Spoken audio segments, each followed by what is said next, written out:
Chapter 503. On the other side, the people in Chang'an district were also restless. The Tsingy army had grown too much in a short period of time. Everyone was like a mouth, but they couldn't take out enough food to feed everyone. They could only plunder and clean up everywhere. However, the amount of food obtained through this method was limited. Many people still couldn't fill their stomachs. There were people in the Tsingy army, but no one could manage such a big family business. They were short-sighted and did not know how to manage it. To put it bluntly, they were a group of bandits with no discipline or morals. Even though they were more powerful than the Red Lotus group in the beginning, after a winter of anxiety, the Tsingy army's power became smaller and smaller. On the contrary, the Red Lotus group was like the sun in the sky. Its territory expanded step by step, further reducing the living space of the Tsingy army. Now Chang'an district was desolate. The people shut their doors and did not go out. There were few people on the streets. No one dared to expose their rations. The merchants who could escape had already done so. Those who could not escape had been plundered by the Tsingy army. Half a lifetime's worth of savings had been forcibly taken away. Those who were lucky could still keep their lives. Those who were unlucky died on the spot. Now the people were full of complaints, secretly mocking the Tsingy army should be renamed as a bandit army. Last autumn, because of the earthquake in Shangjing, there was very little grain production. Moreover, the Tsingy army was causing trouble everywhere. This caused the farmers in Chang'an district to lose their annual harvest. After the beginning of spring, there were no good seeds to sow, and the grain stored at home was robbed by the Tsingy army. Many people could not stand the hunger and the tyranny of the Tsingy army. They were afraid of losing their lives, so those who could escape escaped. The old, weak, sick, and disabled who couldn't escape stayed behind, relying on the food they carefully stored to survive day after day. Some people were even afraid that the smoke from cooking rice would attract the Tsingy army, so they only dared to soak the rice in water and then eat it. Last winter, countless people froze to death. Now there were people starving to death in Chang'an district every day. The district headquarters had already been occupied by the Tsingy army. As one of their main camps, it still maintained its luxurious decorations. The common people outside did not have warm clothes, did not have enough to eat, so they froze to death or starved to death. The leaders of the Tsingy army, on the other hand, were enjoying themselves eating meat and drinking wine. However, they were not in the mood to enjoy such an extravagant life, because there was not enough food in Chang'an district. If the food shortage continued, not only would the people below starve, but they would also have to endure the taste of hunger. Damn it, didn't they say there was a batch of rations? Looking at the time, even if he crawled, he should be here by now. Why isn't he here yet? After half a year, many of the valiant leaders had grown fat, and this one was no exception. His fingers were full of fat, and his knuckles were round and round, looking like short fat sausages. His originally bronze-colored skin had also become a bit whiter. Could it be a problem on the road? The members of the Tsingy army, who were in the district headquarters, were at least at the level of a small chieftain. Their faces were all flushed red. Looking at their faces, one could tell that they had lived comfortably in the past. After all, the Red Lotus group's evildoers are very strange. The fat general pondered for a while and said, "How about this? Send someone out to investigate." This batch of rations was exceptionally important to the Tsingy army in Chang'an district. If they did not have enough rations, they did not know what the Tsingy army would do. By then, even they would not be able to suppress them. Thinking of this, the fat general furrowed his brows fiercely. The small leader received the order and left.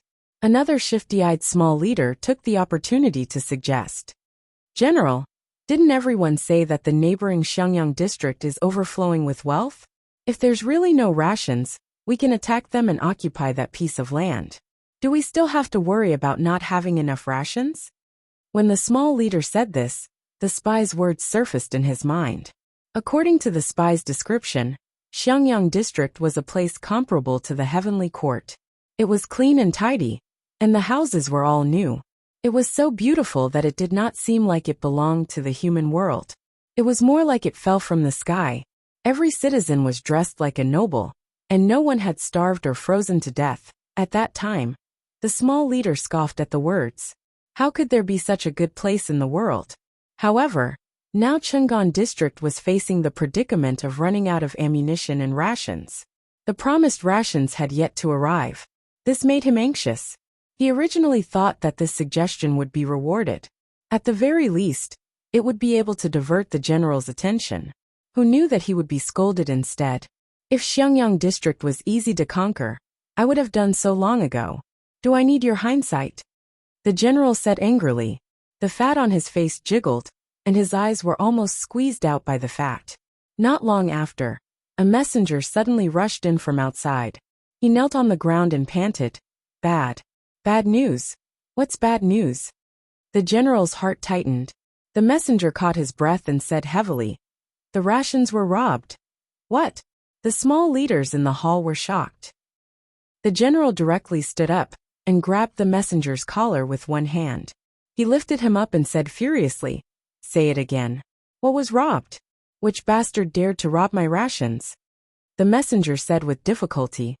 It was the cook who transported the rations. They escaped and said that there was an ambush. They didn't see who the enemy was. The general's face was ashen. The fat on his face trembled with his heavy breathing. That's too much. He casually threw the messenger out. Those good-for-nothings who transported the rations didn't even see who the enemy was. The general was about to say that the cook who transported the rations should be killed to avoid wasting rations. Just as the words reached his throat, another sound came from outside. Report. The general took a deep breath and asked, what's the matter now? There are thousands of troops surrounding the city. What? Everyone's faces were already ashen to the point where they couldn't look anymore. The rations were robbed, and then the enemy came knocking on their door. It was like when it rains, it pours. They were out of luck. Is it the demons from the Red Lotus group again? The messenger said. No, the flag on it says Lu. They've already started challenging us. Lu. Which family is this? Jiang Pingji indicated that she was not willing to challenge them. They were already at the city gate.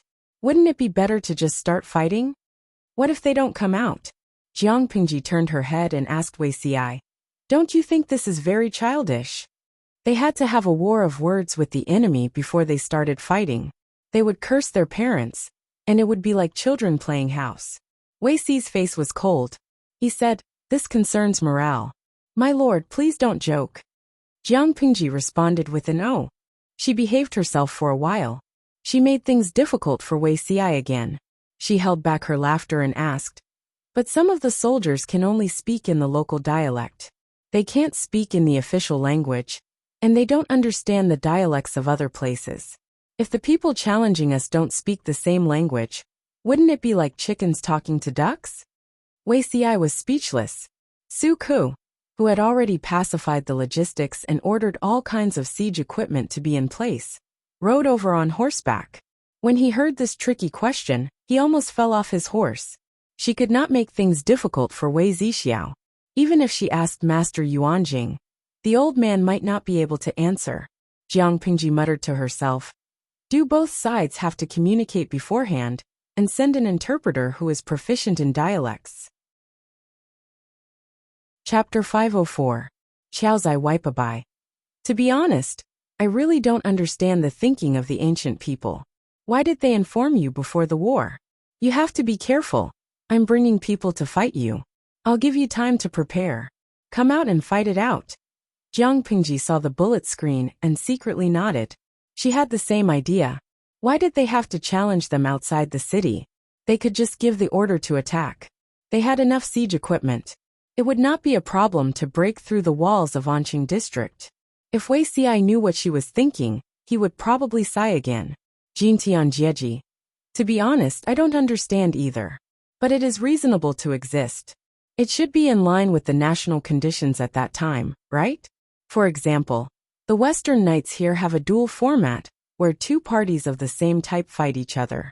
Infantry against infantry, cavalry against cavalry, artillery against artillery. There won't be artillery bombardment of cavalry, or cavalry crushing infantry. They will even greet each other politely before the battle. Kulian Sisi. To the person above, "You're talking about the Battle of Generals, right? It's like the Battle of Generals in the Romance of the Three Kingdoms. Now they're challenging each other. It feels different. In comparison, I think it's more normal to challenge each other. The Battle of Generals is too Chinibyu." Jiang Pingji could still find time to look at the bullet screen on the battlefield. She secretly raised her eyebrows when she saw the comment. Her opinion was the opposite of the audience's. It was stupid to challenge each other. On the contrary, the Battle of Generals was quite interesting. If it was a battle of generals, she could at least relax. She didn't have to sit in the middle army like a fool. Wouldn't that be wonderful? Kukuwopopeo. TSK. I think the Battle of Generals is super exciting. I used to watch the old version of the Romance of the Three Kingdoms. Every time I saw generals riding their horses and fighting to the death in front of the two armies, I felt that it was special. The three heroes fought Lu Bu, Wen Jiu beheaded Hua Xiong, and so on. Xiangshan Hua Manlu. In ancient times there was a battle of generals, also known as a teacher. A teacher is a challenge. I agree with what the previous friend said. It is reasonable to exist. In ancient times, where the population was sparse, survival was difficult, and lifespans were short, overly violent methods of war would only cause more casualties. Often the outcome of the Battle of Generals could greatly affect morale. It could even be the key to victory. What was morale? In Jiang Pingji's era, the most important factor in war was technology. The second was tactical layout, and weapons were the key to victory. The influence of individual heroism on the outcome of a war was almost negligible. However, in this era where information was outdated, while equipment was still important, morale seemed to be even more important. If morale was too low, the soldiers would not be in the mood to fight. They would even flee at the sight of the enemy. The enemy didn't even need to fight. They could just go and capture the captives. For the weaker side, if they won the Battle of Generals, it would stimulate the morale of the soldiers behind them, and they might even be able to defeat the strong. One person chased after 10 people and didn't even pant. Su Ku, who was at the side, did not know whether to laugh or feel sorry for Wei Ci. Why did he have to meet such a crafty lord? The rules of the battlefield have always been like this. Su Ku smiled and helped Wei Ci out of the predicament. He said, "Everyone knows that when you challenge someone to a fight, you will not say anything nice. Even if you curse in a dialect that the other party does not understand, it does not matter, as long as you know that it is a provocative curse." Jiang Pingji felt a little guilty from Wei Ci's gaze, as if she had done something to the little princess. Now that Su Ku was trying to give her a way out, she went along with it. She changed the topic in a stiff tone, pretending to be concerned about the battle. Looking at the watchtower, he said, "What should we do if no one comes out?" Wei Ci said, "Continue shouting. If the side that was challenged did not fight for a long time, it would be regarded as a coward, which would also affect the morale of both sides." Wei Ci only wanted to increase the morale of his own side and suppress the morale of the enemy. It was not important whether the other party came out to fight or not. If they did not come out to fight, continue shouting and attack when the time was right. If they came out to fight, it would be better. The martial arts of their own generals were not just for show. The morale of the other party would collapse faster. The B** starred upstairs. "If you have the guts, come down and fight with me." Could it be that all of you have been cleansed and become a coward without a bird? If you know what's good for you, quickly come down and kneel down to welcome us into the city. We can still let you die a quick death. It was obvious that a battle was approaching, but the scene of the confrontation at the top and bottom of the city was too funny. The atmosphere in the streaming room was quite relaxed. The soldiers who were cursing below were not tired of it. They could not wait to spread their voices throughout the entire Chungan district. The members of the Tsingy army on the watchtower looked panicked and afraid. They were so stunned that they could not even retort. The more it was like this, the greater the difference in morale between both sides. At that moment, Jiang Pingji squinted her eyes and suddenly said, "Someone's coming." Not long after, an unusually plump and strong man appeared on the battlement of the city wall. He was bare-chested like the Maitreya Buddha, exposing his chest, buttocks, and breasts. As soon as he came up, he cursed exasperatedly. Son of a B*th downstairs. Your grandfather is here. Li Yun squinted his eyes, brandished his spear, and urged his horse forward. My lord, please allow me to fight with the villain. I will definitely take the head of the enemy. Jiang Pingji glanced at Li Yun with hidden bitterness. He had already volunteered to fight. How could she snatch the head of her subordinate? Was she that kind of lord? Go. I wish you a triumphant return, Jiang Pingji said seemingly magnanimously. But there was a hint of reluctance in her eyes. Li Yun was a simple-minded child. How could he understand all this? He did not understand, but Wei Xi did. Li Yun would definitely be put in a difficult position when he returned. Creak. The city gate of Chang'an district opened a crack. 3 leaders came out on horseback. Behind them were hundreds of members of the Tsingyi army. When everyone saw the appearance of the leader, they almost burst out laughing. Songtsun Yuanya. What the f***ck? Did you see that poor horse? Its hooves are trembling, right? Pia Pia Wiang. The best of the match. The most pitiful horse in history. Looking from afar, the leader of the Tsingyi army was holding a huge axe in his right hand. Although his clothes were gathered up, because his body was too fat, it looked like it was tightly attached to his body. His width alone was equivalent to that of 3 normal men. He sat alone on the horse's back. His buttocks occupied half of the horse's body, and his fat flesh collapsed. The horse he was riding was also overweight. It did not have the vigorous posture that a fine horse should have, and its 4 hooves were trembling. How is this a battle? This must be a comedy, right? Kneeling for Yue Biao. I say, my horse is amazing. It's so fat, but it can still carry its owner who weighs a small mountain. Buqianliu. I guess it's more than 280 caddies? Including the axe in his hand, it should be close to 400. What a hard-working horse. The fat general of the Tsingyi army raised his big axe and said to Li Yun, who had come out on horseback, Grandson, your grandfather is here. Li Yun snorted coldly. The horse he was riding seemed to have sensed it and snorted. At that moment, the members of the Tsingyi army on the city wall suddenly shouted, General Songtian is mighty. General Songtian will win. Li Yun's hearing was superb. He almost pulled a long face when he heard that. Was the Tsingyi army invited by a fool? Jiang Pingji resisted the urge to smile. She coughed softly and waved her hand. Beat the drums. You ignorant brat, give me your life. General Songtian shouted. The fat horse he was riding suddenly broke out at a speed that did not match its size. Chapter 505. Clang. With a loud noise, the silver spear made a feint, leaving a silvery shadow in the air. It forced the huge axe to deviate from its direction, and used this to offset most of the force. Even so, Li Yun still felt numb between his thumb and forefinger. He was secretly shocked by this man's arm strength. If it were not for his solid basic skills and excellent spear technique, the long spear might have been knocked out of his hand. At that time, General Songtian would take advantage of his victory and attack him with his sword. By then Li Yun's life would be in danger. Not only was Li Yun shocked, but the expression of the fat man, who called himself General Songtian, also changed. He had never expected that his time-tested move would fail to succeed. In the past, those fools always took the fat man lightly and thought that he did not have much ability.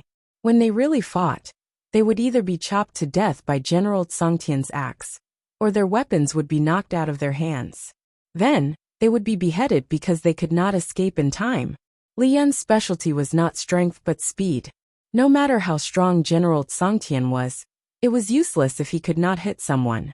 Every time Li Yun deflected the force, it felt like a fist punching cotton. It was extremely uncomfortable. Li Yun's attack speed was extremely fast. Even a conceited person like General Songtian did not dare to take it lightly. This was because Li Yun was very good at restraining those who used strength to break tricks. Unfortunately, General Songtian was one of them. Li Yun slightly narrowed his phoenix eyes. After a few tentative attacks, he soon found out General Songtian's weakness.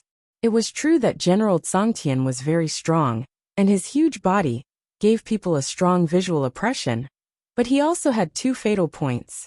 One was his reaction speed. In Li Yun's view, General Songtian was as slow as a tortoise. The second was his endurance.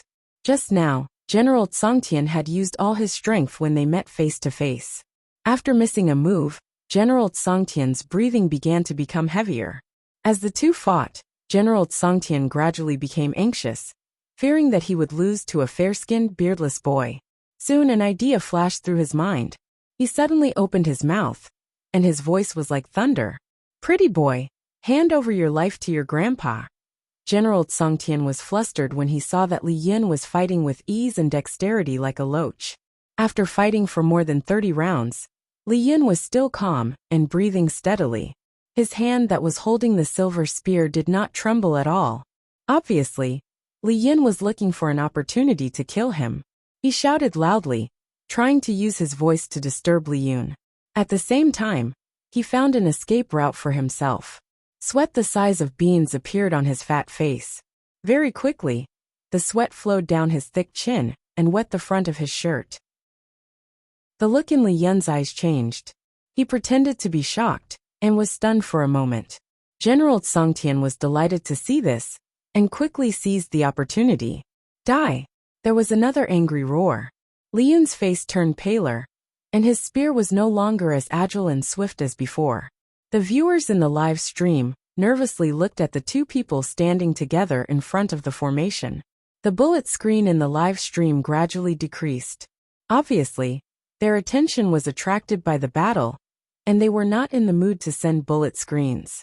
However, following General Songtian's roar, the bullet screen exploded. "Luoluo peanut candy. F***CK, that's too shameless." That loud voice almost scared me to the point that I lost my phone. Han Mei is so close to him, and I'm worried about his ears. If he's scared by accident, he might lose his life. Xuehai Liuxiang. How should I put it? Although the Battle of Generals is a one-on-one challenge, it involves a fight of life and death after all. Apart from not allowing a second person to intervene, any means are allowed. For example, shouting to disturb the opponent is not considered shameless. Chiuebo. Although it's allowed, Brother Han Mei is concentrating on the battle. If he suddenly shouted like that, wouldn't a timid person be scared out of his wits? Think about it. When you are concentrating on doing your homework or listening to a lecture, a guy roars in your ear. His voice is comparable to heavenly thunder. I think not only will he be scared out of his wits, but he will also probably go deaf. The plane is late. My heart aches for Brother Han Mei. Streamer, accept the gift. Remember not to starve my husband. Ciao. My heart aches for him too.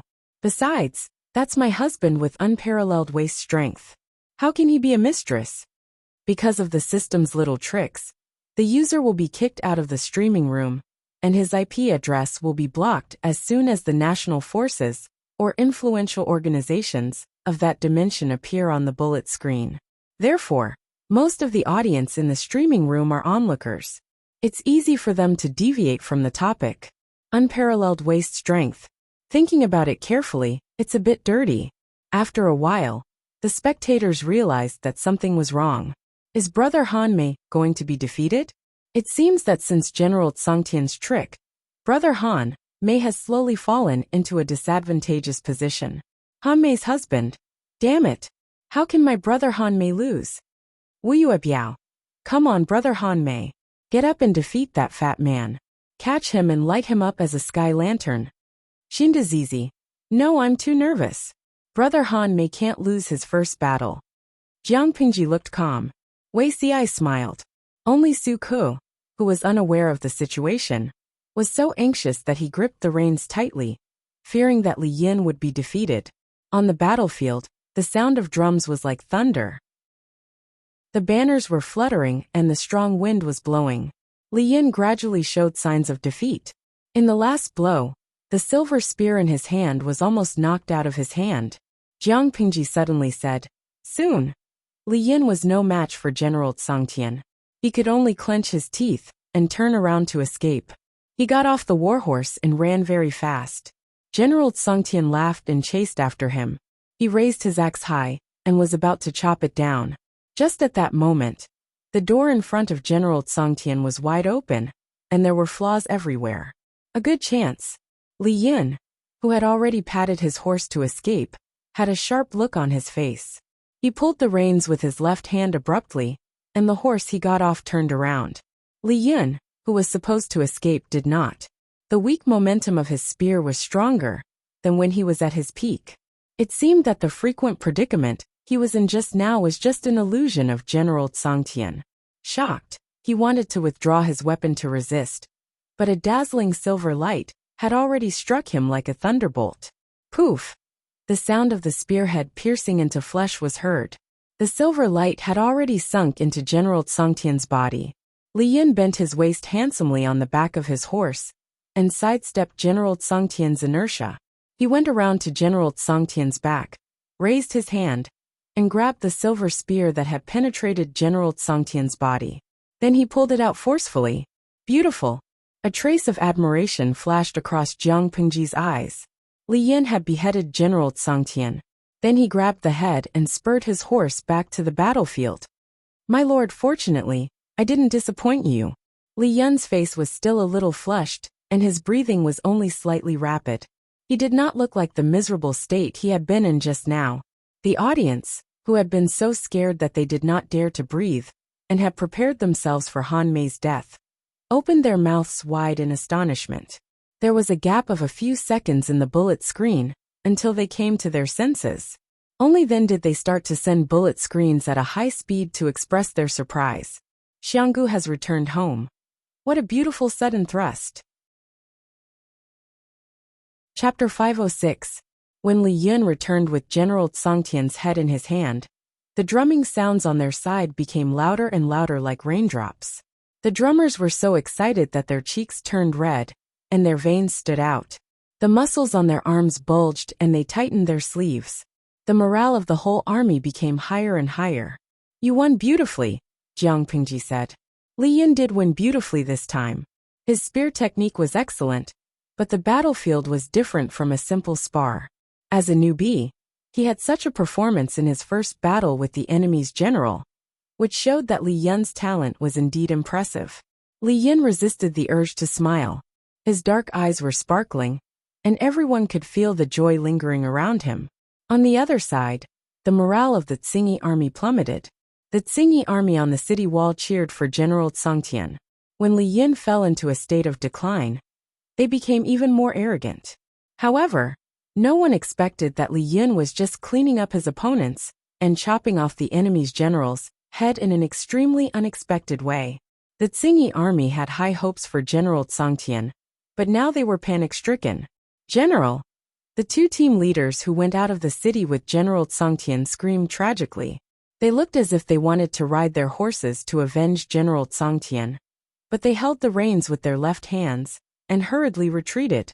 They were so scared that they could not even control their horses and almost fell off their backs. The audience in the live stream despised their embarrassing, cowardly, and heartless behavior. General Tsangtian, who had lost his head, fell from his horse to the ground with a dull thud. Blood gushed out and stained the ground. The swollen horse stood on the spot in a daze. After a while, it nudged General Tsangtian's corpse as if it was crying sadly. The two team leaders, and the 100 or so Tsingy army members, did not even dare to collect General Tsangtian's corpse. They hurriedly retreated and wanted to return to the city. Mingtian Wuging. Damn, isn't this too heartless? The corpse of their general is still lying on the ground. They should at least go and collect it. They trembled and wanted to run back. Don't they know that it will affect their morale even more? They are as stupid as pigs. You know, come on, everyone is afraid of death. You can't expect everyone to be loyal and courageous. Come to think of it, if he was a loyal and courageous person, he probably wouldn't mix around with the Tsingy army. There was nothing wrong with doing so. Jintian sang. Don't you guys think that the fat man is lying on the ground like a meat patty? Perhaps it was because they had seen so many similar cruel scenes that they were slowly able to accept the bloody style of the live broadcast. Now they would not be startled by the sight of dead people. Their focus was on the corpses of Li Yun and General Tsangtian that no one had collected. Han Mei was getting more and more handsome. Those small leaders also knew that it was not good for them to do so, but they did not want to die for General Tsangtian. What if the enemy took the opportunity to attack, while they were trying to snatch the headless corpse? Moreover, their general had been killed by the young general on the other side. Was there even a need to fight this battle? Even when they were facing the Red Lotus group, the Tsingy army had never suffered such a huge defeat, not to mention having their general killed by the enemy. Now, the Tsingy army in Chungan district was like a rooster that had lost a fight. They were extremely dispirited. No one stood up to boost their morale, which caused their morale to become lower and lower. They completely lost the courage to fight. They only wanted to use the tall city gate to block the enemy and gain a sense of security. However, even if they were to defend the city, they did not think that they could defend it. It turned out that whether they wanted to fight or not, Jiang Pingji was definitely going to fight. Seeing that the Tsingy army could no longer raise their morale, Jiang Pingji smiled. It was better to let them die faster. Take my bow and arrow. She stretched out her hand. Meng Hun took Jiang Pingji's long bow. She easily pulled the heavy bow to the fullest, and the arrow pierced through the air. Ah! The Tsingy army guarding the city was shocked by the oncoming arrow. They shouted in panic, and then they heard the sound of wood shattering. In the next second, the flag that was stuck on the battlement of the wall suddenly collapsed and hit the head of the Tsingy army member with a clang. The scene was silent for a second. Then an earth-shattering roar of excitement soared to the sky. It was Neat in uniform. As he shouted, everyone could feel the ground tremble. My lord is mighty! My lord is mighty! My lord is mighty! Jiang Pingji pulled out the long sword hanging on her waist and pointed it at Chungan district. Attack the city! A loud and clear horn sounded from the middle army. It resounded through the sky and quickly spread to the entire army. However, there was a phenomenon that puzzled people. No matter how loud the horn sounded, the entire army did not move. The audience in the streaming room was dumbfounded. What happened? However, the Tsingy army on the city wall could clearly see the huge moving objects behind Jiang Pingji's army. What is that? What the hell is that? Because of their poor eyesight and the distance, they did not see clearly what the 5 moving objects were. However, they did not have time to think about this problem very soon. The audience in the streaming room adjusted their viewing angle and were stunned. Chun Lai. Damn, it's a catapult. Chi Yen. The streamer wants to go to heaven. You're using such a brutal catapult to attack Chungan district? Jiang Pingji would stream every day.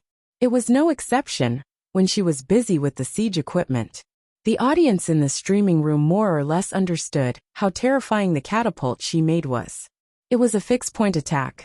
Not only could the soldiers control the landing position of the stone, but they could also adjust the distance.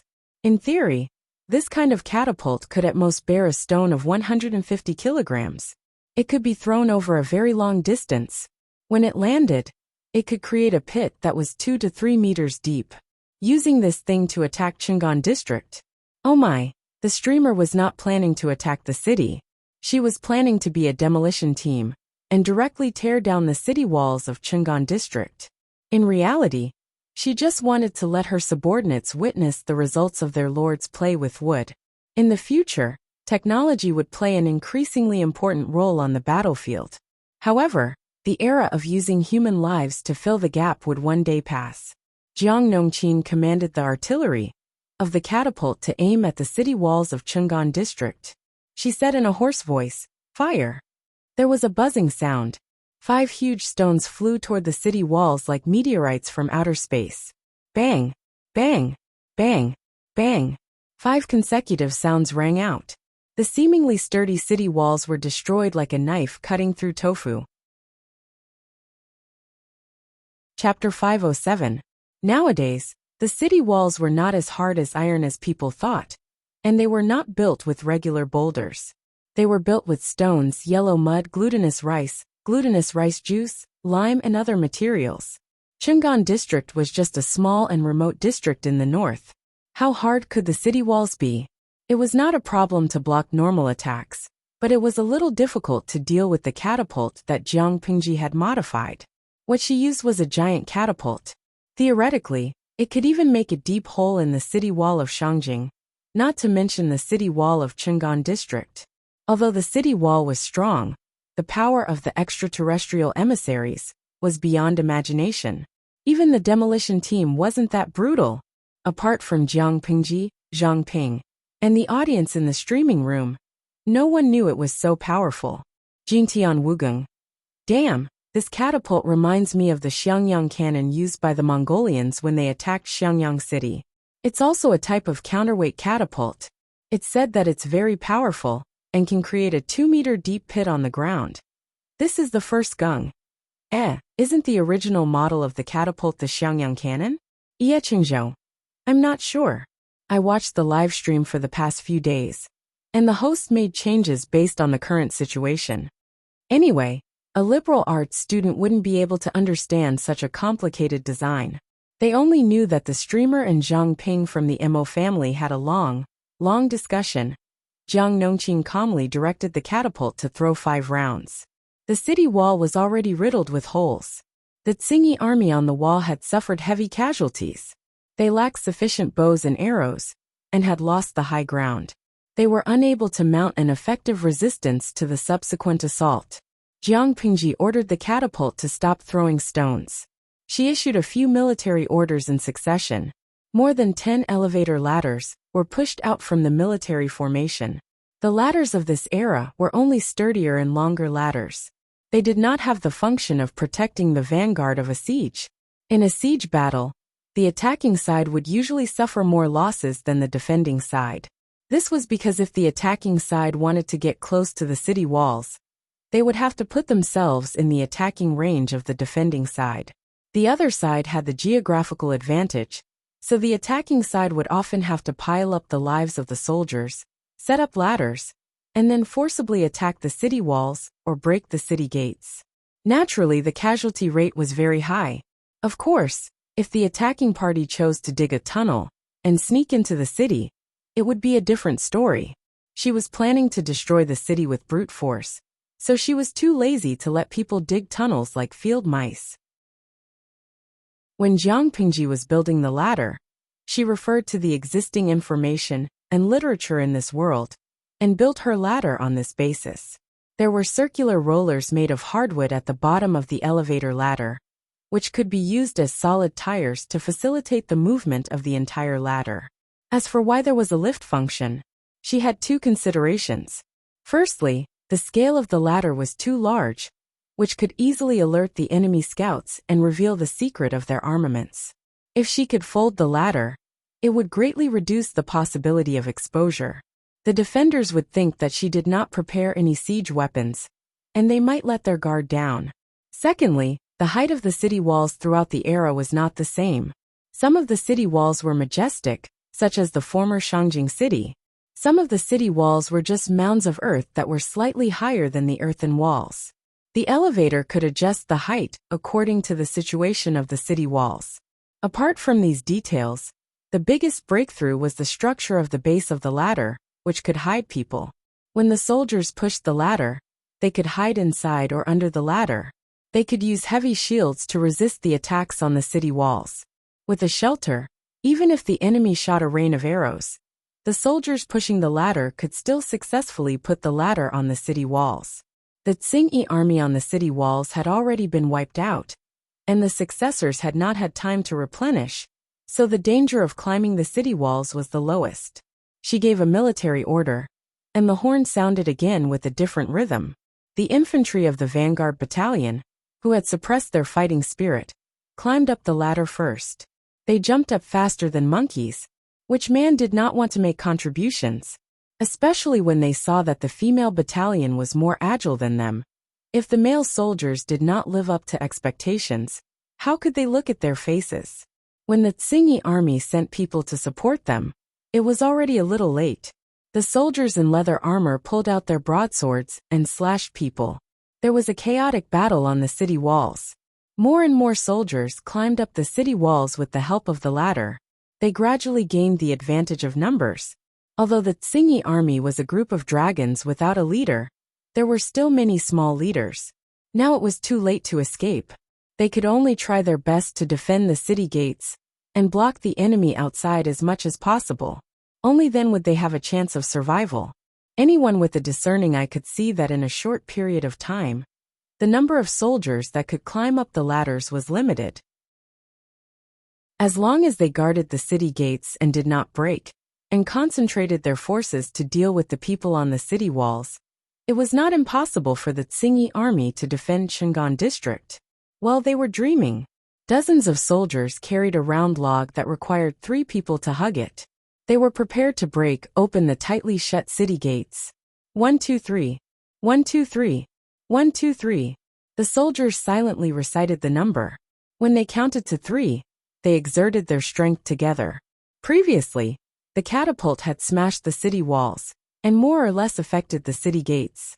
After the soldiers attacked the city gates together for more than 10 times, the city gates broke open, revealing more than 100 Tsingy army soldiers and various obstacles behind the gates.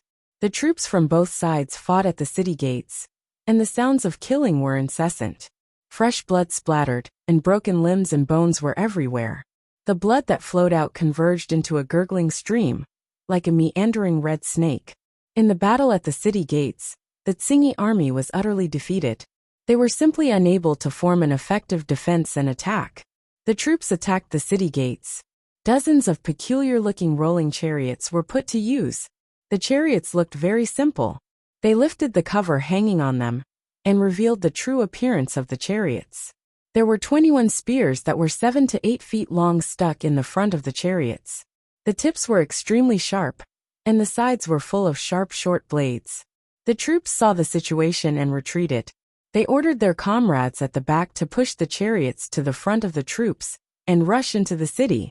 This kind of chariot was specially used to fight in the alleys after the city was breached. It was like a hedgehog with sharp thorns. It was difficult for the enemy to get close.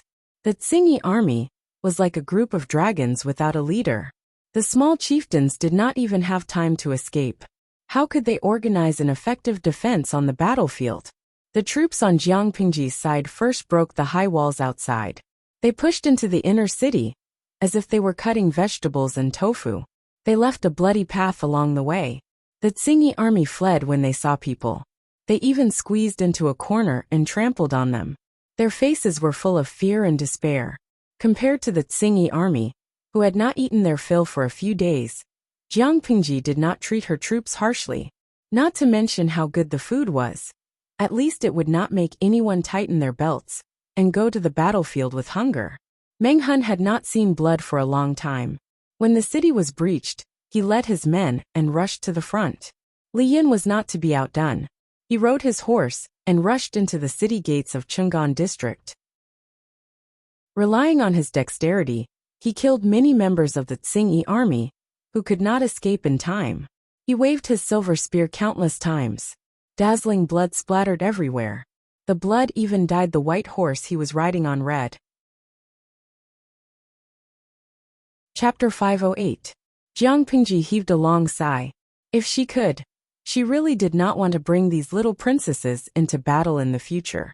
Even if she had to, she could only bring those who were soft-hearted and easy to talk to. Look at these 2 people. They were so bold that they even dared to stop their lord from entering the battlefield. How disgraceful. Humph. She gazed at the gates of Chang'an district in the distance. Her hands that were holding onto the reins felt a little itchy, and Dabai couldn't help but snort restlessly. Wei Ci pretended not to know what his lord was feeling emotional about. Even though he could not bear to do so, he still held it in. Blades and swords had no eyes on the battlefield. Even if she had been victorious in every battle, she could not guarantee that she would be unscathed. With the passage of time, who could guarantee that these accumulated old injuries would not become hidden dangers in the future? Su Ku, on the other hand, could not stay calm. Jiang Pingji's resentful gaze made him feel guilty. He braced himself and said, "My lord, you can't put yourself in danger so easily." Jiang Pingji secretly curled her lips. Even if she thought with her toes, she would know that it was a lame reason. "I alone can fight against hundreds of people," she said. "If that's the case, I would rather the Lord order another few hundred soldiers to participate in the battle." Wei Ci, who was standing at the side, interjected quietly. Jiang Pingji was speechless.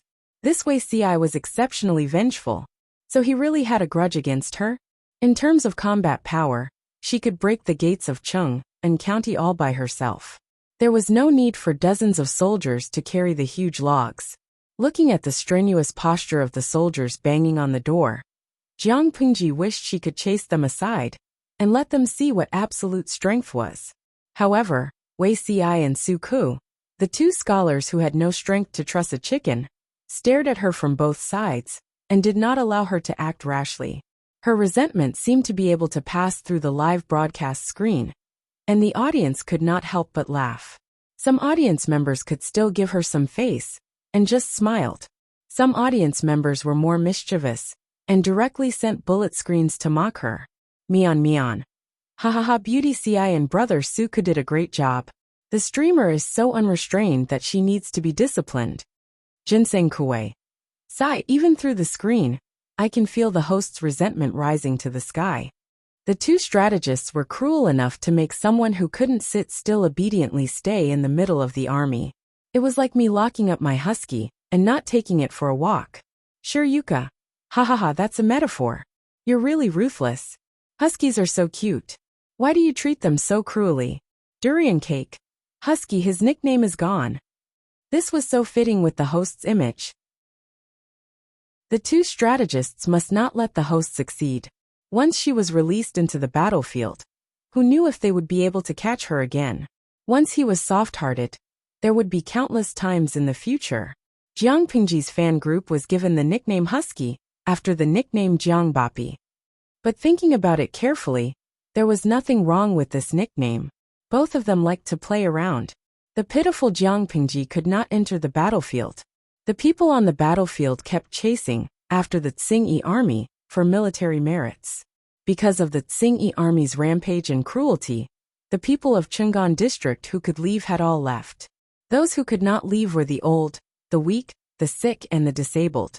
A small number of people could not survive the bitter cold last year. When they were discovered one morning, they had already become cold and stiff corpses.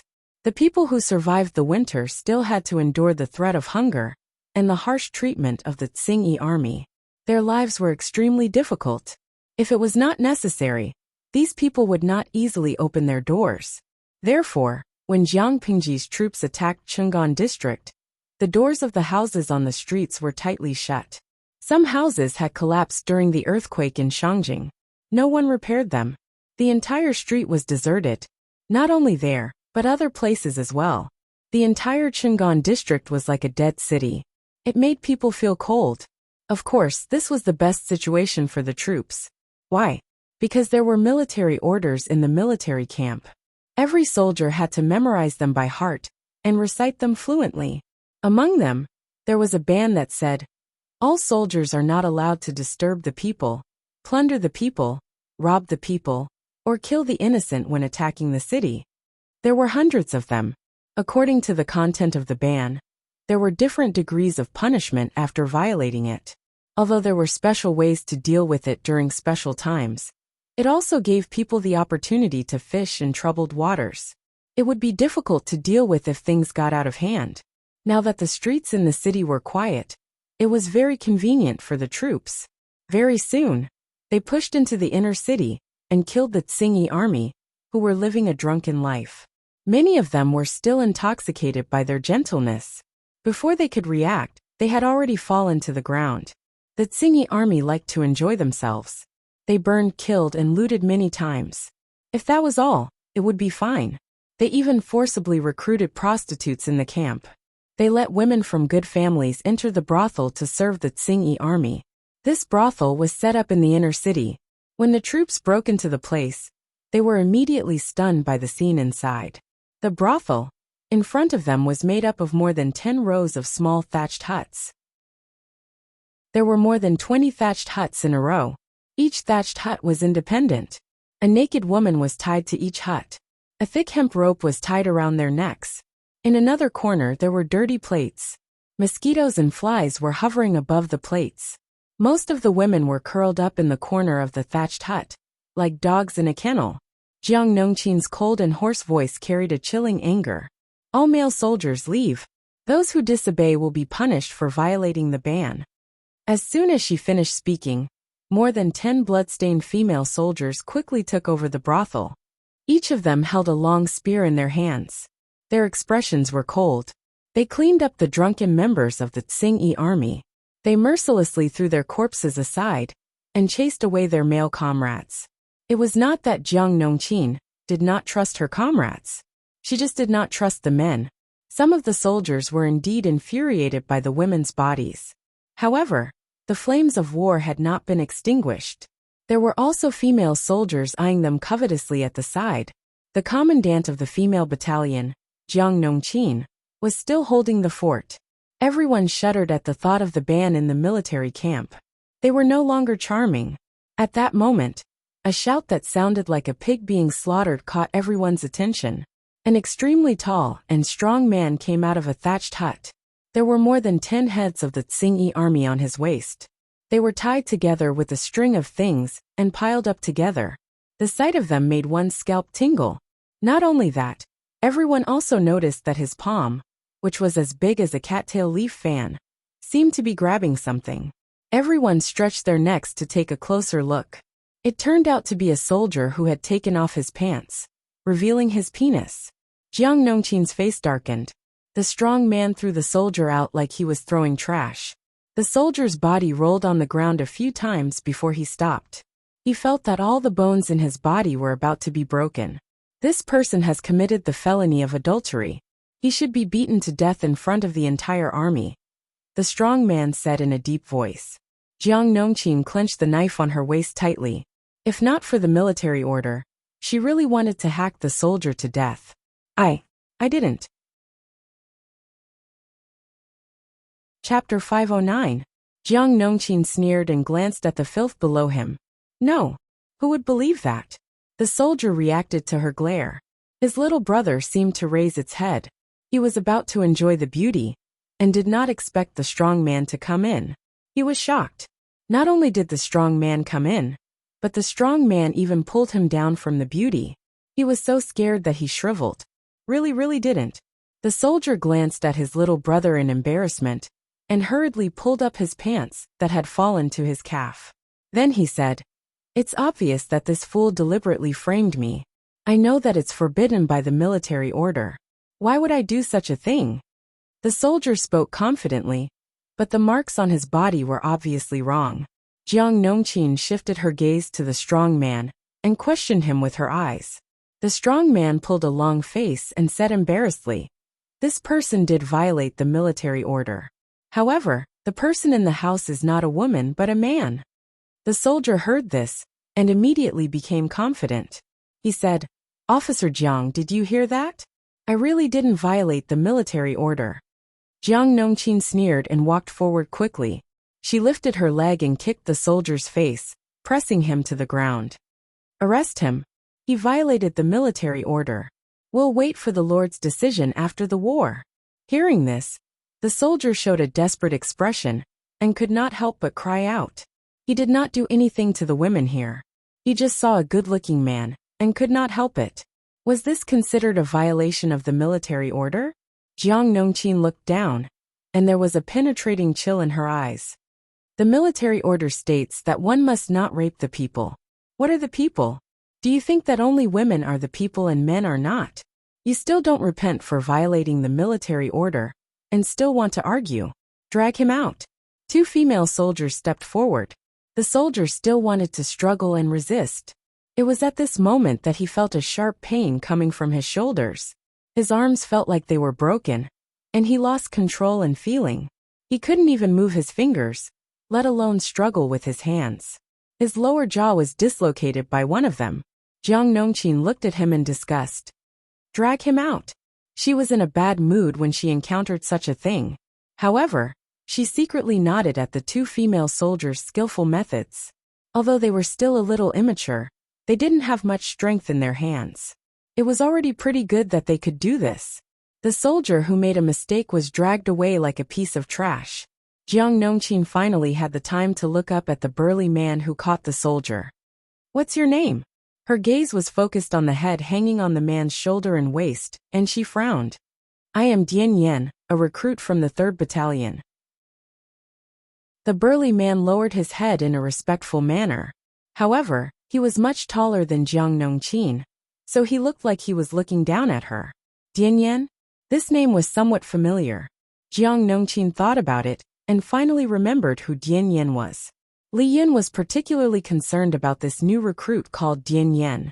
She asked him about it out of curiosity, and he said that he was the person the Lord wanted. According to Jiang Pingji's instructions, Dianyan was supposed to be transferred to her side after the first phase of the recruit camp training ended. However, the moment the recruit camp training ended, Xiangyang district entered a state of preparation for war. Li Yin transferred Dianyan to the 3rd Battalion to give him a chance to render meritorious service. But isn't this person too honest? Even if it was Jiang Nongqin, looking at the pile of heads hanging on his back and waist, she couldn't help but feel her scalp tingle. Jiang Nongqin said, "You don't have to chop off all the heads. The Lord doesn't like such a rough method." War was war, but there was no need to deliberately torment the enemy's corpses. Firstly, there was no time, and secondly, it was a pain in the ass. Dianyan said in a tiger's voice, "Didn't you say that the reward is based on the number of heads?" Jiang Nongqin laughed involuntarily and said, "In ancient times, there was a famous general who could kill 1,000 people in one battle. But military merits aren't just based on the number of heads. If that's the case, what if the soldiers behead innocent people to make up the numbers to fool others?" Dianyan couldn't answer her. He just thought that was how it was said, and it was done in real battles. Dianyan thought for a moment. He removed the string of heads and threw them on the ground. One by one, the heads fell to the ground with a dull thud. Yet his expression remained the same. This caused many of the female soldiers to feel a chill in their hearts. They wished they could stay a little further away from this terrifying burly man. He ran around with so many heads hanging on his neck. Wasn't he afraid? The facts proved that Dianyan was really not afraid, especially when the heads came from the Tsingy army. He only felt that his anger had been vented. "Yes, I understand," Jiang Nongqin said. "Now this place has been sealed off by the women's camp. Men are not allowed to enter. You can go out now. As for the heads on the ground, no one can erase your merit as a brave man who is not afraid of danger. I will mention you in front of the Lord." Dianyan didn't need to do that, but since the captain had spoken, he accepted it. Ever since that unknown female soldier overturned the whole new camp, Dianyan, who never looked down on women, dared not look down on them. Just like the captain just now, even someone like Dianyan felt a chill from the bottom of his bones when he was stared at by the other party. It was a very subtle aura, commonly known as a murderous aura. Bystanders couldn't feel it, but martial artists practiced martial arts, so their senses were far sharper than ordinary people. That captain was probably a person who killed indiscriminately and had countless blood debts on his hands. Otherwise, he wouldn't have been able to train such a strong murderous aura. The Tsingy army was defeated, and Jiang Pingji's soldiers took the opportunity to expand their victory. Those from the Tsingy army who could be held captive were captured. Those who could not be held captive were killed. Those who disobeyed the orders of the military camp were arrested on the spot. Wuxia thought that it would take at least a day to conquer Chang'an district. In reality, it didn't take that long, it was only half a day. The situation in the city was already under control. 9 leaders of the Tsingy army were arrested. According to their confessions, another 12 people escaped. Meng Han and the rest had already sent troops to chase after them. Jiang Pingji rode right into the city. The streets and alleys were still tightly shut, but her perception was very strong. She was very clear about how many pairs of eyes were secretly observing from the surrounding houses. She didn't care. Anyway, Chang'an district had been conquered. It was hers. Accustomed to the cleanliness and prosperity of Xiangyang district, the audience in the streaming room felt an indescribable discomfort when they saw Chang'an district. The contrast between the two was like the difference between a first-tier city and a small village deep in the mountains. However, according to the previous streaming content, Chang'an district was the most prosperous place in Fengyi County. How many captives were captured? Jiang Pingji was welcomed into the district headquarters of Chang'an district. The inside had been roughly tidied up, but there were still faint black bloodstains on the ground. Upon a closer look, one could even see broken limbs and bones. She sat upright as if nothing had happened. Other than the Tsingy army who were killed, and those who escaped from the other side of the city gate, the total number of captives is about 1,800. 1,800. Jiang Pingji's current army had a total of nearly 10,000 people. It would be a huge expense to feed these captives. Wei Xi asked, "How does my lord intend to deal with these?" Chapter 510. Wei Xi muttered, "That's a good idea, but the Tsingy army claims to have 200,000 members. There will definitely be more captives in the future. Could it be that the Lord intends to throw all the captives into the mines? Even if the iron mine is rich, it won't last long. Once the number of captives exceeded a certain threshold, it would become a huge hidden danger. Being a mine laborer was bound to be tough. If they were to mine for a lifetime, it was hard to guarantee that the captives would not think of ways to unite and cause trouble. There could not be fewer captives. Many manual labor required captives, but there could not be too many. If there were too many captives, they would be shooting themselves in the foot. If they wanted to have a good reputation and become a truly benevolent ruler, they even had to think of a way to properly arrange their future. Wei Xi hoped that his lord could not only do a good deed, but also gain a good reputation. She did not want to be at a disadvantage like before. He would not act smart and make a decision for her. Firstly, he had no intention of doing so. Secondly, Her Majesty was not the type to be controlled by others. Once or twice, she could accept his kindness with a smile and not bicker with him. But if he made his own decisions too many times, she couldn't tolerate that person. Therefore, Wei Xi only brought up this point. As for how to make the decision, it was entirely up to her. Even if he did not say it, she would realize this when the number of captives in the camp increased in the future. Jiang Pingji thought about it and said, "Zixiao's concern is not unreasonable. We can't let all the defeated troops become captives in the future." If one thought about it carefully, Jiang Pingji's words were quite arrogant. She had just conquered Xiangyang District and Cheng'an District, and she had already determined that she was the ruler of the world. Was this not considered arrogant? Let's do it this way. These captives will be sent to mine for half a year. If they perform well and have no other misdeeds, they can be given a chance to redeem themselves. The captives were considered slaves. Even if they did not have an official household registration, they were still considered her personal property. These captives wanted to regain their freedom? Sure, they just had to think of a way to redeem themselves. Wei Xi frowned and asked, "Redeem themselves? How do I redeem them?" Jiang Pingji said, "These captives of the Tsingy army are different from the batch of captives half a year ago. Their style and behavior are very bad. If they are not properly trained, they can only be regarded as scum. They are not useful at all. It's better to let them mine for half a year and calm down." Of course, during this period these captives were still slaves. They haven't caused any trouble in the past half a year, and their performance has been very good. Then give them a chance. They will temporarily be stationed as civilian soldiers and receive simple training. They will spend most of their time reclaiming the wasteland and plowing the fields. During the slack season, they could participate in other labor projects and would be given food or money according to the amount of work they did. If they can contribute to our army, we will remove their slave status and restore their freedom. Jiang Pingji was naturally unwilling to keep a group of useless captives.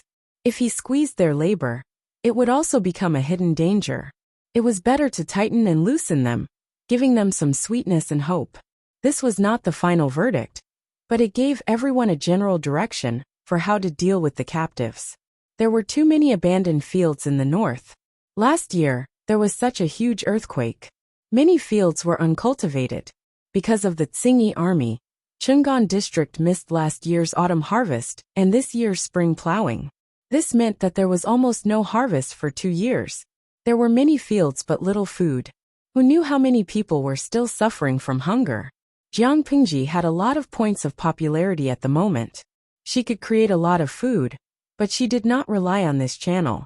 A normal and healthy force should be self-sufficient and even have abundant food. Not only could it feed the people, but it could also have enough money and food to fight a war. Although it was easy to exchange for food in the mall, without a complete food production system, they would starve to death without the system. Don't forget, she only imprisoned the subsystem. The main body was still hidden in the corner of this world. Not only that, according to her probing of the system a few times, the points of popularity should have other uses. Due to these considerations, Jiang Pingji felt that these captives should work hard to shine and not be idle. Suka pondered for a while. He was quite moved by Jiang Pingji's suggestion. She gave the slaves a chance to redeem themselves, but she did not seal off all their escape routes. If these captives were motivated and repentant, and performed well for half a year, they could be stationed as civilian soldiers and plowed the fields for the army. The autumn harvest's food would be distributed between the government and the people. As for the ratio between the two, Jiang Pingji would not be too harsh. If the farming tools, seeds, and cattle were provided by the government would take 40%, and the people would get 60%. If the farming tools, seeds, and cattle were provided by each household, the government would take 30%, and the people would get 70%. The fields would be owned by the government. During the slack season, the soldiers would be sent to be instructors to teach them how to fight and kill the enemy. They also had the opportunity to go to the battlefield. If they could make contributions, they could even be freed from slavery according to their contributions. If these people did not have such intentions, and only wanted to be ordinary people, they could take part in other paid jobs during the slack season. If they worked for a few years, they could even buy their own fields. The government would take 10%, and the people would get 90%. Jiang Pingji shared her thoughts with the two strategists. The more she spoke, the more ideas she had. Her thinking became more active. Her soldiers also had the habit of working during the autumn harvest and spring plowing. Last year, Xiangyang district reclaimed too much wasteland. Each household was allocated a lot of fields. They could not keep up with the work. The spring plowing was so short. It would be a pity to miss it. If God was kind this year, the autumn harvest's food could not only feed her army, but also feed the entire Xiangyang district. There would still be a surplus. However, her soldiers were mainly trained. Farming and other labor were auxiliary. The civilian soldiers were mainly farmed and worked as laborers. Training was secondary. Even if their combat qualities were not high, they were still better than ordinary people. However, Suka frowned and asked, "This distribution ratio seems to be too lenient." The government provided the farming tools, seeds, and cattle. No matter what, the profits should be 50% and not 40%. After all, the fields did not belong to the people. They did not have to pay for renting the fields. According to the Lord, the grain collected by the government included the grain tax. In this way, the ratio was much lower than the grain tax today. You can't calculate it this way. It's not much if you really calculate it. Wuxia could see the situation clearly. I guess the Lord doesn't plan to pay the civilian soldiers? Even if she does, I think it will be much lower than our soldiers. The grain distributed to the civilian soldiers was indeed theirs. It was for their own consumption. The government did not pay them. If war came and the enemy attacked, they would have to take up arms to defend. In other words, it was equivalent to them farming, raising themselves, paying themselves, and going to the battlefield to fight. In Wuxia's memory of the Golden Age, the current tax ratio was a little harsh. However, the most attractive thing about it was that the impoverished captives had the opportunity to buy their own land after some hard work. They would take 1/10 of the grain tax, which was what Jiang Pingji had mentioned earlier. The government would take 10% of the grain tax, and the people would get 90% of the grain tax. Chapter 5:11. Wuxia looked at his lord and sighed with emotion. In his previous life, the lord was best at war. Whoever provoked her, she would fight back even if she had to fight with everything she had. But now, the lord seemed to be even better at painting a big picture. Her ability to pacify people's hearts was even better. If the lord in the past could be so shrewd, why did she have to be like that? First, she used household registration and marriage to stabilize the hearts of the women in the female camp. slightly reversing the prejudice of the people in Xiangyang district against the female camp, and stimulating the female soldiers' desire to fight for fame and fortune. Now, she came up with this method of farming to appease the captives and stabilize the hearts of the people in the rear, so that they would work for her wholeheartedly. The household registration of the female soldiers and marriage after retirement were not in sight yet, but everyone in the female camp was fighting to go to the battlefield. According to Meng Hun of the Vanguard Battalion, these female soldiers were incredible. They were so ruthless in killing that even the men could not help but tremble. Similarly, the method of farming was only a verbal plan. The captives needed to be mining observation period for half a year. Then they had to cultivate wastelands for the government. After the cultivation, they had to work in the fields and participate in other manual labor. Finally, they had to pay a high grain tax. Based on this analysis, it seemed that the captives were at a disadvantage, but Wei Ci dared to guarantee with his head that if this plan was spread, they would not have to worry about the captives rioting or taking the opportunity to rebel. The captives would only work hard for the 1 in 10 grain tax and be deeply grateful to the Lord. His lord's painting skills were getting better and better. Wei Ci complained that Jiang Pingji loved to paint big pies, but he also knew that the pies she painted could be eaten in the end. What do you think of this idea? Jiang Pingji spoke until her mouth was dry. She raised her hand to untie the water pouch at her waist and gulped down 2 mouthfuls. Suka pondered for a while. He was born a commoner, so his heart was naturally more biased towards the interests of the people.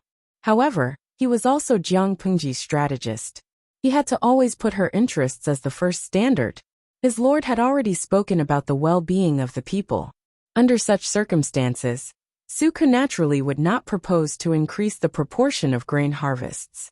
He praised sincerely, "This is a very good plan. It can definitely restore the livelihood of the people in a short time. My lord is very kind." Dongqing has been plagued by natural disasters in recent years. Last year there was an earthquake, and there was an extreme shortage of food. In addition, the Red Lotus Group and the Tsingy army were in a frenzy of fighting, causing the agriculture in the north of Dongqing to be greatly damaged. The people's livelihood was poor, and the people did not have enough to eat. Sometimes they would exchange their children for food. If Jiang Pingji's method of stationing fields was implemented, not only could the people's livelihood be restored in a short period of time, but the people who had lost their land could also return to the fields to work. They could also hoard a large amount of military rations, and they would no longer have to worry about not having enough rations during the war. This was just one of the benefits. Another benefit was the effect of the army farming law. It could attract a large number of refugees who could no longer survive. In troubled times, the people in the territory were the capital. With a large population, would they have to worry about not being able to recruit enough soldiers? Su Ku and Wei Ci were both far-sighted people. They not only saw the benefits in front of them, but also the benefits in the future. Not only were the two strategists deep in thought to further perfect the method that their lord had come up with on the spur of the moment, the audience in the live stream was also discussing endlessly. Dijionongxai. You shallow people, you only love other people's faces, but I'm different from you. I only love the streamer's talent. Every time she seriously thinks and solves a difficult problem, that look is so handsome that I can't close my legs. Chiupiao. The person above, don't interrupt me. Even a love-struck fool has to choose the right time. Why does the army farming law that the streamer mentioned sound so familiar? It feels like it was Boss Chow's subordinates, Zhao Ji and Han Hao, who suggested Boss Chow to set up this army farming law. Nyang Eunuch Zhongma. The person above, you're right, but the two seem to be very different, right? Tumi Dalao. I checked on Baidu, it's really different, right? Boss Chow's army farming law greatly restricted the freedom of the farmers. They were almost bound to the land, and their lives were very hard. The government collected a ratio of either 50% or 60%. In the later period, the exploitation was very serious, reaching a ratio of 80% to 20%. The farmers rebelled and fled. Later on, the land was heavily invaded, and the army farming law was basically abolished. Shirzhua Xinghuang. How should I say this? After reading the information on Baidu, I only have one thought. Leave a way out in life, so that we can meet again in the future. Even if the farmers were just captives, refugees, or slaves, they couldn't be 100% cut off from their livelihood. The tolerance of the people in ancient times was beyond imagination. As long as they weren't forced to the point where they couldn't live, they wouldn't resist at all. They would only choose to accept adversity. Yewu Yanling. That's why I said that the streamer's ability to trick people is really strong, and it's worth learning. She asked them to reclaim the ownerless land, provided some small things during the reclamation, and waited for them to harvest a big share of the profits. The people were still grateful to her. Suifeng Xiaosa. It's not a trick, is it? For this chaotic world, the streamer is already considered a very good person. Jiang Pingji frowned, and her gaze drifted past the words exploitation in the later period. The farmers rebelled and fled, and land invasion. At that moment a viewer asked her, Yinshu Dabuabeo, why did the streamer suddenly think of this? Jiang Pingji thought about it and shared her thoughts. Streamer V. My troops will help the people farm when they are busy with the spring plowing and autumn harvest. This can be considered an inspiration. In addition, there are many records of farming in the book given by Mr. Chung Chung, but the scale is very small, so farming in the field is not well known. To the common people of ancient times, the method of farming that she spoke of was perhaps astonishing. But according to Jiang Pingji's thinking, this suggestion was logical. As Wei Xiai said, no matter how rich the iron mine was, it would be dug out one day. How would the captives be settled then? There would be more and more captives in the future. Would they all be thrown into the mines? Regardless of whether they were captives or ordinary people, they were all on the same side to her. She had the obligation to take care of these people. Jiang Pingji's taking care of them was not to prepare food and resources, and let them stay at home to eat and drink and wait for death. Her taking care of them was to exploit the labor force of the person to the greatest extent, and develop their ability to contribute to society, so that they could support themselves. If the person was useless, Jiang Pingji would give up on such a person. This was the same as what Jiang Nongqin had said before. Those who were willing to save themselves could be saved, but those who were unwilling to save themselves were hopeless. From another perspective, this could be considered as an alternative interpretation of teaching a man to fish was better than teaching a man to fish. If the captives had nothing else to do, they would help the army to open up wastelands and learn how to grow food. In Jiang Pingji's previous life, the Federation pursued the idea that every citizen was a soldier. Every citizen had a certain amount of combat power. Similarly, she hoped that her people were as valiant as them. They did not need to have high combat power, but they must be able to fight. From this, it could be seen that they should learn how to fight when they were idle. When the above ideas were put together, the embryonic form of the farming method could basically be formed. Chapter 512. Jiang Pingji looked around, and her gaze fell on Qiguan Reng, who was sitting in the corner. He was still holding the feather fan that never left his hand. He squinted his eyes slightly, as if he was listening attentively, but also as if he was daydreaming. Jiang Pingji directly called him out. She asked, "What do you think of this method, Wenzheng?" From the day Jiang Pingji met Qiguan Reng, she knew of his bad habits. If it was not necessary, he would never stand out. He would even deliberately reduce his presence. TSK. Did this guy cherish his life too much? Was he afraid that he would be killed if he performed too well? Qiguan Reng naturally did not get distracted. On the contrary, he listened very seriously. He even carefully considered the pros and cons of the method.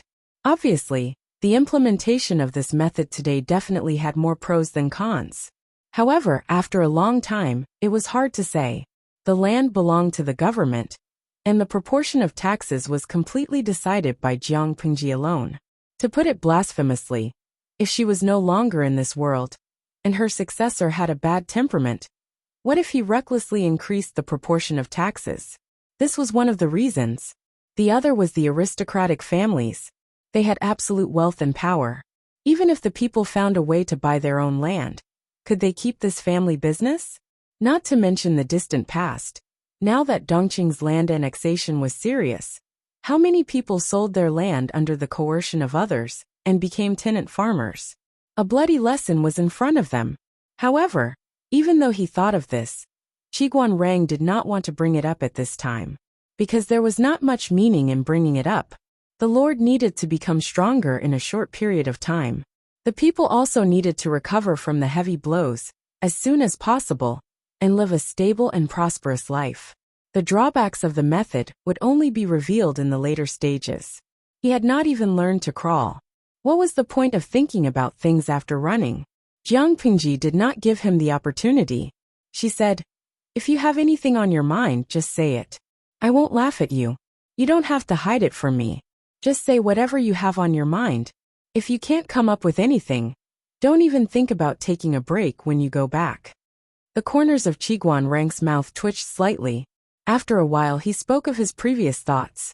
After a while he said shyly, "I'm just worrying for nothing. Given the current situation, the Lord's army farming method is the best." Jiang Pingji relaxed her brows and said, "You're not worrying for nothing. The biggest difference between taking precautions and worrying for nothing is that the former may happen in a short period of time, while the latter will only happen in the distant future, or even impossible. In at most a decade or two, she could turn the entire era upside down. So Qiguan Rang's worries were not wrong. "I'll remember what you said." After Jiang Pingji finished speaking, she turned to Wei Xiai and Su Ku and said, "We'll stop here for now. Go back and sort things out. After this battle, we'll make some adjustments according to the actual situation." Jiang Pingji knew that the best might not be the most suitable. Only those that fit this era would be the most suitable. Wei Xiai and Su Ke bowed and said, "Yes." After a while, the guard reported that Jiang Nongqin, the commandant of the female battalion, had requested to see him. Under the leadership of Meng Hun and Li Yun, the vanguard battalion was wiping out the remnants of the Tsingy army. What was Jiang Nongqin doing here now? Jiang Pingji frowned and allowed her to enter. "Jiang Nongqin greets the Lord." After Jiang Nongqin entered, she solemnly bowed and found a place to sit after getting permission. Jiang Pingji asked, "Nongqin, what happened?" She reported in a low voice, "I've cleaned up the military discipline and caught 32 people who broke the rules. Among them, there's a person who committed a serious crime." Jiang Pingji was very strict with military discipline. Considering their physiological needs, she did not restrict the male soldiers from getting married. Secondly, she did not restrict them from seeking pleasure during their break. She had already done so. If the soldiers committed a serious crime during the war, she would definitely not let them off lightly. Hearing Jiang Nongqin's words, her voice became cold. "You can deal with the remaining 31 people according to the military rules. Only this person who committed a serious crime. What did he do wrong?" Jiang Nongqin said, "The crime of adultery. The Lord once said that the soldiers are not allowed to adulterate the people. Otherwise, they will be punished with a serious crime." Jiang Pingji's good mood instantly disappeared. Her lips curled into a cold smile that was filled with murderous intent. "The crime of adultery?" she said. "For such a serious crime, you can just order the whole army to watch and beat him to death." Listening to the conversation between the two, the three strategists present secretly frowned. The crime of adultery? According to the circumstances of the crime, it would be at least a death sentence. This kind of death was neat and tidy. The most serious way to die was to live a life worse than death. It was really a torture. Which soldier was so blind to commit a crime against the law? Jiang Nongqin said, "I agree with you. However, the person who this person violated is a little special. I don't know how the crime should be measured." Jiang Pingji frowned. "Special identity? Could it be that the soldier did something to a troublesome big shot?" Jiang Nongqin said, "It was a man." Everyone was stunned for a moment. The soldier was indeed a man. That was not right. Could it be that the person who committed the crime was from the female battalion? Forgive them for being a group of country bumpkins from the countryside. When the crime of adultery was mentioned, their first impression was that it was a man and a woman. If the victim was a man, The person who committed the crime should be from the female battalion. However, this did not make sense. Jiang Nongqin did not know how big of a misunderstanding she had caused. She repeated, "That soldier was from the 3rd Battalion. The person he injured was a man who was captured by the Tsingy army and sent to the brothel. He had a pretty face and seemed to be no different from a woman. My lord once said that the soldiers must not commit adultery to the people. That man was naturally counted as a person. Therefore, Nongqin thought that the crime of adultery could be established." Their worldview was shattered. Wei Xi, Qiguan Rang, and Su Ku were dumbfounded. They looked at Jiang Nongqin as if she was a monster. They felt that they had opened the door to a new world. So it could be played that way? Su Ku said embarrassedly, "My lord, this is a little too absurd." Jiang Pingji glanced at Su Ku, then secretly glanced at Wei Xi. Speaking of which, this person's appearance was also very dangerous. It was more reassuring to send someone who could fight and was loyal to protect him. As a good lord who loved her subordinates, she gave herself a thumbs up. Jiang Pingji lowered her eyelids and said, "Nongqin is right. A person is a person. Why does it matter about gender?" Suka did not speak. Although he was a little shocked, his lord's words made sense. Just because the victim was a man, and he was forced to have sex with someone, it could not be considered a crime. The soldier had indeed committed a serious crime. He realized that this was an opportunity to punish a person, as an example to others. He could beat those who wanted to play word games and exploit loopholes in the language. Men were also a person. If his lord did not implement this rule, it would be lively in the future. Nowadays men were in vogue. Becoming brothers could still be considered a beautiful story. Chapter 513. Such a bad precedent could not be allowed to be set. After figuring out the key points, the strategists remained silent and tacitly agreed to Jiang Pingji's punishment for the soldier who committed the crime. Jiang Pingji said seriously, "He will be punished according to the military law. The whole army will watch the punishment. He will be beaten to death on the spot." Jiang Nongqin bowed and said solemnly, "My lord is open-minded. I will obey your orders." The audience in the streaming room, who was watching the whole process, exploded. They really did not expect the matter to be settled just like that. Yinji Niao. What the F***ck, did I hear wrongly? The male soldier's crime has been established? Shui Chao Shangtian Tiantai. Someone who studies law, what kind of crime is this in our country? Bao Bao Longation. Do you need me to explain to you the crime of rape in our country? The crime of rape refers to the act of using violence, coercion, or other means against the will of a woman to have sex with a woman, or to have sex with a girl under the age of 14 intentionally. This is the accurate definition of rape in our country's criminal law. Do you understand? Bao Bao Yiliankin. I understand. In other words, is it not a crime of rape for a woman to have sex with a man, or a man to have sex with a man? Bao Bao Shashanli. In theory it is, but it is still a crime. It is just not a crime of rape. Mama, as a man with a handsome face, I suddenly feel that our country is very dangerous. Can I apply to migrate to Mars? Bao Bao Wang Jiimo. Streamer, I feel that you can really go to heaven. When the female soldiers in your female battalion grow stronger, maybe you can consider setting up a men's protection association. After all, your female soldiers are very scary. If there is domestic violence, what will happen to the weak men and women? Bao Bao Lu Zhanxian. By the way, am I really watching the streaming room in ancient times? The streamer's subordinates are very receptive. Jiang Pingji laughed involuntarily. It was not that they were receptive.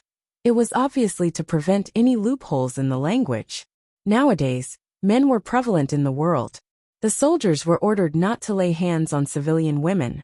In order to vent their lust, they might lay hands on civilian men. Now there were signs. If they did not restrain themselves, it would be difficult to recruit soldiers in the future. Who would dare to come? Wei Xi and the others were only preventing people from taking advantage of loopholes and destroying the atmosphere. It was not to protect men's rights. They considered things with their own thinking, which was very different from the viewers in the streaming room. At that moment, Jiang Nongqin straightened her body and asked Jiang Pingji after some deliberation.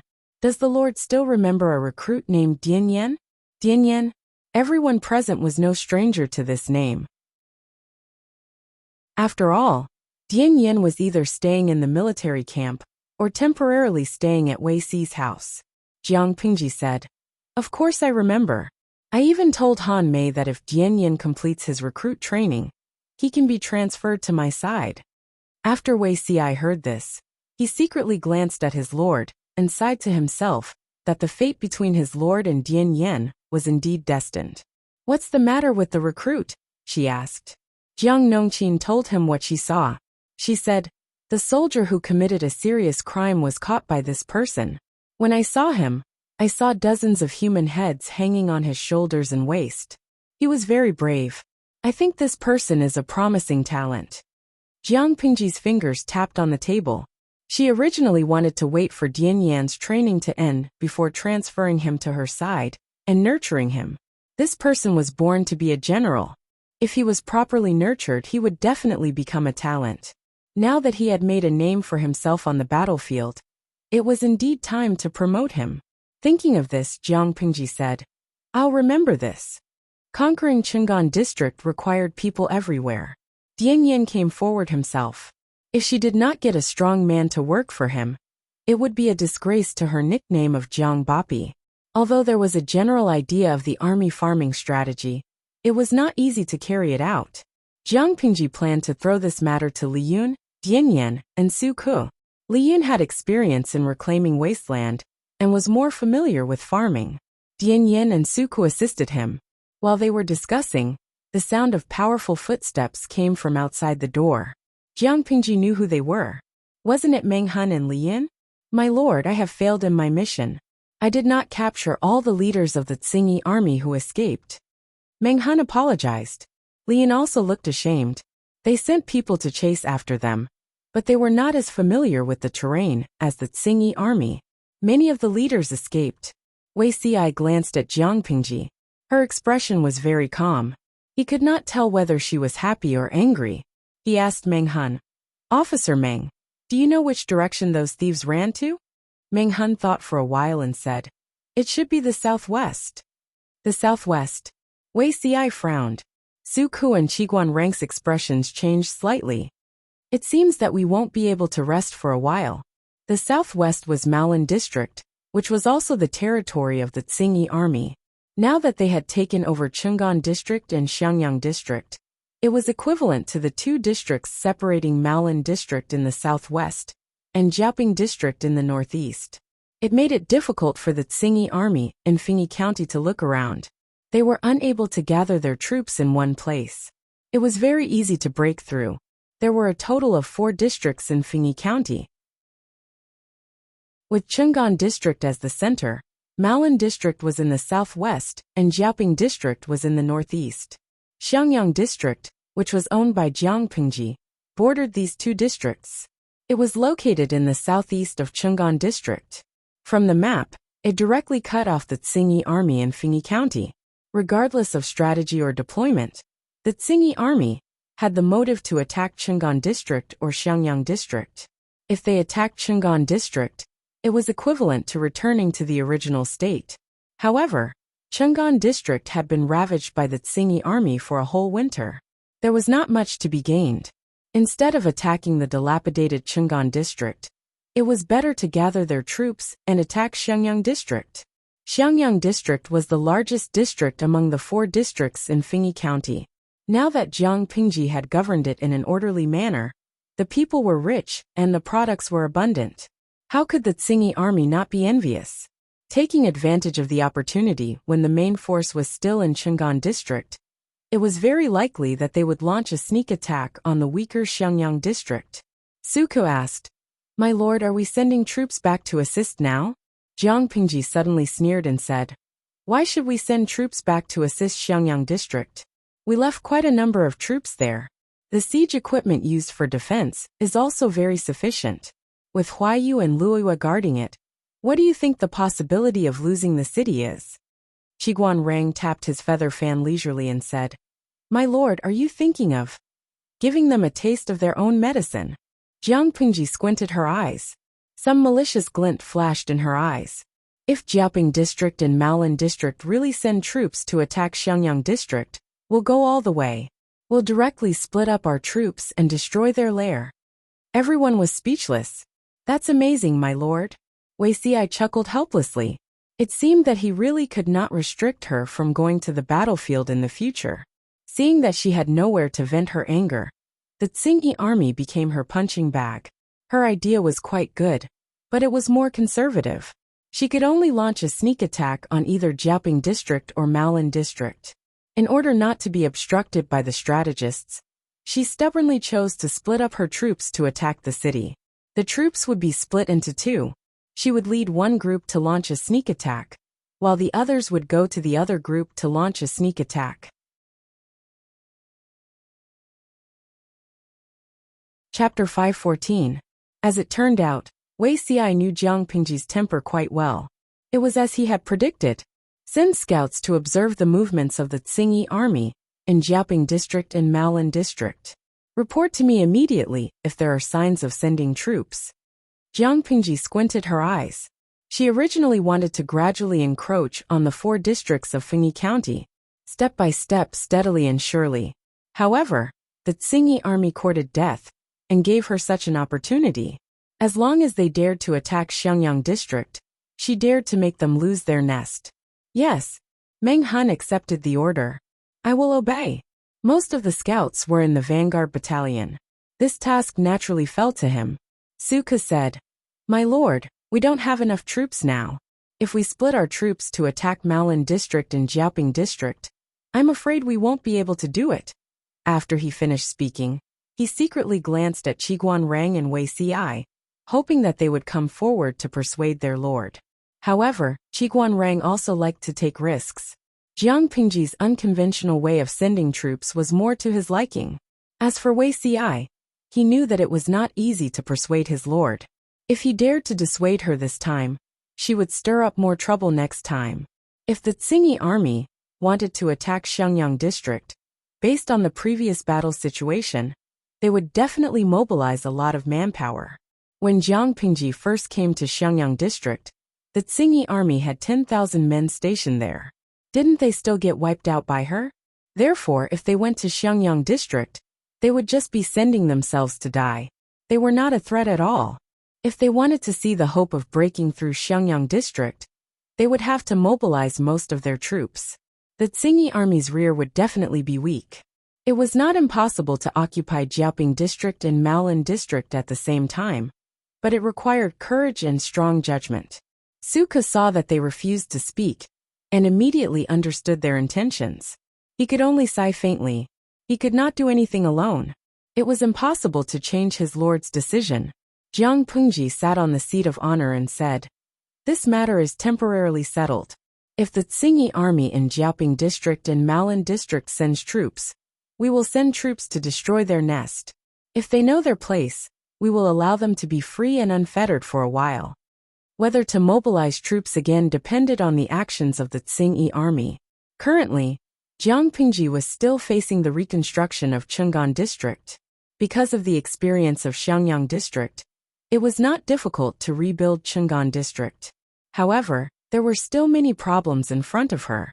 The biggest problem was the people of Chang'an District. Because of the Tsingy army's wanton disturbance, the young people who could escape had already thought of a way to escape. Now most of the people who remained in the city were old, weak, sick and disabled. Each of them was emaciated and sallow from hunger. Every household's rice jar had no stored food. Even if they had stored food, they did not dare to light a fire to cook. They were afraid that the smoke from the chimney would cause the Tsingy army to plunder. They could only soak the uncooked rice in clear water and soften it slightly before eating it raw.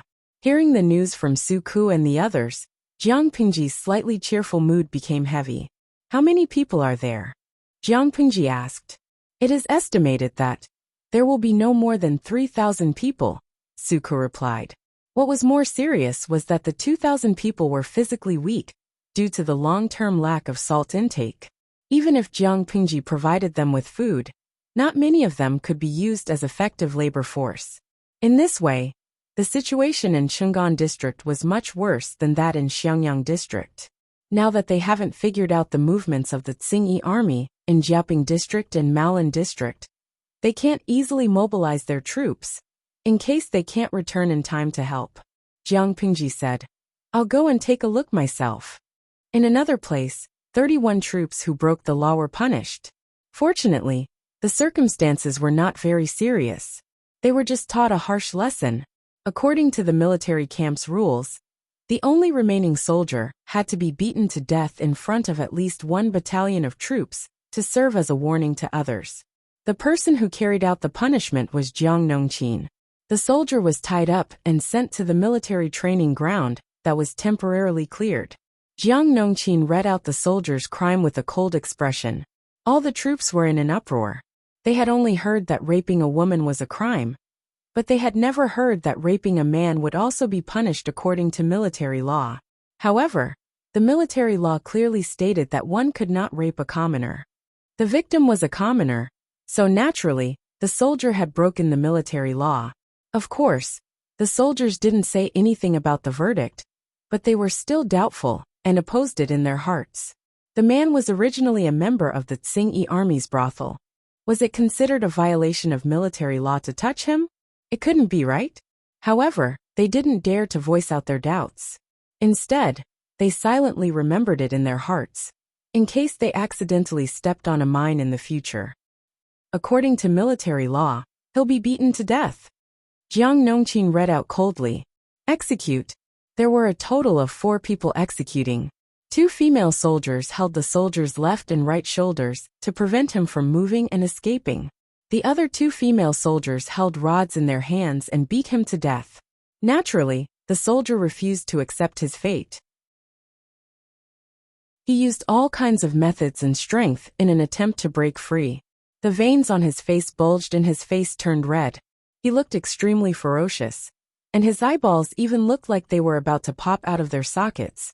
The heavy rods carried a huge force and smashed on his body.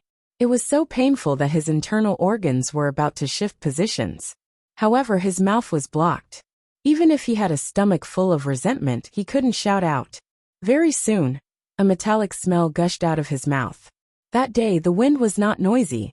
The military training ground was silent. The soldiers of the entire battalion were ghastly pale. They were so frightened that they didn't even dare to take a deep breath. They watched helplessly as the soldier struggled violently until he was on the verge of death. Finally, he stopped breathing. The area from his back to his buttocks was already rotten, revealing his broken bones. The 4 female soldiers who were executing the execution still looked sullen. They weren't shocked by the scene in front of them at all. Seeing that the soldier had breathed his last, one of them released the hand that was restraining his shoulder. She raised her hand to check his breath and pulse. The female soldier said to Jiang Nongqin, who was watching the execution, "The execution is over. The criminal is dead."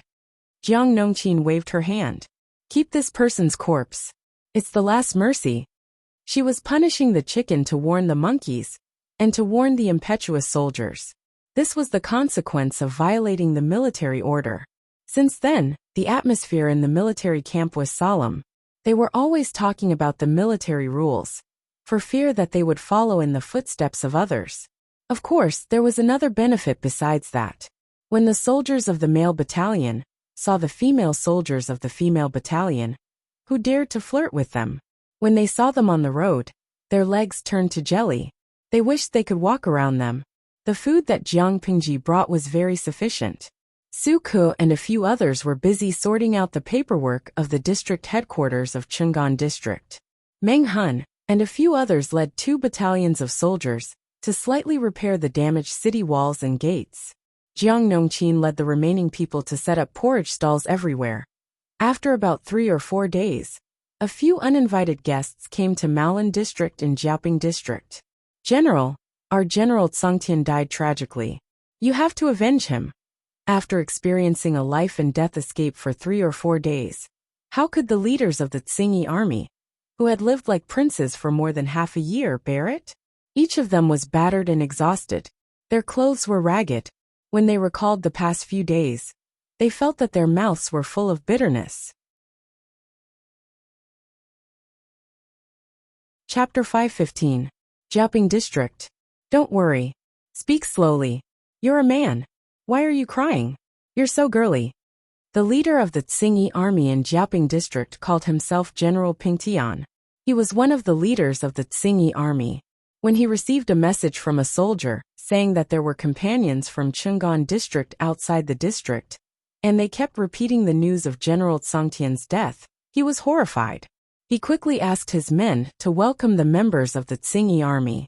At first glance, they were really General Tsangtian's subordinates. General Ping Tian thought about it and hurriedly asked these people about the details of General Tsangtian's death.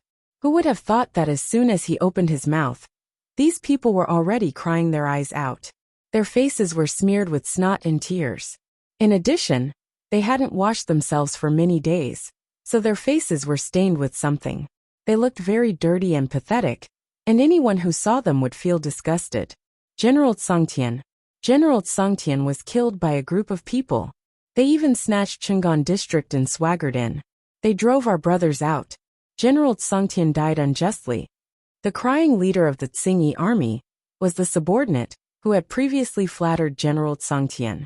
In order to escape, he could not bear to leave the good days of the Tsingyi army, so he could only seek refuge with his accomplice.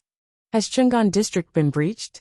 Hearing the news, General Ping Tian of Jiaoping District was frightened. He hurriedly asked for details. Brother, don't cry. Tell me first, which bastard killed Brother Tsangtian? How many people did he bring? Chungan District was very close to Jiaoping District. It would only take a little more than a day to reach there on foot. Since the enemy had conquered Chungan District, it was hard to guarantee that they would not target Jiaoping District. If they turned around and waved their troops, he had to at least know the details of the enemy and be mentally prepared. Hearing General Ping Tian's concern, the leaders of the Tsingyi army, who had abandoned General Tsangtian's corpse and fled, cried even more sadly. They held the only emotional card firmly, hoping to get a good position here with the little favor left by General Tsangtian. They miserably described Jiang Pingji and her men as particularly abominable. They tried their best to beautify General Tsangtian's noble image, and described how the general sacrificed himself for others to delay the invading army, so that his brothers could have precious time to escape. Hearing these compliments, General Ping Tian secretly curled his lips in disdain. According to his understanding of General Tsangtian, how could he not know his temperament?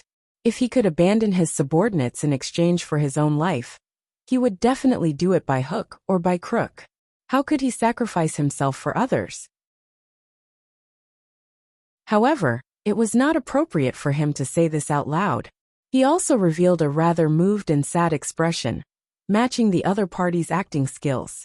After a long time, General Ping Tian finally found out who had conquered Chungan District. Xiangyang District. This is not easy. That's a tough nut to crack. No one has been able to crack it for half a year. The Tsingyi army only knows how to plunder. How would they know how to build? No matter how good the cards were, when they fell into their hands, they could only play out the worst situation. Chungan District had been destroyed to such an extent that they were so poor that they couldn't even find a grain of rice. General Ping Tian knew how to restrain himself. He did not drive the people of Jiaoping District to a dead end in one go. However, he still took advantage of them from time to time and plundered them again and again. The people were miserable, and there were often people who wanted to escape. General Ping Tian did not know about other things, but he knew that there were no commoners in the district city. There was only the Tsingyi army left. In that case, how could he still be considered a general? Therefore, he cracked down on any attempt to escape and captured all the commoners who had escaped. However, life forced the commoners. Even if they risked being killed by the Tsingyi army, there were still commoners who tried to escape. In the face of this phenomenon, General Ping Tian was of course so angry that he gritted his teeth. At the same time, he was even more envious of the nearby Xiangyang district. However, the district city was as tough as a tortoise's shell. It was not easy to go anywhere. Hearing that Xiangyang district had taken the initiative to attack Chungan district, General Ping Tian was extremely flustered. Do you know how many people they brought to Chungan district? General Ping Tian was secretly anxious. He was afraid that Jiang Pingji's next target would be him. He had not enjoyed the prestige of being a general enough. About 6 or 7,000, maybe a lot more than that. The leader of the Tsingy army answered cautiously. Of course, he did not know the exact number. He only guessed based on his feelings. How could there be a small number of people if they could conquer Chang'an district so easily? Little did he know that it was precisely his nonsense that made General Pingtian develop greedy thoughts that he should not have. 6 or 7,000, General Pingtian asked in surprise. Are you sure there are so many? There should be. There are too many thieves, so I can't distinguish them at the moment. The leader of the Tsingy army secretly pinched the corner of his clothes. He was extremely nervous. 6 or 7,000. The total number of troops in Xiangyang district is less than 10,000. General Pingtian's heart trembled. A bold idea shrouded his heart. He was so excited that he could not even hold his things steadily. If the people in Xiangyang district really sent 6 or 7,000 troops to attack Chang'an district, it meant that there were at most 3 or 4,000 troops guarding Xiangyang district. It would be a fool's dream if they wanted to defend the huge Xiangyang district with such a small number of troops. Perhaps he could take advantage of it. General Pingtian was very clear about the situation in Chang'an district. It was a super big mess. It could definitely entangle Jiang Pingji and the others, so that they would have no time to take care of the situation in Xiangyang district. In this way, the rear of Xiangyang district would be empty. However, thinking of the losses that the Tsingy army suffered in Xiangyang district last year, General Pingtian did not dare to let his guard down. If he wanted to conquer the city as soon as possible, he had to have sufficient troops. Taking advantage of the fact that the rear of Xiangyang district was empty, and the main force was delayed by Chang'an district, he could take a gamble. Even if those people reacted, Xiangyang district would have already changed hands. When the main force rushed to the city, it would be of no help. Thinking of this, General Pingtian's heart was burning. Originally, he only wanted to take 60% of the troops to raid Xiangyang district. But now he could not wait to take all the troops away and conquer Xiangyang district as soon as possible. He could not help but think of the shocked and resentful expression of Jiang Pingji's main force. Thinking of this, he comforted General Tsangtian's old subordinates with a gentle voice. He was in a good mood. Although General Pingtian looked down on General Tsangtian's fat body and stupid brain, he also wanted to annex the old subordinates left behind by General Tsangtian. No matter how small a mosquito was, it was still meat. If he could absorb the Tsingy army that was under General Tsangtian's control, his power could expand again. General Pingtian asked, "Apart from you, are there any other brothers who survived?" The leader of the Tsingy army answered miserably. Only a few hundred brothers were lucky enough to escape. The rest were all killed. Some of them fled to Jiaoping district, while the rest fled to Maolin district. General Pingtian was shocked. He was afraid that the Tsingy army in Maolin district would also think that Xiangyang district was empty and run to take advantage of the situation. A sense of crisis arose. He patted the shoulder of General Tsangtian's old subordinate and said indignantly, "General Tsangtian and I were comrades. He was killed by the traitors. How can I not avenge him as a brother? Don't worry. I'll summon the troops and destroy the traitor's lair."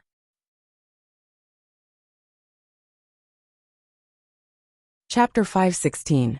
Not long after, the scouts who were paying close attention to the activities of the two counties sent news that the two counties were in the midst of organizing their troops. Hearing that, Jiang Pingji smiled slyly and proudly. If she did not make the Tsingy army lose everything, she would write her name backwards. "Assemble the troops and count the soldiers," she said. "Summon the gentlemen and the lieutenants." Just as Wei Ci thought, Jiang Pingji planned to split her troops into two groups. One group would launch a sneak attack on Jiaoping district, while the other group would launch a sneak attack on Maolin district. After conquering the two districts, they would assemble their troops and rush back to Xiangyang district. They would coordinate from the inside and the outside to outflank the Tsingy army's rear. They dared to lay their hands on her property. If she did not teach the Tsingy army a lesson, they would really think that she was a pushover. Jiang Pingji already had a draft in her mind on how to divide the troops. Jiang Pingji planned to leave 1,500 to guard Chang'an district. She would lead 1,500 elites to launch a surprise attack on Jiaoping district, and the remaining troops would launch a sneak attack on Maolin district. What they were fighting for now was the time difference. The sooner the better, the higher the chance of victory. Zixiao, you're not feeling well. It's not suitable for you to rush over in a short period of time. You and Officer Meng will lead these 1,500 soldiers to guard Chang'an district.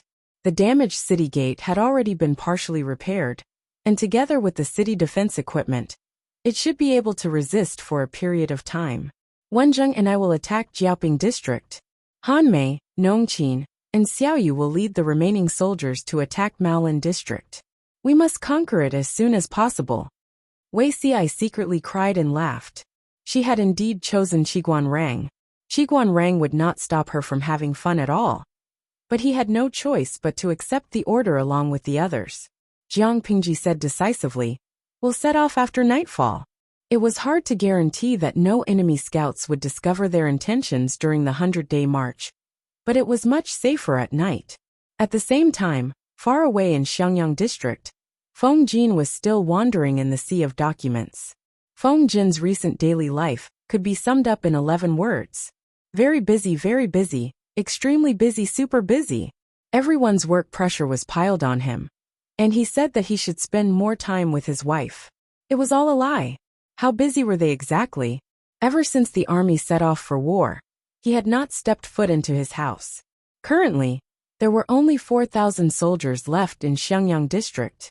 Although it was not considered a shortage, if there was a heavy pressure on the border, these 4,000 people would not be enough. Fortunately, his lord still had some conscience. What conscience? She did not drag Zhang Ping, the treasurer of Xiangyang district, along with her. The carpentry workshop that Zhang Ping was in charge of could produce all kinds of siege and defense weapons. These things could give Xiangyang district more confidence. Under Feng Jin's instructions, Zhang Ping got the woodworking workshop to manufacture all kinds of defensive equipment urgently. He wished he could arm the entire Xiangyang district to the teeth. Of course, from Zhang Ping's point of view, with their current level of equipment, even their teeth were made of cast iron. Feng Jin was so busy that he could not see his wife, but his wife could come and see him. She was even carrying Changsheng, who could speak clearly, in her arms. "Daddy! Daddy! Hug!" When Changsheng saw her father, whom she had not seen for a few days, she excitedly asked for a hug. Feng Jin rubbed his sore eyes to make sure that his ears and eyes were not hallucinating. He really heard his daughter's call, and also saw his wife and daughter standing at the entrance of the government office, hesitating and not daring to approach. Seeing that Wei Jingxian was worried, Feng Jin said to her, "Come in, there are no important documents here." He raised his hand to catch his daughter, who had become a ton heavier. Before he could sigh, Changsheng stepped on his thigh and kissed him. "Don't kiss me, don't kiss me. Doesn't this girl find it dirty?" Feng Jin had been staying up late for several days. He slept less than 2 hours every day, and was so busy that he did not have the time to wash up. He looked a little embarrassed. His daughter kissed him immediately, afraid that she would get dirty. "Daddy." Changsheng was despised. She tilted her head in confusion. His daughter was still young. Feng Jin did not know how to explain. He could only look at Wei Jingxian for help. His wife was still the best. She understood his predicament, and reached out to carry his daughter back. She said gently, "Daddy is tired. Don't disturb him." Changsheng lay in Wei Jingxian's arms. Her big watery eyes were like those of a fawn, which melted people's hearts. "Cool." Changsheng hugged her mother with both arms. Wei Jingxian glanced at the table, and was shocked by the pile of documents on it. Why are there so many? Xiangyang district was only a district. Why were there so many documents that needed to be handled? In her impression, the district magistrates were very idle. They were either walking their birds and dogs every day, or spending their time in the mountains and rivers. They were so free and unfettered. Her husband only assisted Lanting. When Lanting went to war, her husband temporarily took over the official duties. Why was he so busy? Feng Jin rubbed his eyebrows and said, After the spring plowing, we still have to collect farm tools and cattle. These things have to be accounted for. Xiangyang District is considered a rare peaceful refuge in the north. Every day, refugees from all over want to enter the city. These people have to be settled. Many wealthy families have migrated here to seek refuge. They want to buy the good houses under the Lord's name. They have to deal with these. Currently, Xiangyang District was still under construction. It was becoming more and more prosperous. Seeing how clean and beautiful the newly built rental houses in the district headquarters were, many locals of Xiangyang District felt uncomfortable. They also wanted to rebuild their houses. However, if they wanted to rebuild, they had to pay for all the materials and labor costs themselves. It was not cheap. That kind of house could not be built with money. They still had to go through the procedures of the district headquarters. They had to approve the kiln to fire this batch of green bricks. They had to confirm the quantity of green bricks before they could start building the houses. In the end, they needed Feng Jin's signature and approval. Otherwise, they couldn't build the houses. Usually, a few people would share the workload. Now that he was the only one left to look after the house, it was naturally very tiring. Apart from these messy matters, there were also the local government affairs of Xiangyang District and various conflicts. They were trivial and troublesome. It was either conflicts about family affairs or disputes about the uneven distribution of land. Feng Jin really wanted to throw these matters to the women's department in the government office. However, the women's department was already crazy busy. As a man, he really couldn't bring himself to make things difficult for a group of young ladies. Wei Jingxian saw that her husband's eyes were bloodshot and his eye bags were dark. Her heart ached a little. She asked, "Are these documents very important?" Feng Jin was startled. His brain, which hadn't slept for a long time, reacted slowly. After a while, he understood the meaning of her words. "It's not important. It's just very trivial," Feng Jin said. Wei Jingxian thought about it. She reached out and took a portion of it. Then, she sorted the various documents according to their importance. Changxing stayed in her arms and squirmed restlessly. She raised her claws and grabbed her sleeve. She minded her own business and played with it. After eating the milk paste in the afternoon, Changxing lay on Wei Jingxian's thighs and slept with her limbs spread out. Her fat calves could hook onto the table. She was busy from noon to dusk. Only then did the mountain of bamboo slips slowly decrease. "Thank you, madam." Feng Jin rubbed the space between his eyebrows and smiled at Wei Jingxian. "Let's go home," Wei Jingxian said with a smile. Chapter 517. Mr. Feng, something bad has happened. Luoyu said. Feng Jin's heart skipped a beat. Just as he was about to carry the sleeping Changsheng, Luoyu's voice made him stop. "What happened?" "The Tsingy army in Malan District and Jiaoping District are going to attack us. It's less than half a day's journey." "What?" Feng Jin widened his eyes in shock. Why did the Tsingy army suddenly attack Xiangyang District? The Tsingy army in the two districts are still well behaved. Why did they suddenly attack Xiangyang District? Xiangyang District had sufficient troops and horses. The Tsingy army had tried a few times but failed. Why would they take the initiative to find trouble now? Could it be? Feng Jin's brain started to work again. He quickly figured out the crux of the matter. It was most likely that Chang'an District had been conquered. The other two districts thought that Xiangyang District was weak and wanted to take advantage of it. He secretly gritted his teeth. He couldn't continue following a lord who specialized in tricking her subordinates. Wei Jingxian's face paled. "Husband, were they preparing for another war?" "It's okay. Take Changxing home first. I can't go back for a few days. When Lanting comes back, I'll make her pay. You can't cheat me like this." He had said that he would stay behind to accompany his wife and child. But in the blink of an eye, he had caused such a huge mess. Feng Jin got up and strode out of the government office. Wei Jingxian let out a long sigh. She lowered her head to look at her daughter, who had just woken up with a start. She felt terrible, but there was nothing she could do. In this chaotic world, it was impossible not to be disturbed by wars. He lowered his head and kissed his daughter's brow. He whispered, "Changsheng, let's go home and wait for your father to return." There was still half a day's journey before the arrival of the Tsingyi army. Xiangyang district still had plenty of time to prepare. Feng Jin inquired about the number of guards and defensive equipment at each city gate, and his heart calmed down a little. Fortunately, the city defense equipment was ready. If it was a night battle and a sneak attack, the Tsingyi army would not be able to return. Feng Jin usually gave people the impression that he was a dignified gentleman. It was rare to see him angry. If people thought that he was a kind person because of this, they would be making a big mistake. Anyone who dared to lay their hands on Xiangyang district, he would make them pay a painful price. He and Luo Yu inspected the city walls, and only after ensuring that there were no problems did they feel relieved to leave the city walls. Feng Jin said in a low voice, "The two troops of the Tsingyi army are attacking in different directions. According to the scouts' reports, there's a certain difference in the time of arrival. Tell the soldiers on both sides of the city gates to keep a close watch and not let their guard down. We have to hold on for at least 5 days. This is going to be a tough battle." Luo Yu nodded as he listened. He had no objections to Feng Jin's arrangement. After a while, Feng Jin suddenly said, "Oh right, after nightfall, no matter who it is, the city gate must not be opened." Luo Yu's heart tightened. These words had a profound meaning. Could it be? "What you mean is that there are spies from the Tsingyi army in the city?" Luo Yu asked. Feng Jin frowned and said, "That's hard to say. After all, when we first entered Xiangyang, we captured many members of the Tsingyi army. It's hard to guarantee that the former members of the Tsingyi army are not related to those enemies.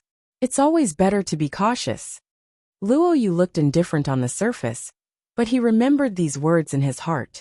The current Xiangyang district was a paradise in troubled times that they had poured their blood, sweat, and tears into for half a year. No one was allowed to covet it. Even if he felt that the members of the Tsingyi army who had surrendered were completely loyal and would not rebel, nothing was absolute. It was better to be cautious. "I understand. I'll definitely pass this message to the guards at each city gate." In order to ensure that the soldiers had sufficient energy, they changed shifts every 2 hours after nightfall to ensure that everyone was full of energy. In the dark night, torches were lit on the city walls of Xiangyang district, like the only light in the world. Jiaoping district was the closest to Xiangyang district. It would only take them a day and a half if they traveled at full speed. It was already late at night when they arrived. One of the minions said, "General, it seems that the security in Xiangyang district is quite strict." General Pingtian rode a tall and strong horse. This time, he brought more than 5,000 members of the Tsingyi army with him. Each of them was an elite. Those who stayed in Jiaoping district were old and weak. They were not suitable for long-distance raids. If he brought them along, they would definitely slow down the pace of the army. If it's not strict, why do you think this fat piece of meat hasn't been taken away? General Pingtian's heart skipped a beat.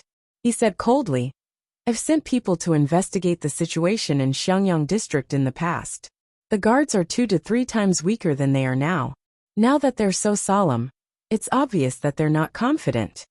The more weak they were, the more they had to pretend to be powerful." General Pingtian was even more confident. The minions flattered him. General is unparalleled in wisdom. No matter how hard Xiangyang district tries to hide, it can't hide from your sharp eyes. General Pingtian snorted. However, the minions had a sweet tongue, so he flattered him very much. "Let's wait a little longer. We'll launch a surprise attack with a rocket at midnight." General Pingtian was different from the other leaders of the Tsingyi army. Not only did he like to plunder money and beauties, but he also liked to organize various weapons. For example, a rocket was an arrow that was pierced with a coarse cloth dyed with oil, and then shot out with a bow. Once it pierced into the flesh, the wound would easily fester and become infected. He wanted to launch a surprise attack and catch the other party off guard, but he did not know that Xiangyang district was already prepared. Was it a big deal to have a rocket? The night was dark. Feng Jin seized the opportunity to sleep for a few hours. At midnight, the minions woke him up as ordered. "How's the situation at the north and west gates? Are there any signs of the enemy?" Feng Jin took the wet cloth from the minions and wiped his face casually. The cold water stains and the night breeze dispelled his remaining sleepiness. He could not help but shiver, and his mind was completely awake. The minions replied, "Sir, there are no signs of the enemy at the north and west gates." Feng Jin took a deep breath and said, "Don't let your guard down." Everyone in the Tsingyi army had different degrees of night blindness. It was difficult for them to see things at night, but it did not mean that they could not launch a night attack. The torches at the city gates were burning fiercely. They could be seen from afar. It was the best guiding light for the Tsingyi army. Many soldiers were also informed that there might be a surprise attack by the enemy tonight. All of them were on high alert. It was late at night. This was the time when the people slept the most. Even the Tsingyi army, who was lying in ambush, could not help but rub their eyes. At this moment, a member of the Tsingyi army with excellent eyesight saw that the soldiers on the city walls were already yawning sleepily. It seemed that they could not open their eyes. He immediately said to General Pingtian in surprise, "General, it's almost time." The grass outside the city was lush. It was an excellent cover for the Tsingyi army. They slowly approached the city walls. They were less than 300 meters away, but the soldiers on the city walls still did not find any traces of them. General Pingtian was overjoyed. He ordered, "Launch the rocket."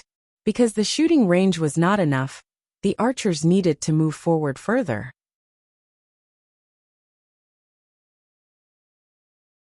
Chapter 518.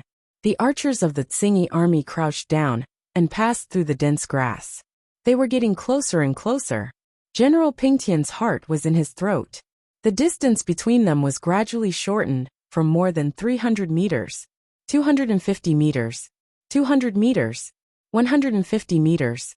After all, ordinary bows and arrows were not improved crossbows. Not everyone could draw a heavy bow with a longer shooting range. It could be said that this archer troop of more than 100 people was General Pingtian's flesh and blood. He would be heartbroken if even one of them was gone.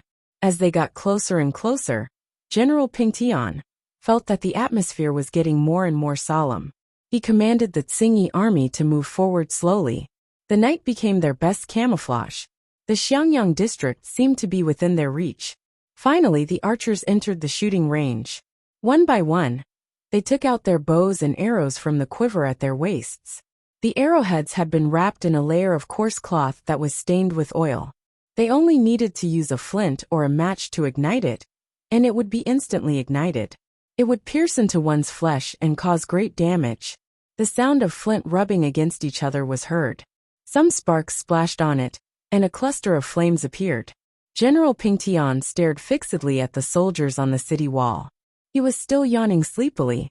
At that moment, the archers had already drawn their bows and aimed at them. He shouted in a low voice, "Shoot!"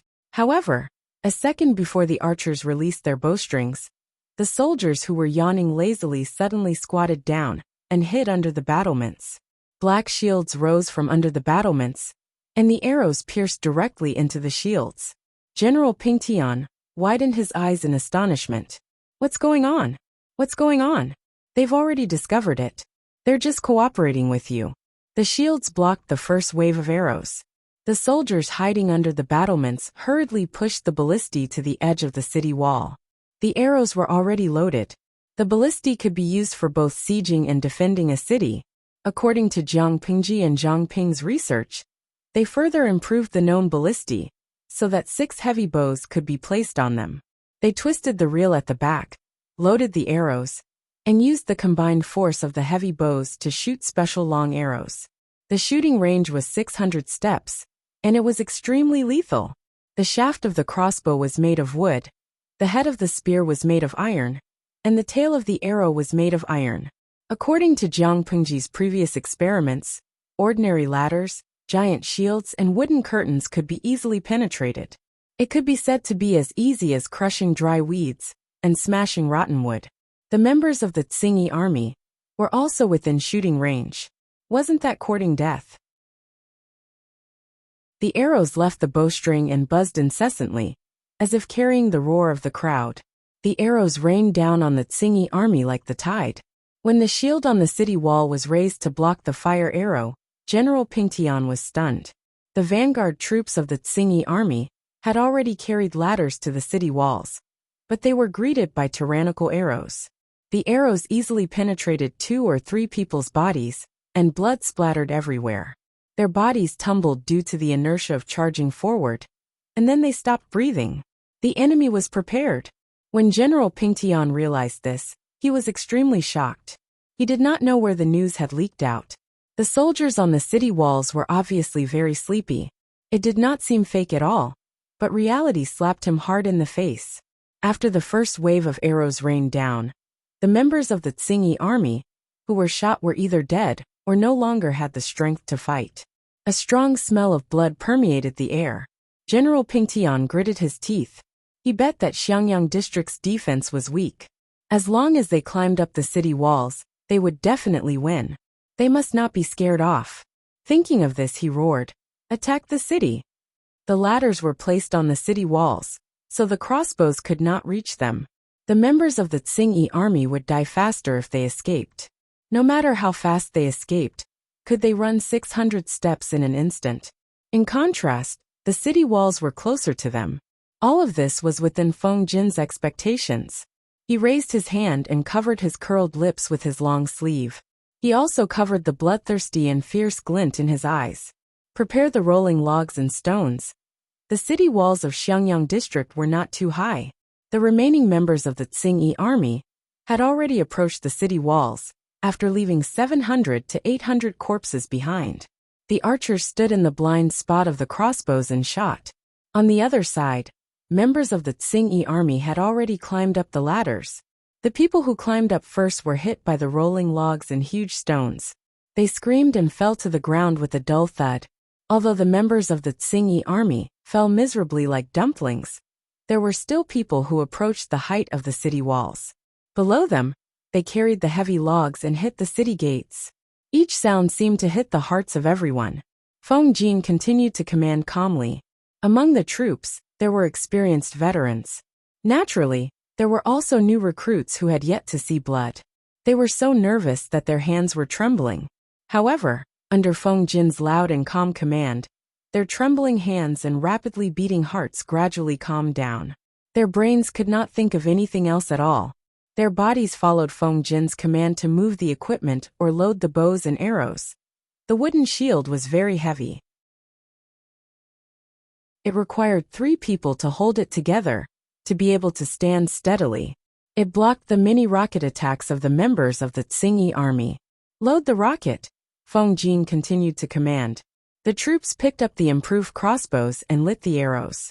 It was indeed difficult to move the crossbows, but it did not mean that they could not fight back. They would give them a taste of their own medicine. The rocket carried flames and pierced through the dark night sky. It pierced the members of the Tsingyi army, who were climbing the ladder, and successfully pushed a group of people down. "Sir, the pressure at the city gates is getting stronger and stronger." Luoyue, who was dressed in armor, ran up from below the city with a ghastly pale face. Feng Jin said, "It's okay. Continue." There was more than one group of members of the Tsingyi army attacking Xiangyang district. There was another group. As long as the city defense weapons were not exhausted, it was impossible for these people to climb the city walls. There was no doubt about the penetrating power of the improved crossbows. Coupled with the lethality of the rocket, almost every member of the Tsingyi army who fell from the ladder did not have a chance to wake up. It was not only because the rocket penetrated their bodies, there was another important reason. Their companions stepped on their bodies to climb up the ladder. Even if their corpses were not completely dead, they were trampled into meat paste by these feet. Feng Jin continued to command the troops guarding the city. Everything was in order. Compared to the casualties at the bottom, the troops guarding the city were at most slightly injured. The logs below were still trying hard to hit the city gates. General Pingtian's face was already ghastly pale and black. The city gates could not be climbed up, and the city walls could not be broken. Could it be that the military strength of Xiangyang district was not as few as he thought? His firm heart had begun to waver. However, he had no way out now. If he retreated at that moment, he would definitely be annexed by the nearby Tsingyi army. In serious cases, he might even lose his life. There was no possibility of him turning back now. He could only bite the bullet and go forward. At that moment, he hoped that the Tsingyi army in Malan district would attack Xiangyang district. In that case, the chances of winning would be greatly increased. The sound of hitting the city gates continued. Not only were there soldiers resisting inside the city gates, but there were also thick and heavy green bricks. Yes, Feng Jin had moved tens of thousands of green bricks produced from the brick kiln to the city gates to block them. Even if the Tsingyi army used all their strength, would they be able to break it open in a short time?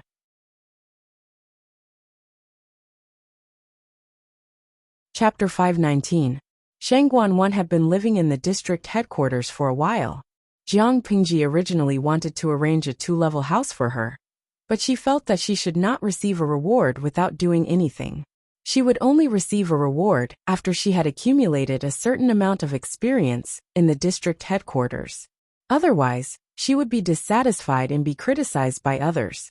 Jiang Pingji knew Shang Guanwan's stubbornness, so she did not insist. It was good for her to live in the district headquarters. At least no one dared to ignore Shang Guanwan. The girls in the government office dared not belittle or neglect her. With her background, she got the hang of the work in the government office quickly. The girls gradually admired her and acknowledged her as their superior. Because the army took many talents with them, the pressure in the government office suddenly increased. Shang Guanwan was busy until the 4th watch before she finished her work. She washed her face with the cold well water to wash away her sleepiness. She was barely awake. The Tsingyi army attacked wantonly. The soldiers were defending outside the city. Shang Guanwan was very worried, but she could not help much. She could only do the work at hand and try her best to reduce the administrative work. She planned to go back to her room to rest for a while. As she walked, she gently beat the sore spot on her neck with her fist. Halfway there, her sharp eyes saw a black shadow quickly drifting across the corridor, and her heart suddenly leaped into her throat. Who's there? Shang Guanwan secretly pulled out the short knife from her waist and looked in that direction vigilantly. After a while, the black shadow stopped and said to her, "Oh, it's Lady Shangguan." This voice, isn't it Sister Lanting's maid Takshu? Her tense nerves relaxed. Shang Guanwan sighed and said, "Oh, it's Sister Takshu. You scared me." She went forward and said, "Sister, are you getting up at night? Why didn't you light the lamp? It would be bad if you tripped, because you couldn't see clearly." Shang Guanwan opened the paper and found that Takshu was still carrying a lamp. She helped Takshu light the lamp. She knew it. How could she not light the lamp when she woke up in the middle of the night? It was probably blown out by the strong night wind. "Thank you, Lady Shangguan," Takshu said gently. "Did you just come back from the government office?" "Yes, there are too many trivial things in the government office. But thinking of the chaos outside, these things have become sweet burdens." Shang Guanwan felt that she had found a new self. Whether it was her job in the government office or practicing martial arts to strengthen her body, she was full of motivation and vitality. Takshu was still gentle. She held the lantern and said, "It's dark outside. Lady Shangguan, go back to your room and rest. You still have work to do tomorrow." Shang Guanwan's room was very close. She declined Takshu's attempt to give her the lantern, waved her hand, and returned to her room while yawning. Takshu stood rooted to the ground for a long time. It was not until Shang Guanwan opened the door and lit the candle in the room that she revealed a strange smile. She turned her back to Shang Guanwan's room, raised her hand to the side of the lantern, and gently blew on the candle inside, extinguishing the flame inside. If Shang Guanwan had looked more carefully and focused, she would probably have noticed Takshu's abnormality. The clothes she wore on the outside were obviously much larger and did not seem to fit her body properly. The lapels of her clothes were grayish-brown in color. Takshu quietly left the district headquarters and took off her clothes, revealing her grayish-brown clothes. This was the uniform of the female battalion. She folded up her outer clothes and placed them in a corner of the alley. She stood rooted to the ground for a while. She looked at the west and north gates in the distance, and a hint of ruthlessness flashed in her eyes. After a long time, her figure disappeared into the darkness and shadows. She did not go to the west and north gates, but to the south gate. At the moment, the battle on Feng Jin's side had already entered a state of bloodthirst. Occasionally, one or two members of the Tsingyi army would climb up the city walls. The soldiers would also work together to smack them down with their heavy shields. There were already several piles of corpses at the foot of the city walls. The Tsingyi army stepped on their corpses and climbed up, getting closer and closer to the city walls. Below them, the frequency of hitting the city gates became faster and faster. Every time they hit, a layer of wall dust would fall. Dozens of cracks had already appeared on the sturdy city gates. It looked like it was about to be smashed. General Pingtian secretly gritted his teeth. Is this gate made of copper and iron? It's already so rotten, but it still hasn't been knocked open? Finally, when the Tsingyi army was about to exhaust their strength, the city gates that could not bear the burden were finally scrapped. However, what blocked their way was a thick brick wall made of solid green bricks. There was no one behind the city gates to stop them. A group of soldiers were using green bricks to block the entrance. F***CKU, General Pingtian, could not help but curse when he saw the situation. On the city walls, Feng Jin ordered someone to bring the wolf's fang slap over. He planned to teach the Tsingyi army a lesson. Luoyue had already rushed to the south gate to guard. It was estimated that another group of Tsingyi army would arrive soon. Bring the wolf's fang slap. Feng Jin's voice was already hoarse. Even though he tried his best to shout loudly, he seemed especially weak in the midst of the battle cries. What was the wolf's fang slap? It was a rectangular object that was slightly flat. The surface was covered with sharp, thick, and long iron nails that were like wolf's teeth. There were buckles at the four corners, and they were hooked to the city walls with sliding ropes and pulleys. If the enemy intended to climb the city walls to attack, they could use the wolf's fang slap to hit them. With one slap, there would be dozens of bloody holes on the body.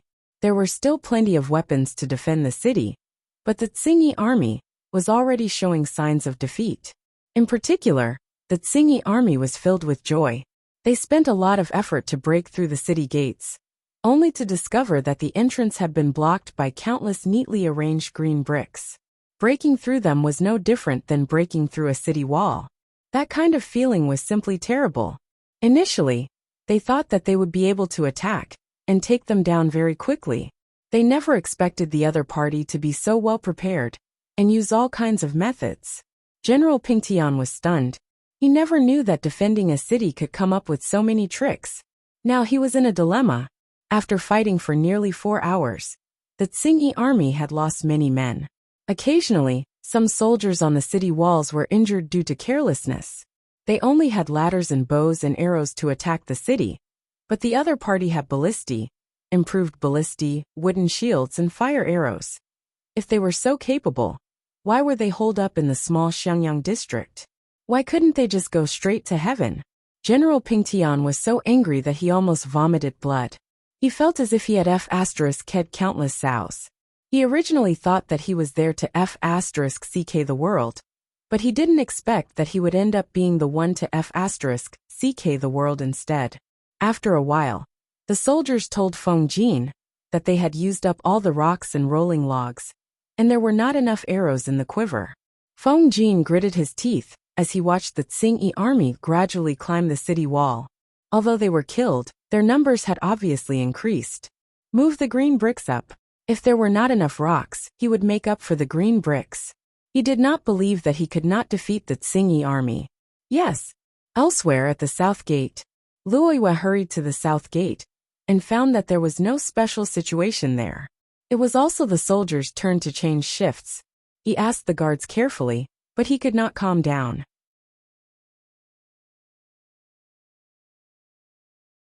Chapter 520. All was silent. There was a chill in the corner outside Xiangyang district that made one's hair stand on end. Takshu, who was dressed in a female battalion uniform, waited in the dark for a while. There was a rustling sound in the bushes in the distance. After a while, a short figure wrapped in a thick black cloth emerged from the bushes. This strange person was abnormally short. When he stood up, he was only a head taller than the lush bushes outside the city. If he bent down and hid in the bushes, he would not be seen at all. The person groped his way to Taksha's position and made a strange chuckle. The person made a hoarse and piercing voice and said in a peculiar tone, "You're more precious than the princess in the palace. It's so hard to see you." Taksha was initially leaning against the corner of the city wall. When she saw the person approaching, she put down her arms and threw a parcel at him. "Here's what you want. Take it and get lost." Taksha threw the parcel into the man's arms and was about to leave. "Wait, little lady." The short man chuckled and asked in a strange voice, "I heard that Xiangyang district has countless riches. Even the priceless colored glaze wares come from here. You've been serving that young master personally for so many years. Don't tell me you don't even know the slightest bit of information? You send back useless things every time. Are you trying to get rid of a beggar?" Taksha glanced sideways and looked down at the man coldly. She said, "I've always ignored beggars. If they dare to pester me, they'll definitely die a horrible death. Tell me, if you're a beggar, how would I get rid of you? I'm just a lowly servant by her side. I can't enter places like the study, let alone get anything useful. I've tried my best." The man saw that Taksha was a little angry and quickly comforted her. "Don't be angry, little lady. I'm only saying this because I have no other choice. You know that you haven't sent back much useful information all these years. The higher-ups are already angry. If you continue to slack, both you and I will have to bear the consequences. I don't think you want your beautiful sister to enter that kind of place and be defiled, right?" Taksha sneered and said coldly, "You're really useless. You keep threatening and using the same trick." The man chuckled and shamelessly admitted, "It doesn't matter if the technique is old or not, as long as it works. I heard that Lu Shi treats you very well. In the future, he can take you in as a concubine. If you can give birth to a son or a daughter, considering the relationship between master and servant, your life will be good. I only have a handle on your sister now. If I don't hold on to her tightly, with your intelligence, why would you risk your life for me?" Taksha revealed a disgusted expression and lowered her head. She seemed to be thinking about what the other party had said, and was deliberating about something. The man continued, "Forget it. I heard that the glazed artifact is extremely precious. It belonged to the Marquis of Guanyi Sugong. Even mortals can't get their hands on it. Now, it's all been bought by the barbarians of the northern borderline, with a huge sum of money. I'm not begging you to get me the colored glaze, but you have to find a way to get me the way to make the green brick. Don't tell me that you can't even do this after serving Lu Shi for so many years." Takshu pursed her lips, and there was a look of struggle in her eyes. It was as if she was fighting with herself. After a while she said, "I'll try my best, but I can't guarantee that I'll be able to get it. You know that Lu Shi is extremely vigilant. Apart from herself, she doesn't trust anyone. Even I can't know all her secrets. The way to make the green brick is probably hidden in a secret place by her. I can only say that I'll try my best. How about this, come back in half a year?" "Half a year?" The man's voice suddenly rose. Taksha sneered. "Half a year is already very stressful.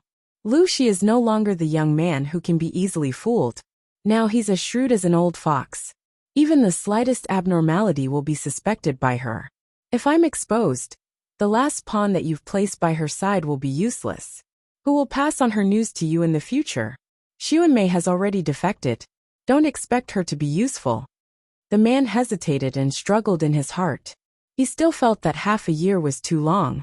Taksha continued, "She brings me with her wherever she goes now, and the county residence is usually strictly guarded. If she hadn't gone to war this time, how could I have found a chance to contact you? Half a year is stressful enough. If you think it's too long, get yourself another pawn." The man was almost choked by Taksha's words. If it was so easy to place pawns, why were there only Takshu and Xuanmei after so many years? Xuanmei had hugged Lu Shi's thigh a long time ago and remarried.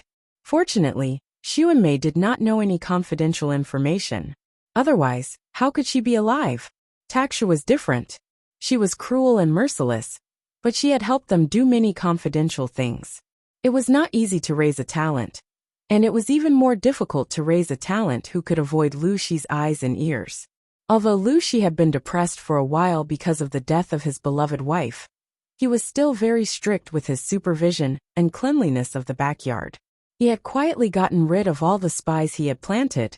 One by one, they had died a miserable death. His methods of killing were extremely cruel. He had clearly vented his anger over his wife's death on these spies. Even when Lu Shi went to Hu County, the Lu residence was still guarded by Gu Zhen and Bai Dai. It was still watertight. He had spent a lot of effort to protect these two pawns. He was not willing to give up on Takshu now. The man said, "All right, I'll give you half a year. You must get the method to make the blue brick." Takshu nodded. Her cold expression became a little more gentle. In the end, she asked hesitantly, "How is my sister doing now?" The man said unhappily, "She's not much worse than the Empress's life. She's doing well." "That's good." Takshu heaved a sigh of relief.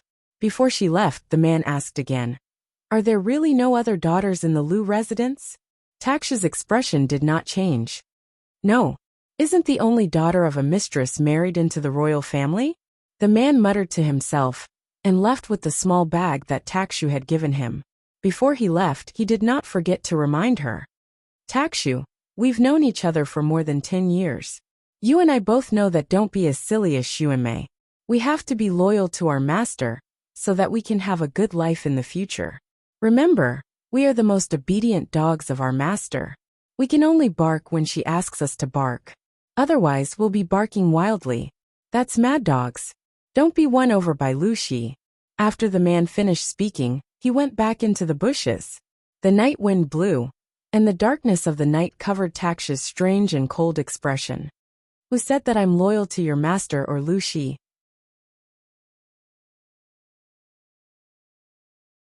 Chapter 521.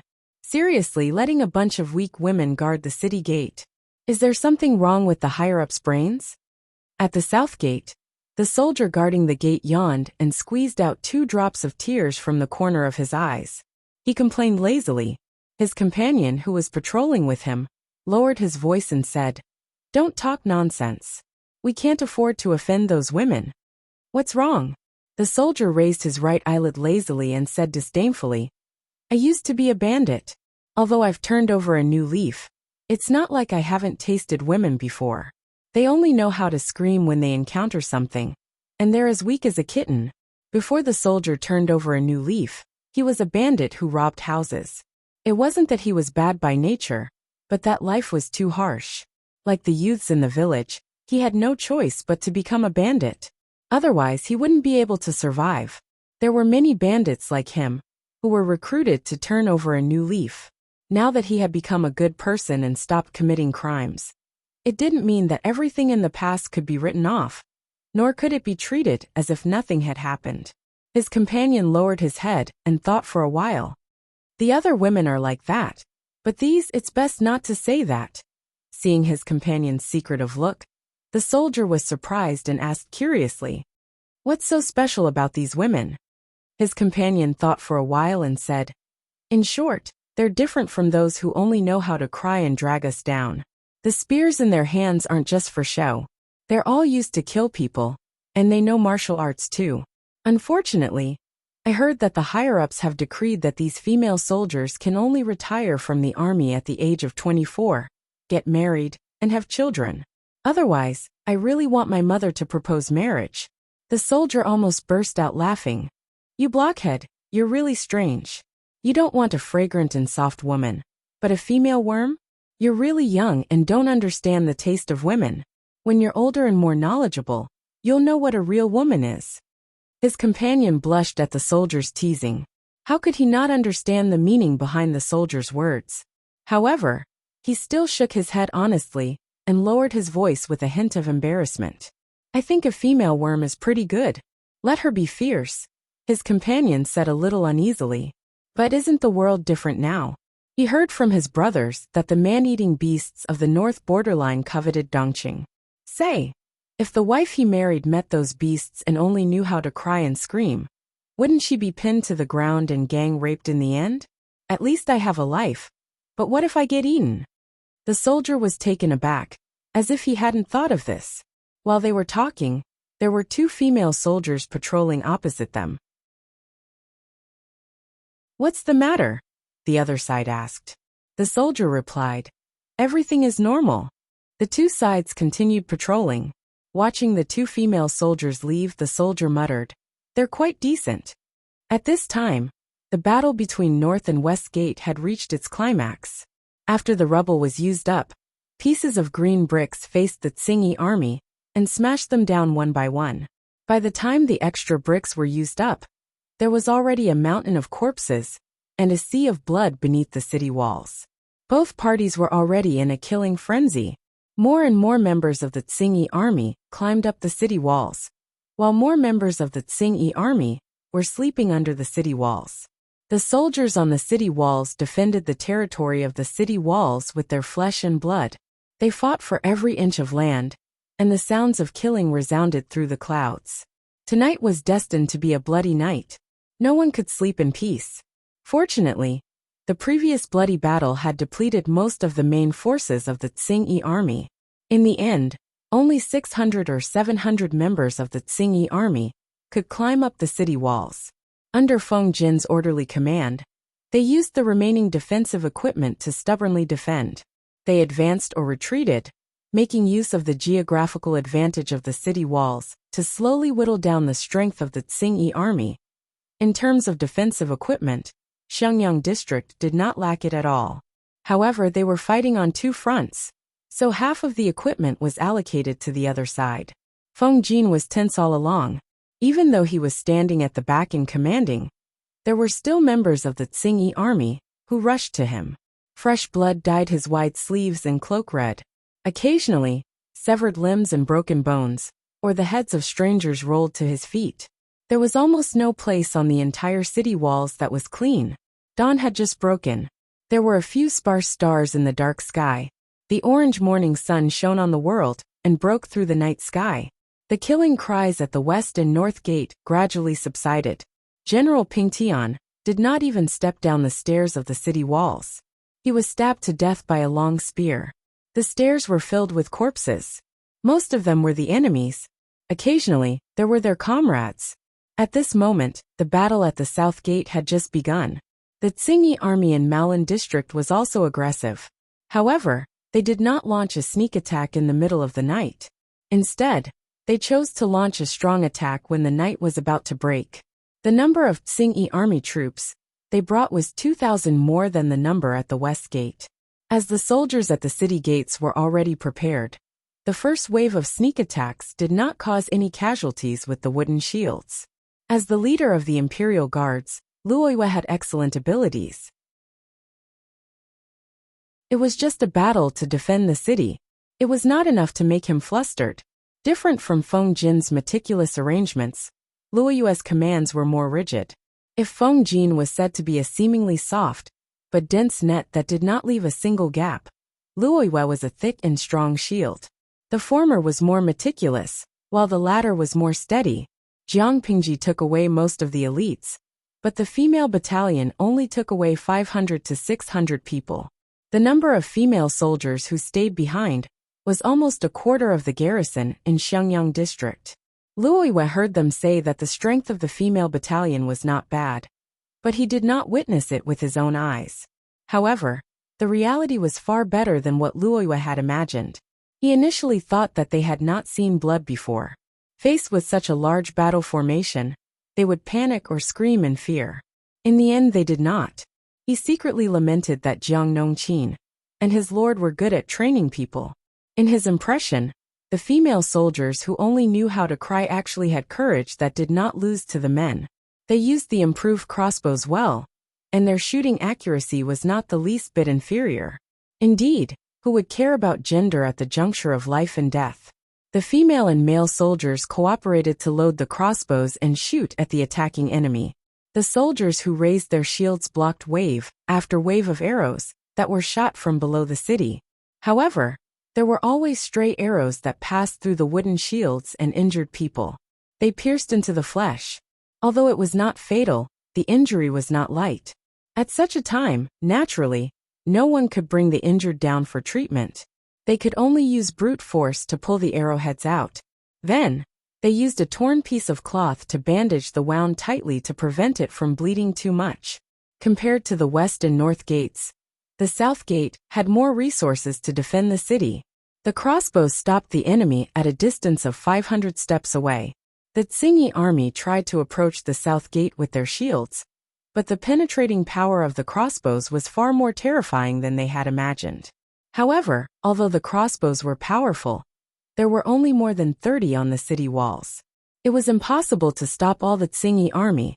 Finally, they abandoned hundreds of corpses and finally approached the blind spot of the crossbows.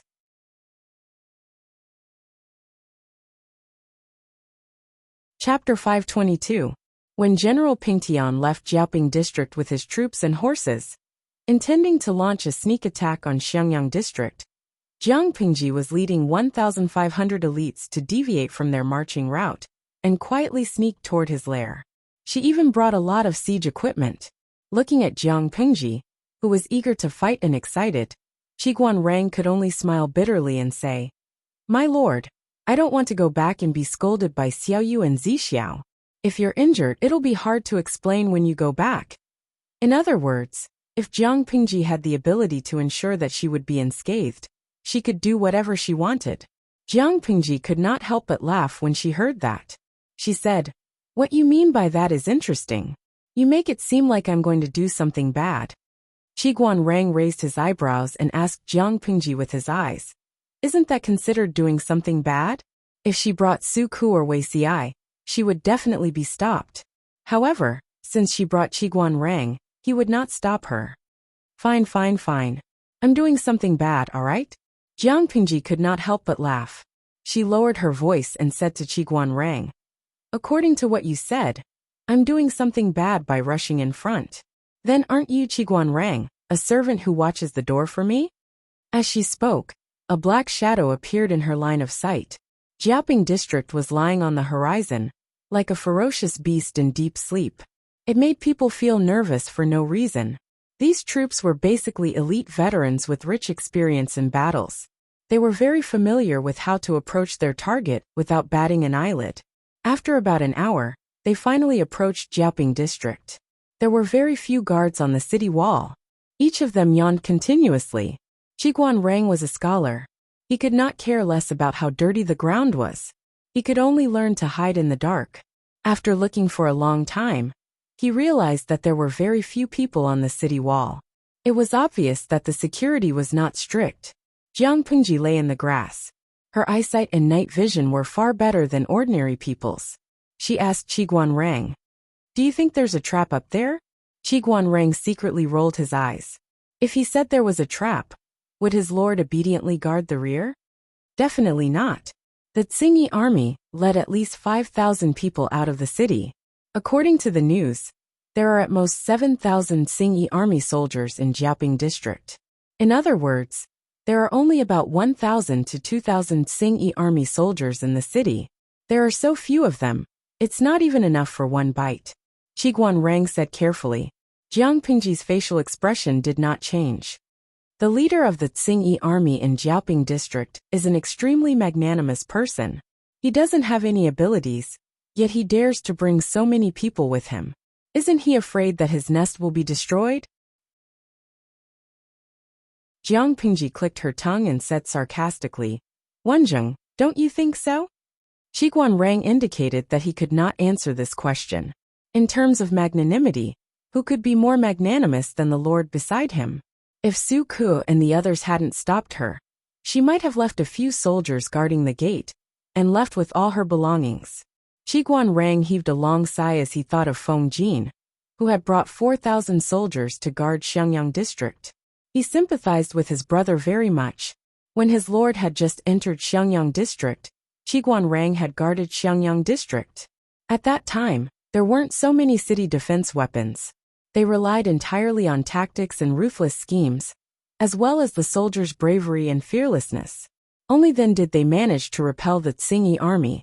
Of course, if the Tsingy army had enough rations at that time, Xiangyang district would probably be destroyed. Therefore, as someone who had been through it, Qiguan Rang could completely understand the feeling of being bullied and wanting to curse at the same time. It felt extremely good.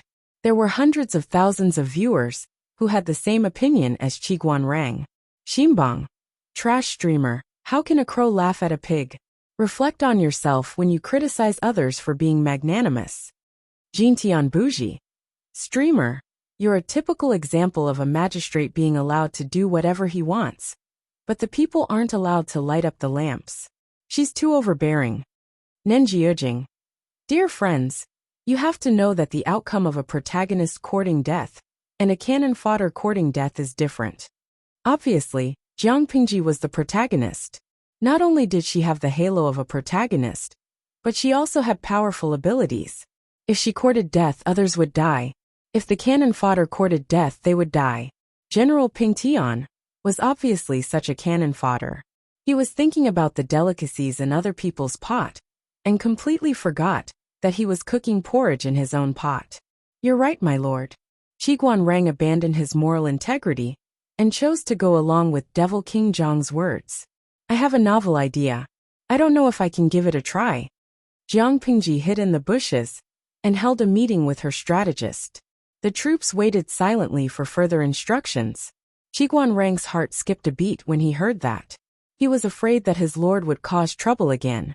If anything happened to her, he was really afraid that Su Ku and Wei Ci would kill him when he returned. Su Ku was still alright as he was somewhat honest, but Wei Ci was weak and black-hearted. Qiguan Rang really did not want to offend him. What idea? Qiguan Rang asked. Jiang Pingji waved her hand and said to him, Come closer and listen carefully. After listening, Qiguan Rang felt that he had opened the door to a new world. It turned out that attacking a city could be done this way. How dirty was his lord's heart? Even the mother river of Dongqing could not wash it clean, okay? On the other side, Li Yin, Su Ku, and the others led the remaining 2,000 troops to Maolin district at top speed. Along the way, no one dared to talk or joke around. Most of the troops were trained to march a short distance with heavy loads. Apart from Su Ku, who was a scholar and could not bear it, the rest of them looked alright. What was surprising was that the hundreds of female troops who were thought to be left behind followed closely, but their faces were pale. In comparison, Su Ku, who was panting while riding a horse, was the most useless in the entire army.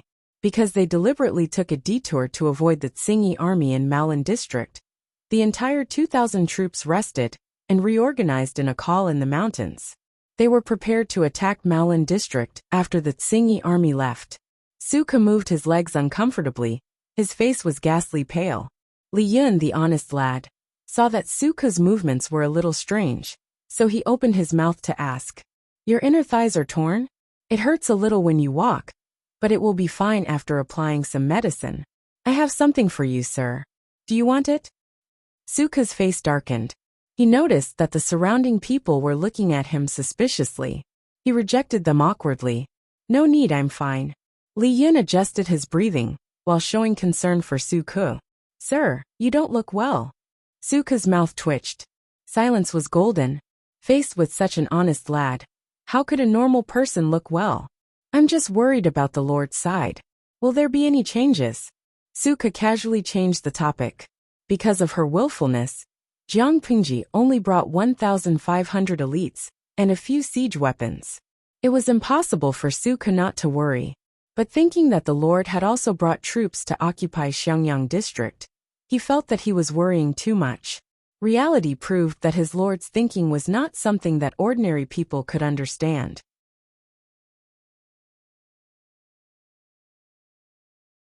Chapter 523.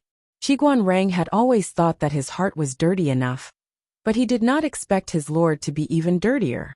Not only did she sneak attack the enemy's lair, she even wanted to conquer Jiaoping district without expending a single soldier.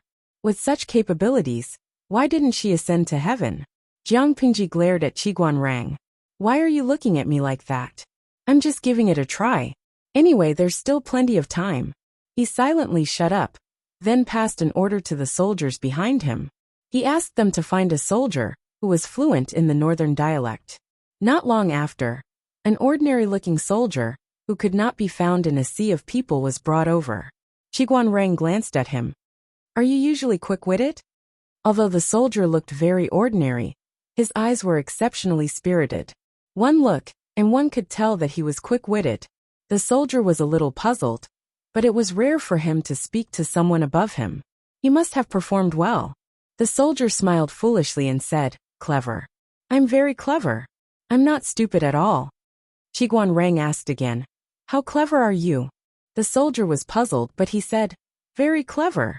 My mother wants to beat me.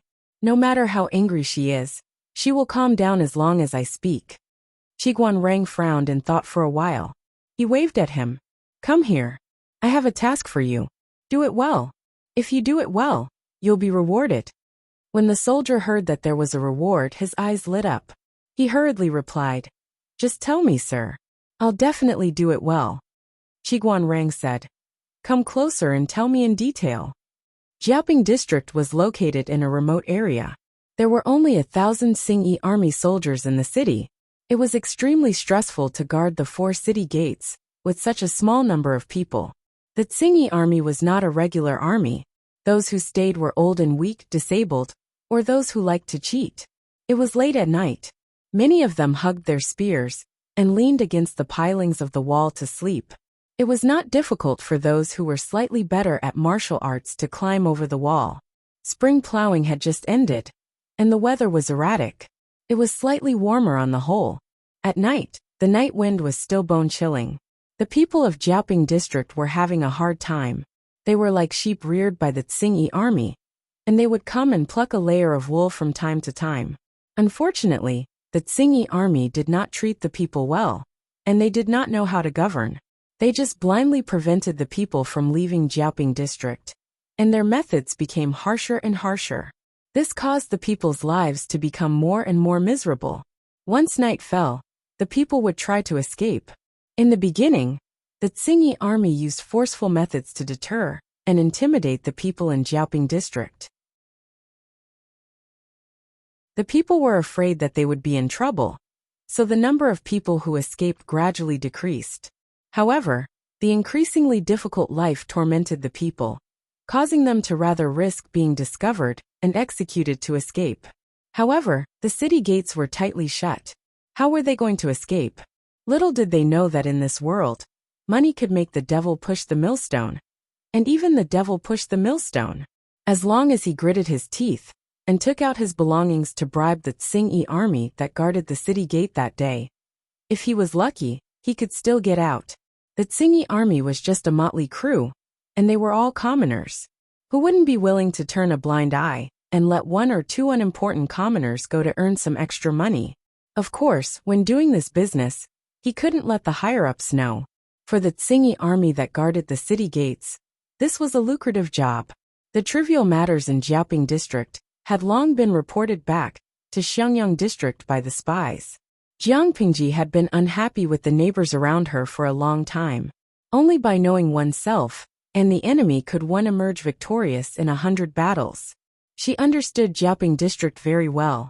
The soldier she chose was indeed a clever person.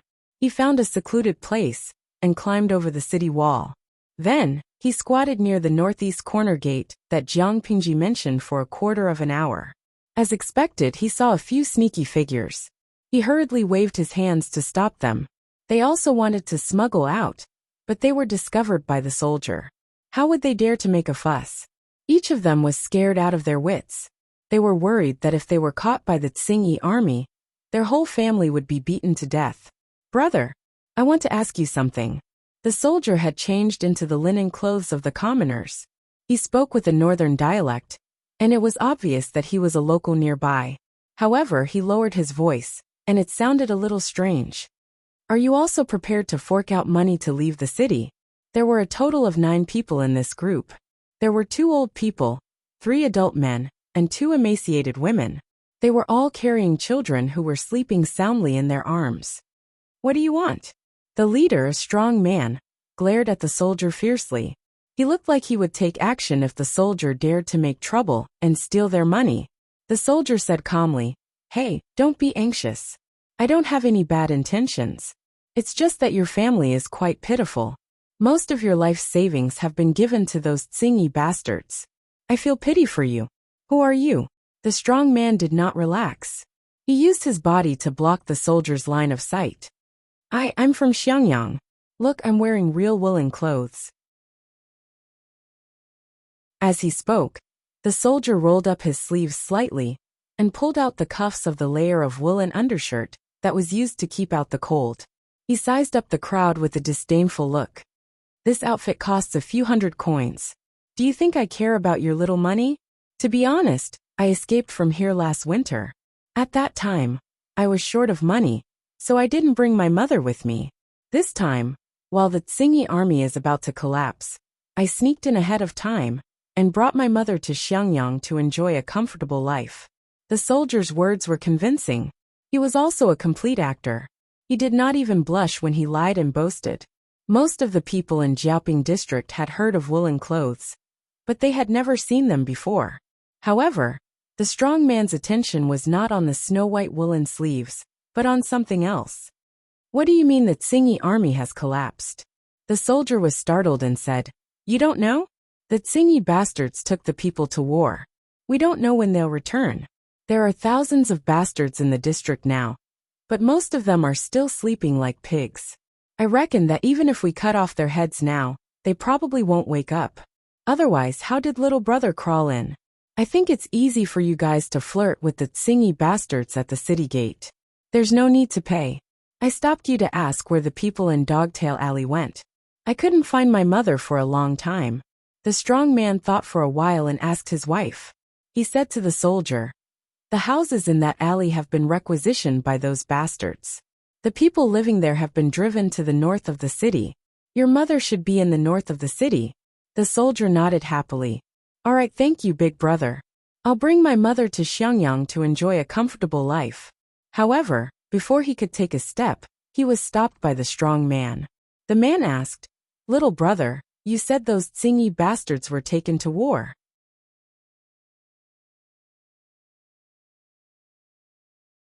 Chapter 524. The soldier vividly portrayed a talkative and warm-hearted young man. While he was enthusiastically concerned about the family, he complained about how tough his life was before he went to Xiangyang, and how good his life was after he went there. Indeed, if his life was not good, how could he afford to wear woolen clothes that cost hundreds of copper coins? After rambling for a while, the soldier said casually, By the way, brothers, I'll share my experience with you as someone who has been through it. If you're planning to go to Xiangyang, I suggest you go to Chang'an district first. It's nearer. Chang'an district. The strong man had completely let down his guard. He couldn't wait to know more about the outside world. He frowned and said suspiciously, I heard that Chang'an district has become a ghost. The Tsingy bastards there are even more inhuman than the ones here. If our family goes there, it's no different from looking for the king of hell to reincarnate. The soldier was also startled for a moment.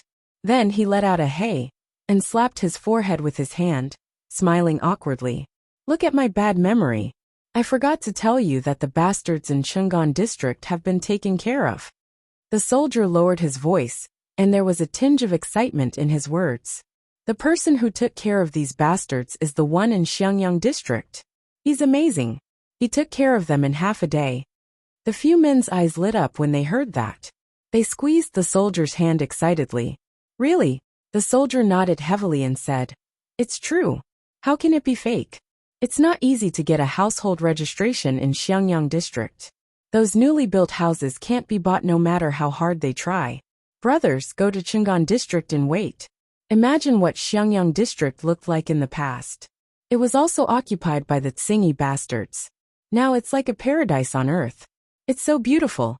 The strong man followed the soldier's lead and asked, Do you think that Chang'an district will be as good as Xiangyang district in the future? The soldier nodded affirmatively. Of course. I heard that the magistrate of Xiangyang district is short of manpower. I plan to settle down and find a good job there in the future. Last year, I didn't make it in time. Everything was almost built when I went there. I heard that those hardworking families can earn enough money to buy a house. They don't have to worry about food and drink. The soldiers could praise Xiangyang district for hours without stopping, but now was not the time to be chattering and showing off. The soldier was beaming with joy as he spoke, as if Xiangyang district was really a paradise on earth. Of course, for these people who were tortured by war and poverty, it was no longer as simple as a paradise on earth.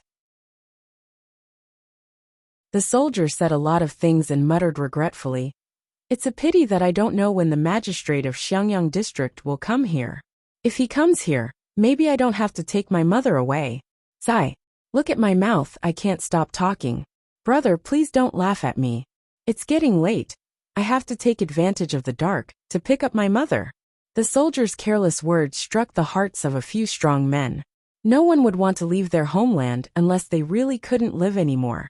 Not to mention that the price of leaving was emptying their family's savings.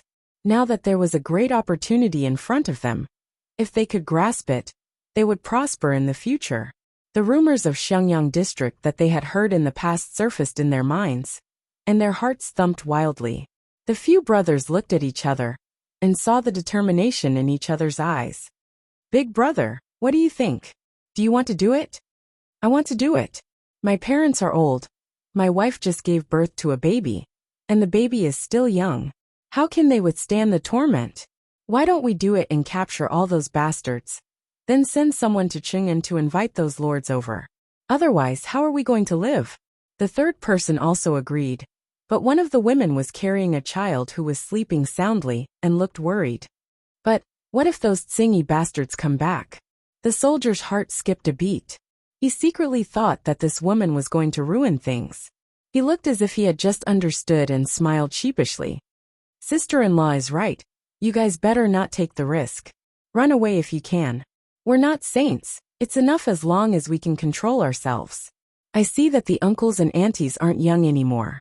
Big brothers, find some helpers and beat up those bastards at the city gate. Run away if you can. This place is deep, and it's not easy to run away." The few men looked hesitant and struggled. The soldier's heart stirred, and he added fuel to the fire. "Big brothers, you guys have reminded me."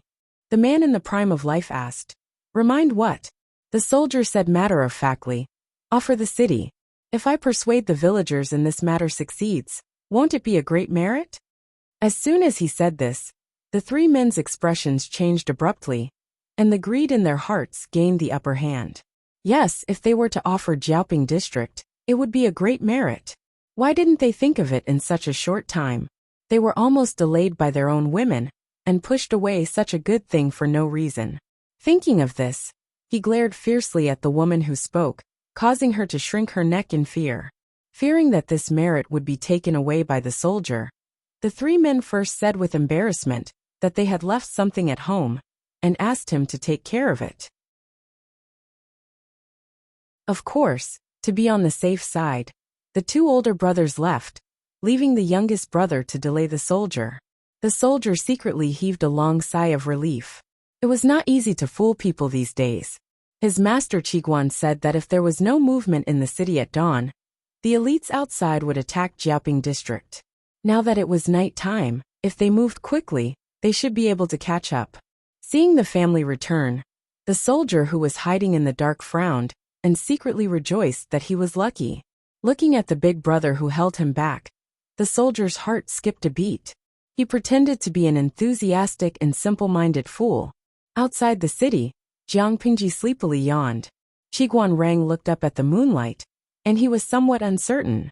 Could a single soldier really instigate the people in the city to rebel? If Jiaoping district has sufficient troops, the people who are used to being oppressed and threatened will most likely not have the guts to rebel. However, there are only 1,000 people in the Tsingyi army in the city, and it's the time when everyone is sleepy and asleep. It's a dark and windy night, the time to commit murder and arson. While they were talking, a conspiracy was brewing in Jiaoping district. The oppressed people formed groups of 3 to 5. They held their own kitchen knives for cooking, chopping firewood, carrying poles for carrying firewood, clubs for washing clothes. They took whatever they could and rushed madly to the territory of the Tsingyi army, which they knew was the territory of the Tsingyi army. Most of the members of the Tsingyi army, who were guarding the place, were already drowsy, and some directly entered their dreams to look for the Lord of Zhou.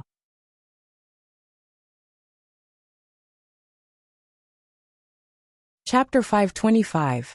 Many members of the Tsingy army were hacked, or hammered to death in their sleep. Some were lucky enough not to be beaten to death. They were just tied up with ropes and stuffed in their mouths to prevent them from making any noise and waking up the other members of the Tsingy army. In the beginning, these people were still anxious and uneasy. They only had some courage when they acted with people they were familiar with. However, after 1 or 2 times, they saw that the beasts who once bullied them were no longer angry. The little fear in their hearts dissipated. Just as they saw, the members of the Tsingy army were not made of copper and iron. They would still die if their heads were chopped off. This rebellion plot lasted for a whole hour. The heavy night sky gradually faded, and there were a few more traces of green and white. Jiang Pingji crossed her arms and sat in the grass. Her back was straight, her head was slightly lowered, and her eyes were closed. Others thought she was closing her eyes to take a nap, but in fact she was sleeping. Yes, she was sleeping. Qiguan Rang looked at his lord in amazement. She had maintained this sleeping position for more than 2 hours. What are you surprised about? Jiang Pingji suddenly opened her eyes and said calmly, as a qualified general, you should develop this habit. No matter what environment you are in, you should be able to fall asleep quickly and conserve your energy. Don't make a fuss about nothing. She woke up and slept as she pleased. Jiang Pingji looked up at the sky and frowned slightly. Is there still no movement in Jiaoping district? Qiguan Rang said. I've already sent scouts to gather information. They should be back soon. At that moment, Jiang Pingji glanced at the city wall in the distance.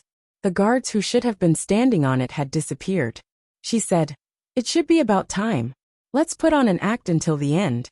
Let's retreat for a distance before coming back. Qiguan Rang was startled. Jiang Pingji said matter-of-factly. Otherwise, when people leave the city and see a group of us rubbing our hands together, won't they know that there's something fishy going on? They offered the city, and we passively took it over. Jiaoping district was not seized by us, understand? It was seized, and others rushed to deliver it. The two sounded different. Qiguan Rang almost choked. Why didn't he know that his lord had such a shameless side to her? Thinking of something, Qiguan Rang said. If that's the case, there won't be a chance for the lord to display his skills. Jiaoping district was conquered without bloodshed, and it was because the others had rushed to help. Naturally, Jiang Pingji did not have to charge and break through enemy lines. She said, look at what you're saying. It's as if I'm a bloody warrior. People would die in war. Even if it was an overwhelming victory, it was hard to guarantee that there would be no casualties. It would be best if they could take over Jiaoping district peacefully. Why are you fighting? You're harming the harmony of the world. Jiang Pingji spoke righteously. Not only did Qiguan Rang think she was shameless, but the audience who stayed up late to watch the live stream also ridiculed her. Yuantong Courier. Hee, the biggest joke of the year. The host is a pacifist.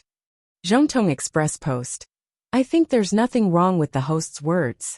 The enemy's life is not life, but the life of one's family is different. Shintong Express. Sigh. The streamer must have forgotten how much she wanted to fight on the battlefield. I could feel the resentment emanating from her even through the screen. Now he turned around and said that he was a pacifist. Didn't he feel ashamed? In fact, Jiang Pingji was indeed a pacifist, but her peace was to stop killing by killing. She killed the enemy. She did not care how many enemies died, but she would avoid unnecessary losses on her side if possible. Before Qiguan Rang could speak, Jiang Pingji said, according to the time and distance, after we take over Jiaoping district, if we take shortcuts, we can rush back to Xiangyang district and attack the rear of the Tsingy army. I'm worried that we can't defend Xiangyang district. After taking over Jiaoping district without bloodshed, the loss of troops on Jiang Pingji's side was almost zero. The biggest advantage of taking over peacefully was that she did not need to spend time to appease the people. She could even temporarily recruit a group of people to help defend Jiaoping district. She could bring 1,000 troops to aid Xiangyang district. This was the fastest way she could think of. Qiguan Rang frowned and asked, how can this be? 4,000 troops are indeed tight, but Huayu and Coach Luoyue are not easy to deal with. The defense in the city is perfect. It's almost impossible for a motley crew like the Tsingyi army to take over Xiangyang district. You said it's almost impossible, not absolutely. Jiang Pingji's face darkened as she said, Wen Zheng, do you still remember when I left Hejian and followed my father to Shangjing? Why did I entrust the troops to you to take care of them? Qiguan Rang did not understand. He carefully recalled the memory of that time, and suddenly thought of something. His expression changed slightly. My lord, you mean, Lady Takshu? Qiguan Rang was stunned. That year, Jiang Pingji sneaked into Wei Yuan's residence late at night, and entrusted the trifling matters of the troops to Qiguan Rang. Between her words, she hinted that there was a dirty person around her. At that time, Qiguan Rang did not know who she was until she left Xuanmei behind and took Takshu away.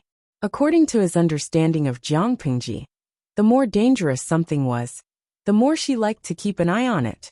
Later, when Su Ke married Xuanmei, Qiguan Rang was even more certain of his guess. My lord is really muddle-headed. Since you're sure that there's something wrong with Takshu, why don't you? Qiguan Rang looked anxious. Takshu's identity had yet to be revealed.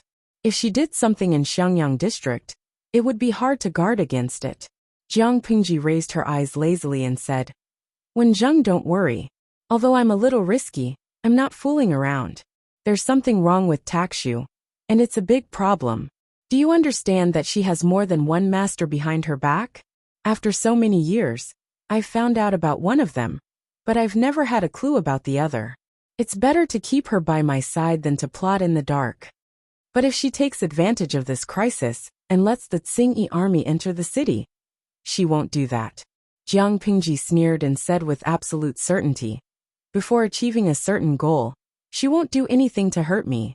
Perhaps, more than anyone else, she hopes that I can gain a foothold in the north. Qiguan Rang was speechless.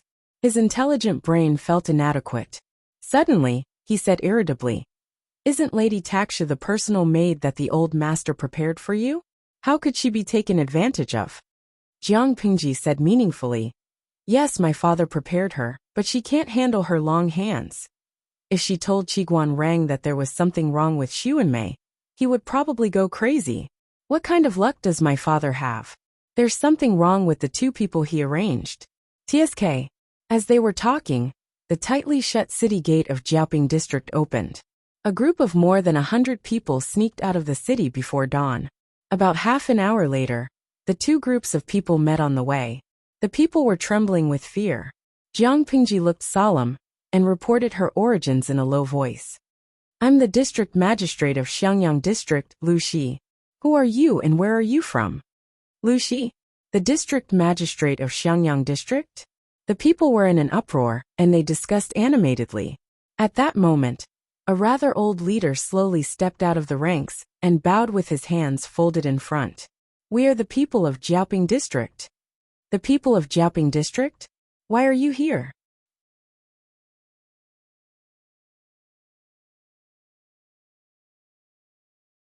Chapter 526.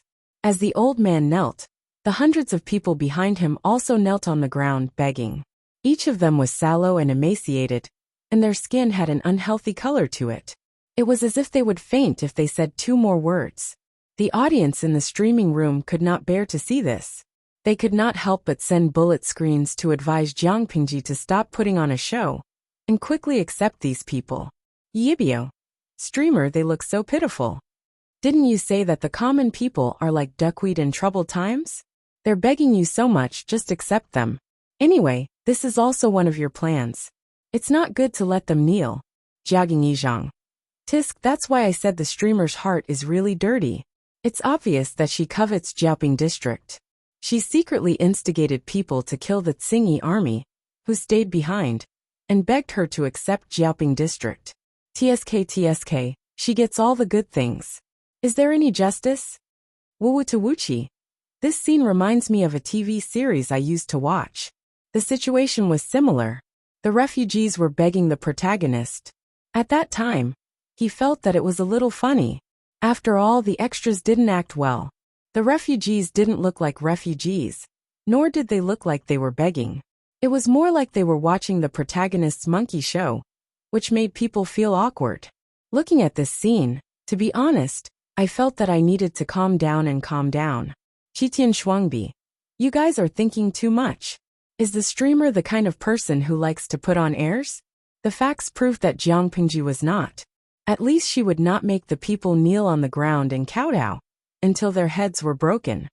All of you stand up and speak. If you have any grievances, feel free to speak up.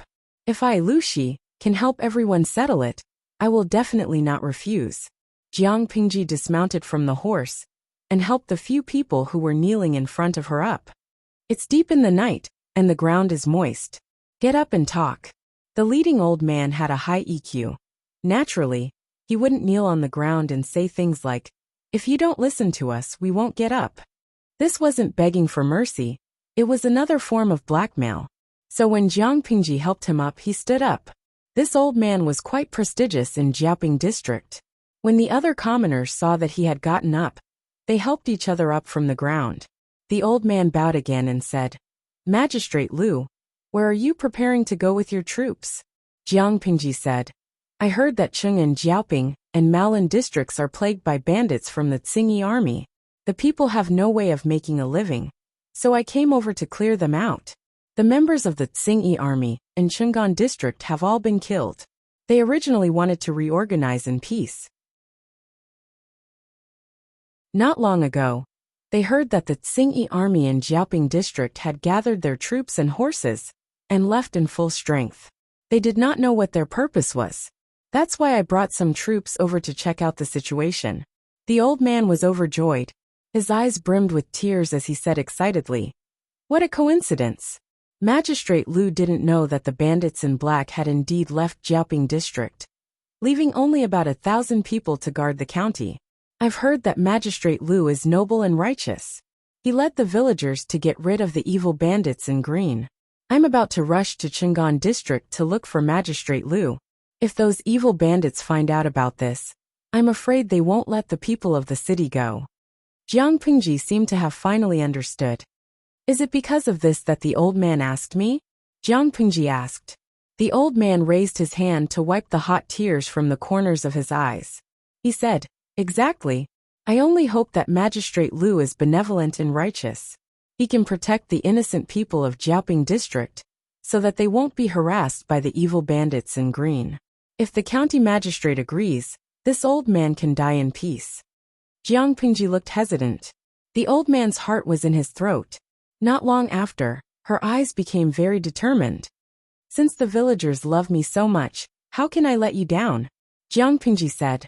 When the old man heard the good news, he immediately heaved a sigh of relief. His pale face was flushed. Life is like a drama. It all depends on one's acting skills. Watching his lord's perfect performance, even a shameless person like Qiguan Rang was secretly ashamed of her. His lord was so shameless that he could rest assured. In fact, it was not that the old man did not suspect Jiang Pingji's identity. However, she had a noble demeanor. Her face was handsome and upright. The troops behind her were strong and powerful. The clothes that the troops wore were clean and tidy. Their vital parts were covered with leather armor. The weapons they carried were of superior quality. The old man was not ignorant. Just by looking at the lineup, he believed 80% of it. He tested Jiang Pingji's attitude toward Jiaoping district. He saw that she truly pitied the suffering of the people. She spoke eloquently about various methods of disaster relief and saving the people. He thought that the standard of the son of a top aristocratic family was only as good as hers. The old man could not pick out any mistakes. The more he talked, the more satisfied he was. The old man was a rare intellectual and cultured person in Jiaoping district. He was a good teacher. Some children from poor families came to him to study. He would also reduce or exempt their tuition fees at his discretion. He had a very good heart. He acknowledged that Jiang Pingji was the legendary young district magistrate Lu, who could create miracles and loved the people like his own children. The other people also believed her with relief. Qiguan Rang led them into the city. Looking at the open city gate of Jiaoping district, he fanned himself with his feather fan. His lord was too capable. He always felt that as a counselor, He was facing the dilemma of being laid off and unemployed. They welcomed him all the way to the district headquarters of Jiaoping District. The place had already been occupied by the people. The Tsingy army could also capture and kill them. Jiang Pengji sat calmly on the seat of honor. General Ping Tian of Jiaoping District did not expect that the owner of the nest had already changed hands after they left for just half a day. Outside, the morning light was slightly intoxicating. So far, out of the 4 districts of Fengyi County, 3 districts were already in her hands. Maolin District would probably be hers soon. Liyun, Su Ku, and the others really did not disappoint Jiang Pengji's high expectations. They took advantage of the night to launch a surprise attack on Maolin District and broke through the city gate. The defense of Maolin District was even weaker than that of Jiaoping District. There were only 2 or 3 guards on the city gate. Liyun drew his bow and knocked an arrow under the city gate. He shot through the guards on the city wall. With a good start, the morale was greatly boosted. In comparison, Maolin District did not even manage to form a decent attack. The resistance was even weaker and insignificant. The battle was like a hot knife through butter. Using the ladder to climb up the city wall, Liyun took the lead and rushed to the front.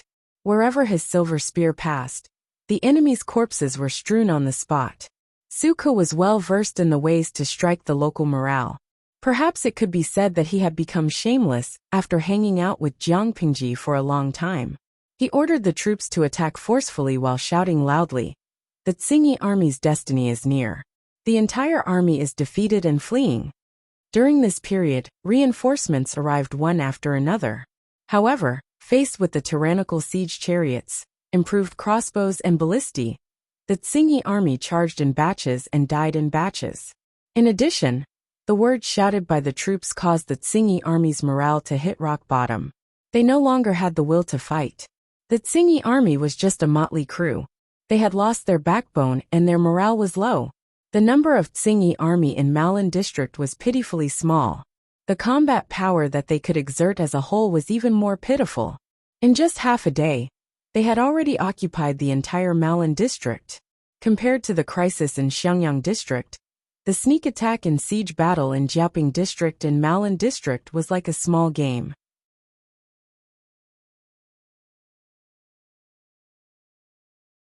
Chapter 527. Feng Jin was probably the only one who knew if he was going to explode. He turned his gaze back to Xiangyang District. The Tsingy army at the west and north gates had been completely defeated. Some were dead and some were injured. Many of the Tsingy army saw that they had lost the upper hand. They panicked and ran away, leaving thousands of corpses behind them. Looking at the mess on the ground, Feng Jin raised his hand to wipe his face with a solemn expression. He wiped away the blood on his face. He asked the soldier in a hoarse voice, "How's the situation at the south gate?" The sky gradually turned from black to greenish-white. The sun rose from the horizon and dispersed the darkness. Looking at the sky, the battle at the south gate should have already started. He just didn't know the situation. The soldier panted heavily. The man said, "The battle at the south gate is in a stalemate. General Luo is leading his men to resist." Feng Jin looked at the city gate that was blocked by bricks with pity. If he had enough men around him, why would he need to block the city gate? If he didn't block the city gate, he could send a team with high mobility to harass the Tsingy army from the back and attack their morale. Both sides wouldn't have fought for so long. The defense line of the city wall was almost broken by the Tsingy army. This made Feng Jin rather vexed. He glanced at the crowd and said, "The wounded should all rest. Except for those guarding the city gate, the rest should leave the city with me." After blocking the west and north gates, they could still go out from the east gate. They could outflank the Tsingy army from the back and harass them. As long as the south gate was strong, the Tsingy army couldn't take it down after a long time, and the back was harassed many times. Their morale would definitely plummet. A soldier was covered in blood. He looked like a bloody man, and was in a terrible state. He stopped Feng Jin.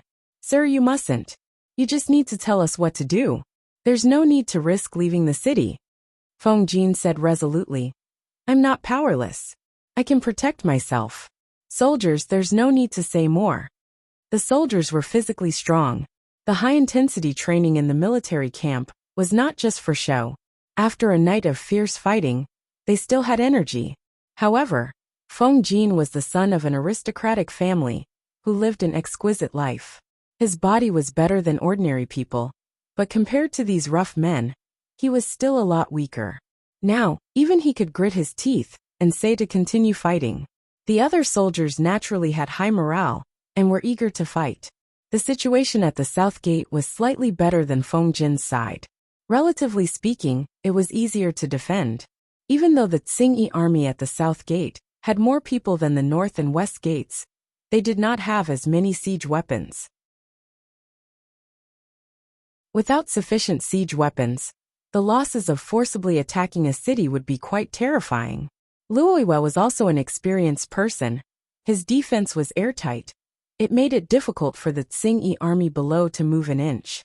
Even so, the soldiers on the city wall were exhausted. There were always soldiers who were shot by arrows. If they were lucky, they would only be lightly injured. If they were unlucky, they would lose their lives. However, no one had the time to mourn. They could only focus on dealing with the enemy. Just as Jiang Pingji had said, there were only the living and the dead on the battlefield. There was no distinction between men and women. Looking at the tacit cooperation of the troops, Luoyue felt a little emotional. He gradually agreed with the women's battalion that his lord had established. If all the women stayed behind to support their husbands and raise their children, it would indeed be a waste of nearly half of the human resources. After going through rigorous training, they were able to fight on the battlefield with weapons in hand. Their performance was no worse than that of the male soldiers. In today's world, women and children were seen as a vulnerable group and needed protection. However, most of the men could not even protect themselves. How could they protect them? Even if Luoyue's views made him feel that women should not go to the battlefield, his rationality told him that this was not wrong. If others could not protect them, why couldn't they work hard to protect themselves? 10,000 troops were more than enough to defend Xiangyang District. But what about Chang'an District, Malan District and Jiaoping District? It was almost a fantasy to rely on 10,000 troops to defend a district. It could be predicted that after conquering the other 3 districts, it was imperative to expand the troops. However, the North had experienced a series of natural and man-made disasters. There was a huge loss of young and strong men. When the time came, it was unknown how many soldiers they could recruit. If there were more female soldiers, it would indeed greatly relieve the pressure on the military camp. With these thoughts in his mind, Luoyue continued to command calmly. He thought that there would be a stalemate for a while.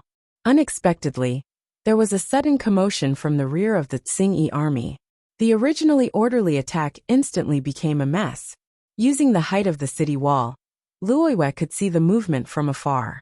His eyes lit up and his heart flashed with ecstasy. Soldiers, the Tsingyi army at the north and west gates have all been killed. He raised his arm and shouted. The troops seemed to have been injected with a shot of adrenaline.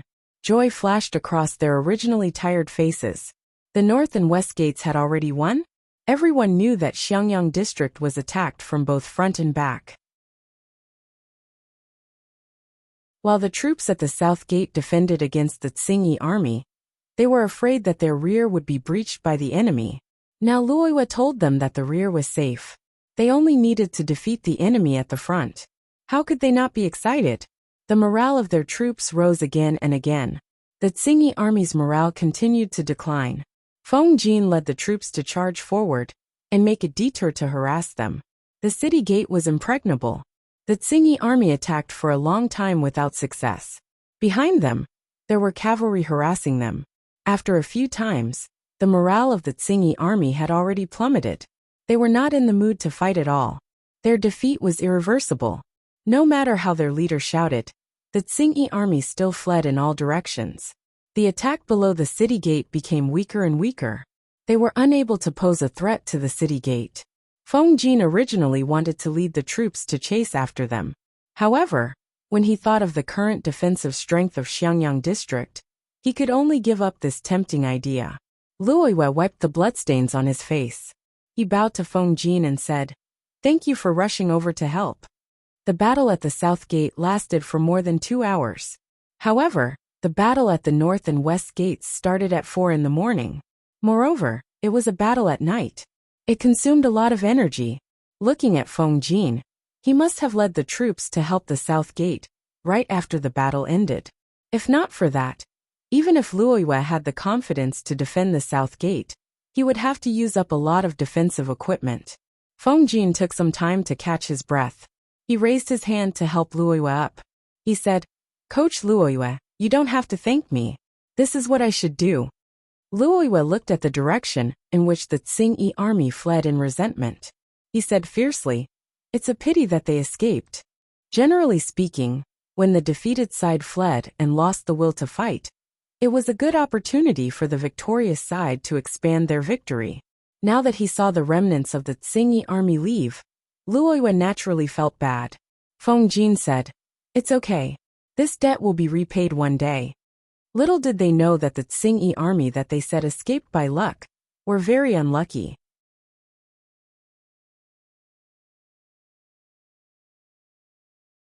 Chapter 528. She left Qiguan Rang behind in Jiaoping district. She had the final say in everything.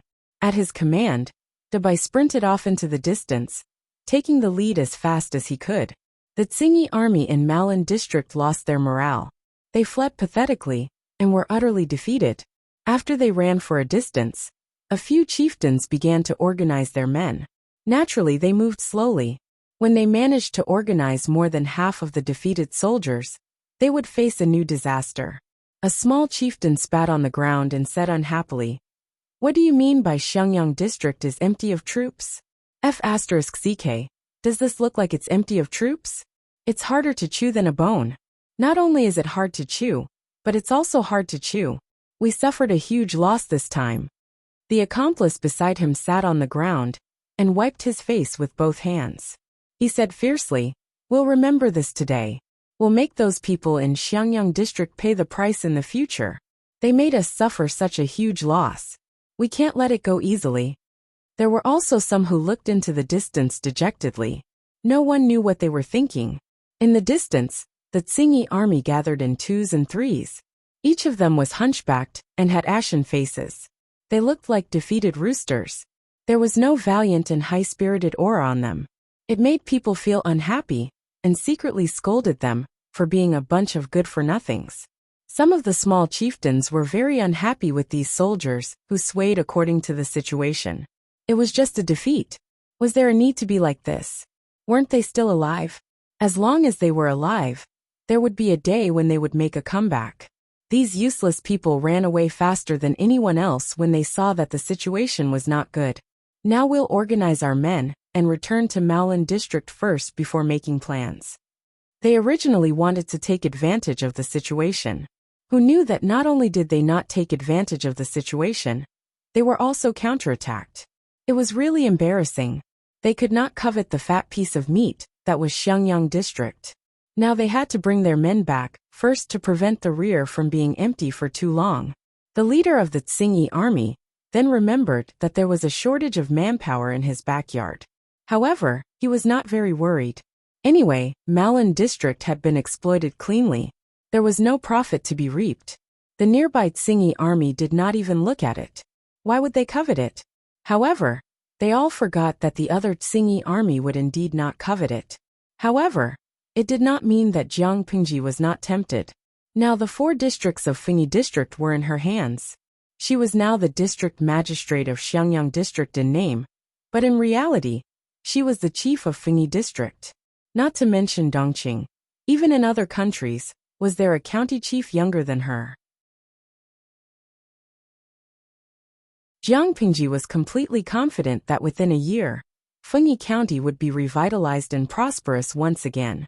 After Fengyi district was settled, the next step would be the entire Wanzhou. The members of the Tsingyi army, who had gathered, were completely unaware of the impending danger. They sat on the ground in 2s and 3s, their stomachs rumbling with hunger. The weapons in their hands had already been abandoned when they escaped. Hungry and tired, many of them simply found a place to sleep.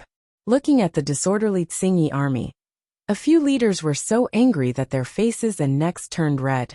They wished they could whip these people to wake them up. There are actually no pursuers coming from Xiangyang district. A small leader opened his mouth in surprise. The other person was slightly more knowledgeable and replied, they didn't go out of the city to pursue them. It's most likely because there aren't enough people in the city to hold them back. The leader said, Smen in Haddon. It's hard to deal with them when they don't have enough men. What would happen if they had enough men? Don't boost others' morale and belittle your own. Maybe they think there's no need to chase. Even if they don't have enough men in the city, can you break in? His companion was speechless. They looked at each other in silence, helplessness in their eyes. It was a good thing that the enemy did not chase after them. Xingyi army had more time to organize their men. Just as they heaved a sigh of relief, a member of the Xingyi army scrambled over to report. General, the enemy is coming from afar. What? The enemy was chasing after them?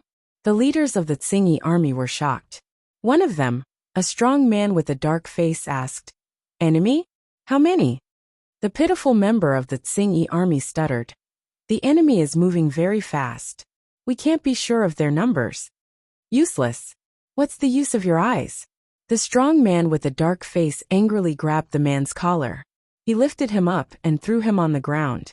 The member of the Xingyi army rolled twice in the mud. He fell until he was dizzy and saw stars. I'll go take a look. The member of the Xingyi army snorted. He strode to the place where he could see the enemy. He didn't know if he didn't see, but he was shocked when he saw. Indeed, as the member of the Xingyi army said, the enemy was moving very fast. They were only a few hundred meters away from them.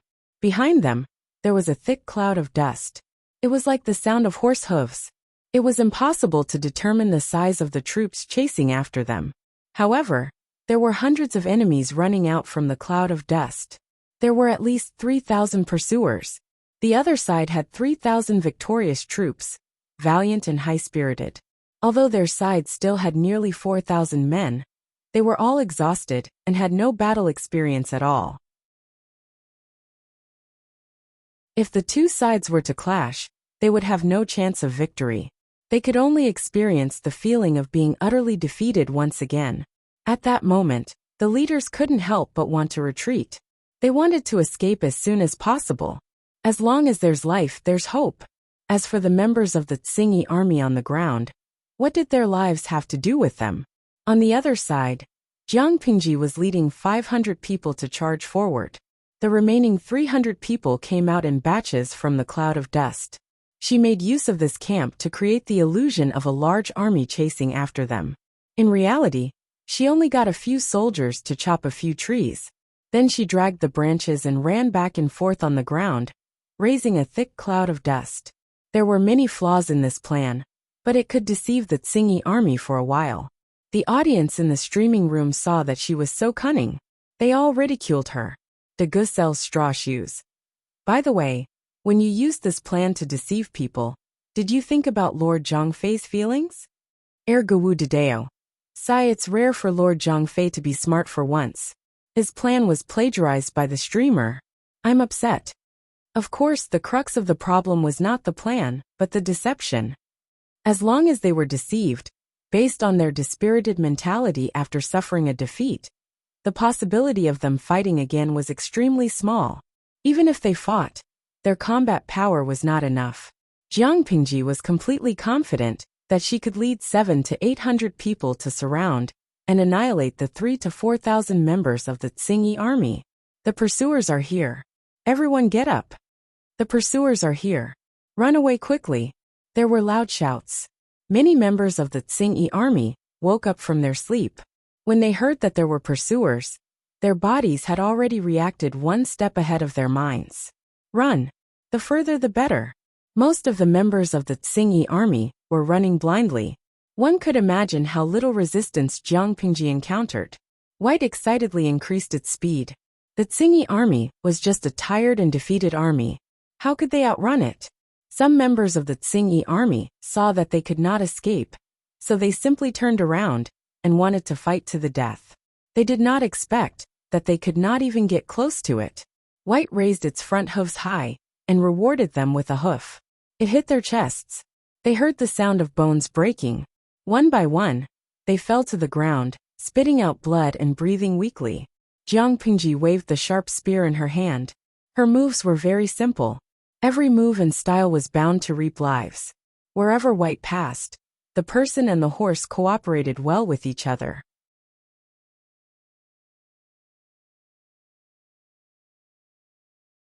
Chapter 529. Mr. Qiguan, we've really tried our best. The troops who were charging behind Jiang Pingji watched as their lord left in a cloud of dust. They could only eat dirt at the back. One could imagine the despair in their hearts. Qiguan Rang was left behind in Jiaoping district. He secretly instructed many troops to keep a close eye on their lord, and not let her be too reckless. Even a few strategists could not stop their lord. How could a group of small soldiers like them keep a close eye on her? Killing could make people lose all rationality. The troops behind them were in high spirits. Only a few hundred of them could chase after thousands of members of the Tsingyi army and kill them. The latter only cared about fleeing in all directions. They could not organize any effective defense. No matter how the leaders threatened them, the members of the Tsingyi army only cared about running for their lives. Jiang Pingji looked at their performance and snorted contemptuously. Her hands did not stop moving. After killing for a while, there were hundreds of corpses along the way. White's fur was already scarlet. Jiang Pingji then shouted loudly, "Malin district has already been conquered. You'll be throwing your lives away if you run back. Those who surrender will not be killed. Those who resist will be killed without mercy." What? Malin district has already been conquered? Under the influence of the environment, the leaders of the Tsingyi army also knew that the situation was hopeless. If they did not escape, they would die. They broke into a run. But they did not expect that their old nest had already been destroyed. They were still thinking of going back to regroup and take revenge in the future. Now that they had lost their territory and foundation, how could they make a comeback? Disheartened, many members of the Tsingyi army gave up on escaping and resisting. There were still some who chose to continue struggling. At that moment, the members of the Tsingyi army, who were running at the front, heard a faint battle cry. They took a closer look and saw that the enemy troops were also charging towards them. There was a blockade in front and pursuers behind. The members of the Tsingyi army could not escape even if they had wings. In the blink of an eye, a glaring silver light flashed before their eyes. There was only a red bloodstain left between their brows. Fresh blood flowed out from the wound. Their bodies fell forward due to inertia. Then they fell to the ground with a loud bang. They fell on the muddy grass with a dull thud. "Kill!" Li Yun's words were concise and comprehensive. His voice was low and stern, causing one to involuntarily feel invigorated and have goosebumps. The audience in the live streaming room had a wider field of vision. From afar, they could see the Tsingyi army's abnormal movements in front of them. Their fleeing formation was in a mess, as if they were hindered by something. They zoomed in to take a look. What the F***CK? That white horse with the silver spear. Isn't that Han Mei? Tian monthly tickets break 2,000. Ah, super tacit understanding. My husband is coming. Wei Qigong. That's too much. Han Mei's husband is so handsome that I can't close my legs. Han Mei on the battlefield can't get enough of him. Gossipy since I was young. That's right. Han Mei on the battlefield is like a Prince Charming. The screen is a little dirty, let me lick it. Pfft. No, speaking of which, why am I a man, being smitten with another man here? Oh no, I feel like I'm done for. Yuan shrimp sticks. You vulgar people. Am I the only one who noticed that Han Mei's horse doesn't have a stirrup? Herbivorous numbers. I despise the person above. We are vulgar, aren't you filthy? It's filthy. Yeah, Qingzhou. The newbie doesn't understand what's the joke about not having a stirrup. Tian Lingfeng. Come, I'll tell you what the joke is. Without a stirrup, it's good to ride a horse with a strong waist. You know. It was a hot-blooded and serious scene. The audience in the streaming room was still licking Jiang Pingji's heroic figure a second ago. In the next moment, the scene changed, and they were infatuated with Li Yun. Not only were they infatuated, they were even driving in the streaming room. TSK, this group of fickle goblins. Jiang Pingji and Li Yun obviously didn't communicate with each other. The pincer attack was just a coincidence. The Tsingy army's luck was too bad. She only brought 800 elites with her. And Li Yin didn't have many men on his side either. The two of them added up to less than 1,500 men. However, the morale of the troops on both sides was like a rainbow. Even though they were on a long journey, under the influence and motivation of the battlefield's murderous atmosphere, everyone felt that their bodies had inexhaustible energy. Li Yin was fighting for a while when he noticed Jiang Pingji and her men chasing after the Tsingy army. He was overjoyed. The Lord is just ahead. Let's go and support her. Meng Hun and Su Ke stayed behind in Maolin district to prevent other forces from launching a sneak attack. Li Yin and Jiang Nongqin led a few hundred men to prepare for a sneak attack on the Tsingy army's rear. However, they didn't expect their timing to be so coincidental. They just happened to bump into the Tsingy army fleeing in all directions. Jiang Nongqin said in a hoarse voice, "Generals and soldiers, follow me to attack and support the Lord." Jiang Nongqin learned from Jiang Pingji and Meng Hun. She dismounted from her horse and used a short weapon. But she preferred to use a long spear when fighting on a horse. Due to the limitation of her strength, she also walked lightly and nimbly. She moved as soon as she touched the ground. As a result, the requirement of aiming the spear was stricter. Only by killing with one blow would her chances of survival on the battlefield be higher.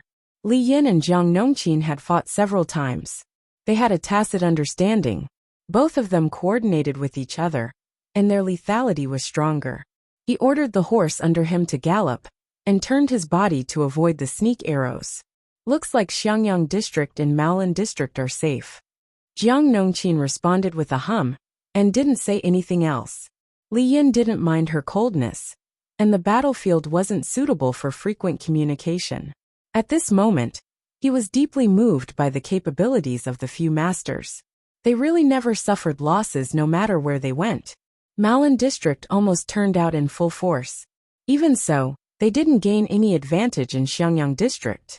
Instead, they were utterly defeated and chased by their lord's troops. Li Yin's face darkened. Not a trace of his usual adorable self could be seen. He held the silver spear in his hand steadily, killing people accurately and swiftly. There were hundreds of troops following behind him. Most of them were male, but there were also female troops. Although the overall quality of women couldn't be compared to that of men, every group had its advantages and disadvantages. The female troops that accompanied him were the cream of the crop. Their stamina and willpower were exceptionally strong. They didn't complain or show any signs of frailty as they hurried on their journey, causing people to involuntarily overlook their gender. Not to mention Li Yin, who was leading the troops. Even the other male troops, and even the female troops themselves slowly overlooked this point. Kill. When a group of hungry wild wolves charged into a herd of panicking sheep, what would it look like? The Tsingy army saw that they had nowhere to run, so they could only brace themselves and face the enemy head-on. But how could they defeat the enemy who had an imposing aura? They were utterly defeated the moment they met face to face. Jiang Pingji shouted again. Those who surrender will not be killed. Those who don't surrender will be killed without mercy. When she realized that Li Yin had led his troops over, Jiang Pingji knew that she had already occupied the entire Fingyi district. But apart from Xiangyang district, the other three districts were almost completely devoured by the Tsingy army. The people had all left their homes. This meant that when Jiang Pingji rebuilt the three districts, she would have no one to use. Rather than killing the Tsingy army in front of her, she might as well keep them as laborers.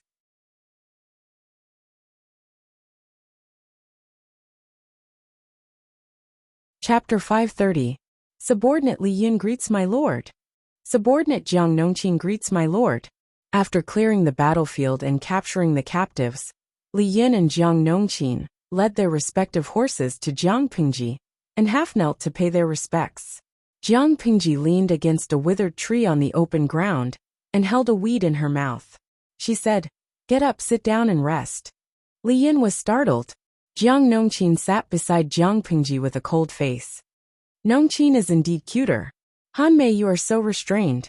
It doesn't feel like you are your usual self. She was a cute little angel on a daily basis, and a cold and aloof Prince Charming on the battlefield. That was the most attractive contrast. There was no need to be restrained. She did not care about that. Li Yin looked slightly embarrassed. He simply found a place to sit down, and placed the silver spear in his hand beside him.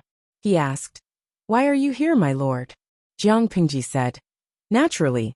I am here in the same way you are here. How can a place like Jiaoping district be difficult for me?"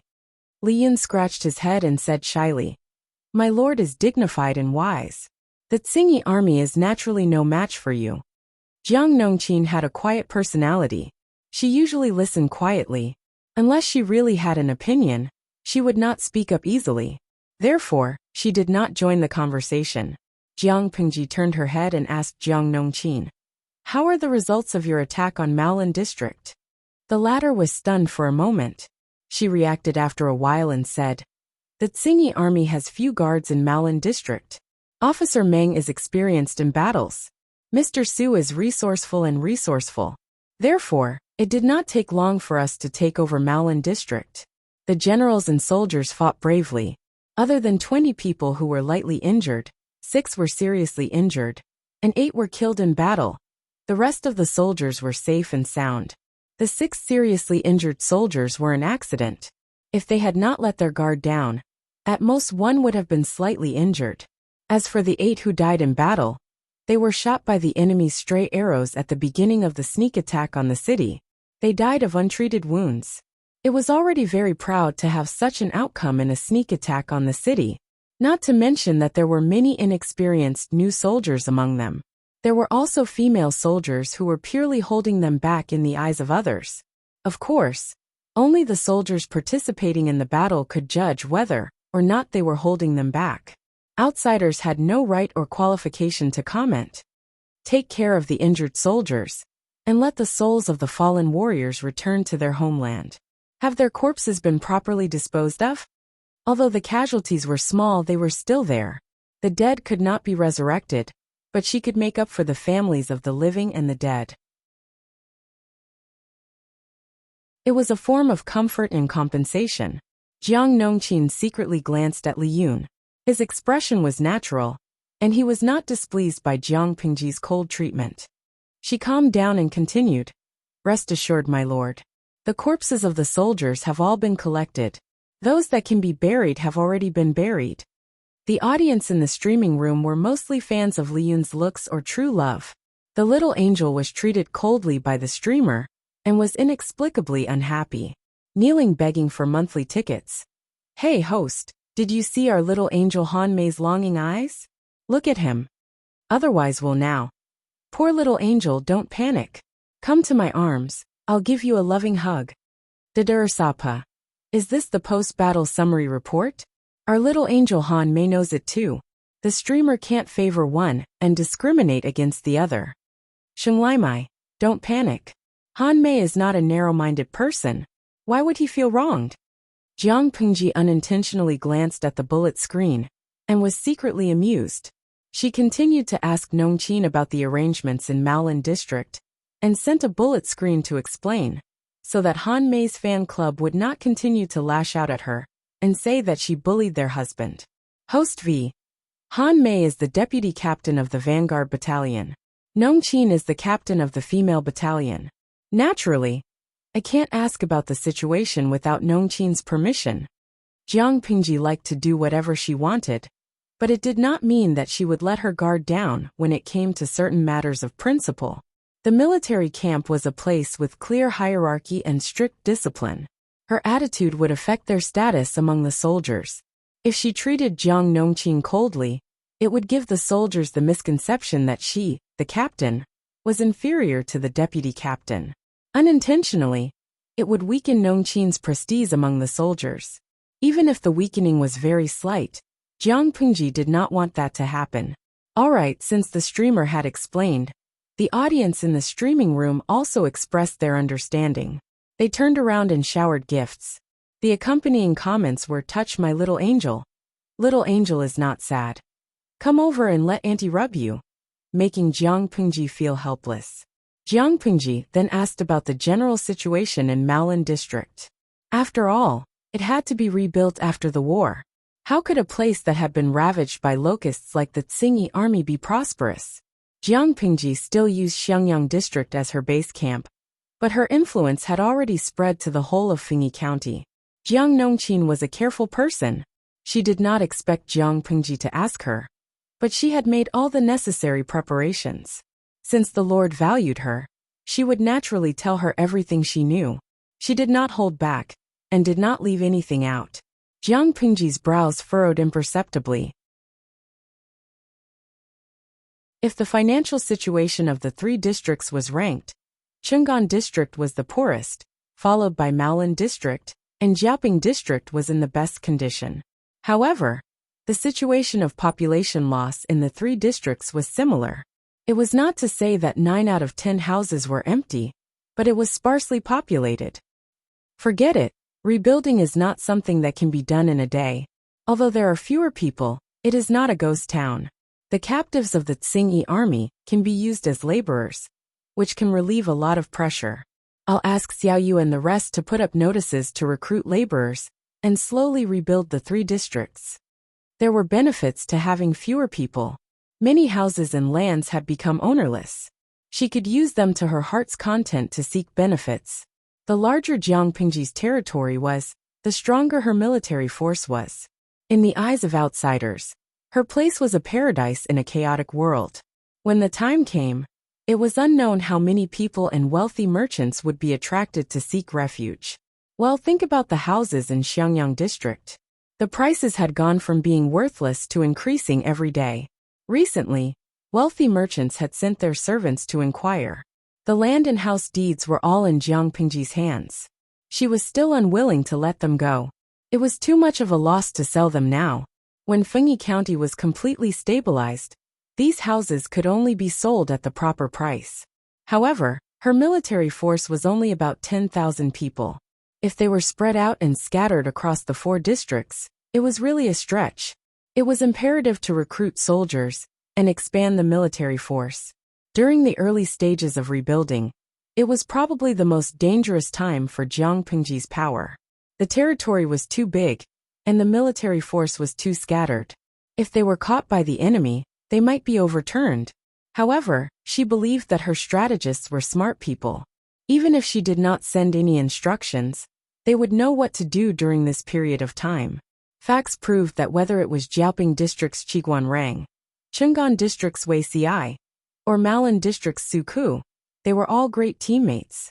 Having just conquered the 3 districts, the 3 of them coincidentally recruited usable laborers. On the other hand, they had to think of a way to make the 1,000 or 2,000 troops look like 10,000 people. They had to strengthen the patrols and throw smoke bombs to confuse the possible enemies, so that they would not dare to act rashly. Xiangyang District had won 2 consecutive battles, which could more or less deter the enemies who coveted it. You're tuning in to the Li Mei's Wuxia Whispers YouTube channel. We're so grateful for your support, and don't forget to subscribe to join us on this incredible journey through captivating stories. Your generosity through donations truly makes a world of difference, as it's the primary source of revenue that allows me to expand and enhance this channel for you. Thank you from the bottom of my heart for being a part of this adventure.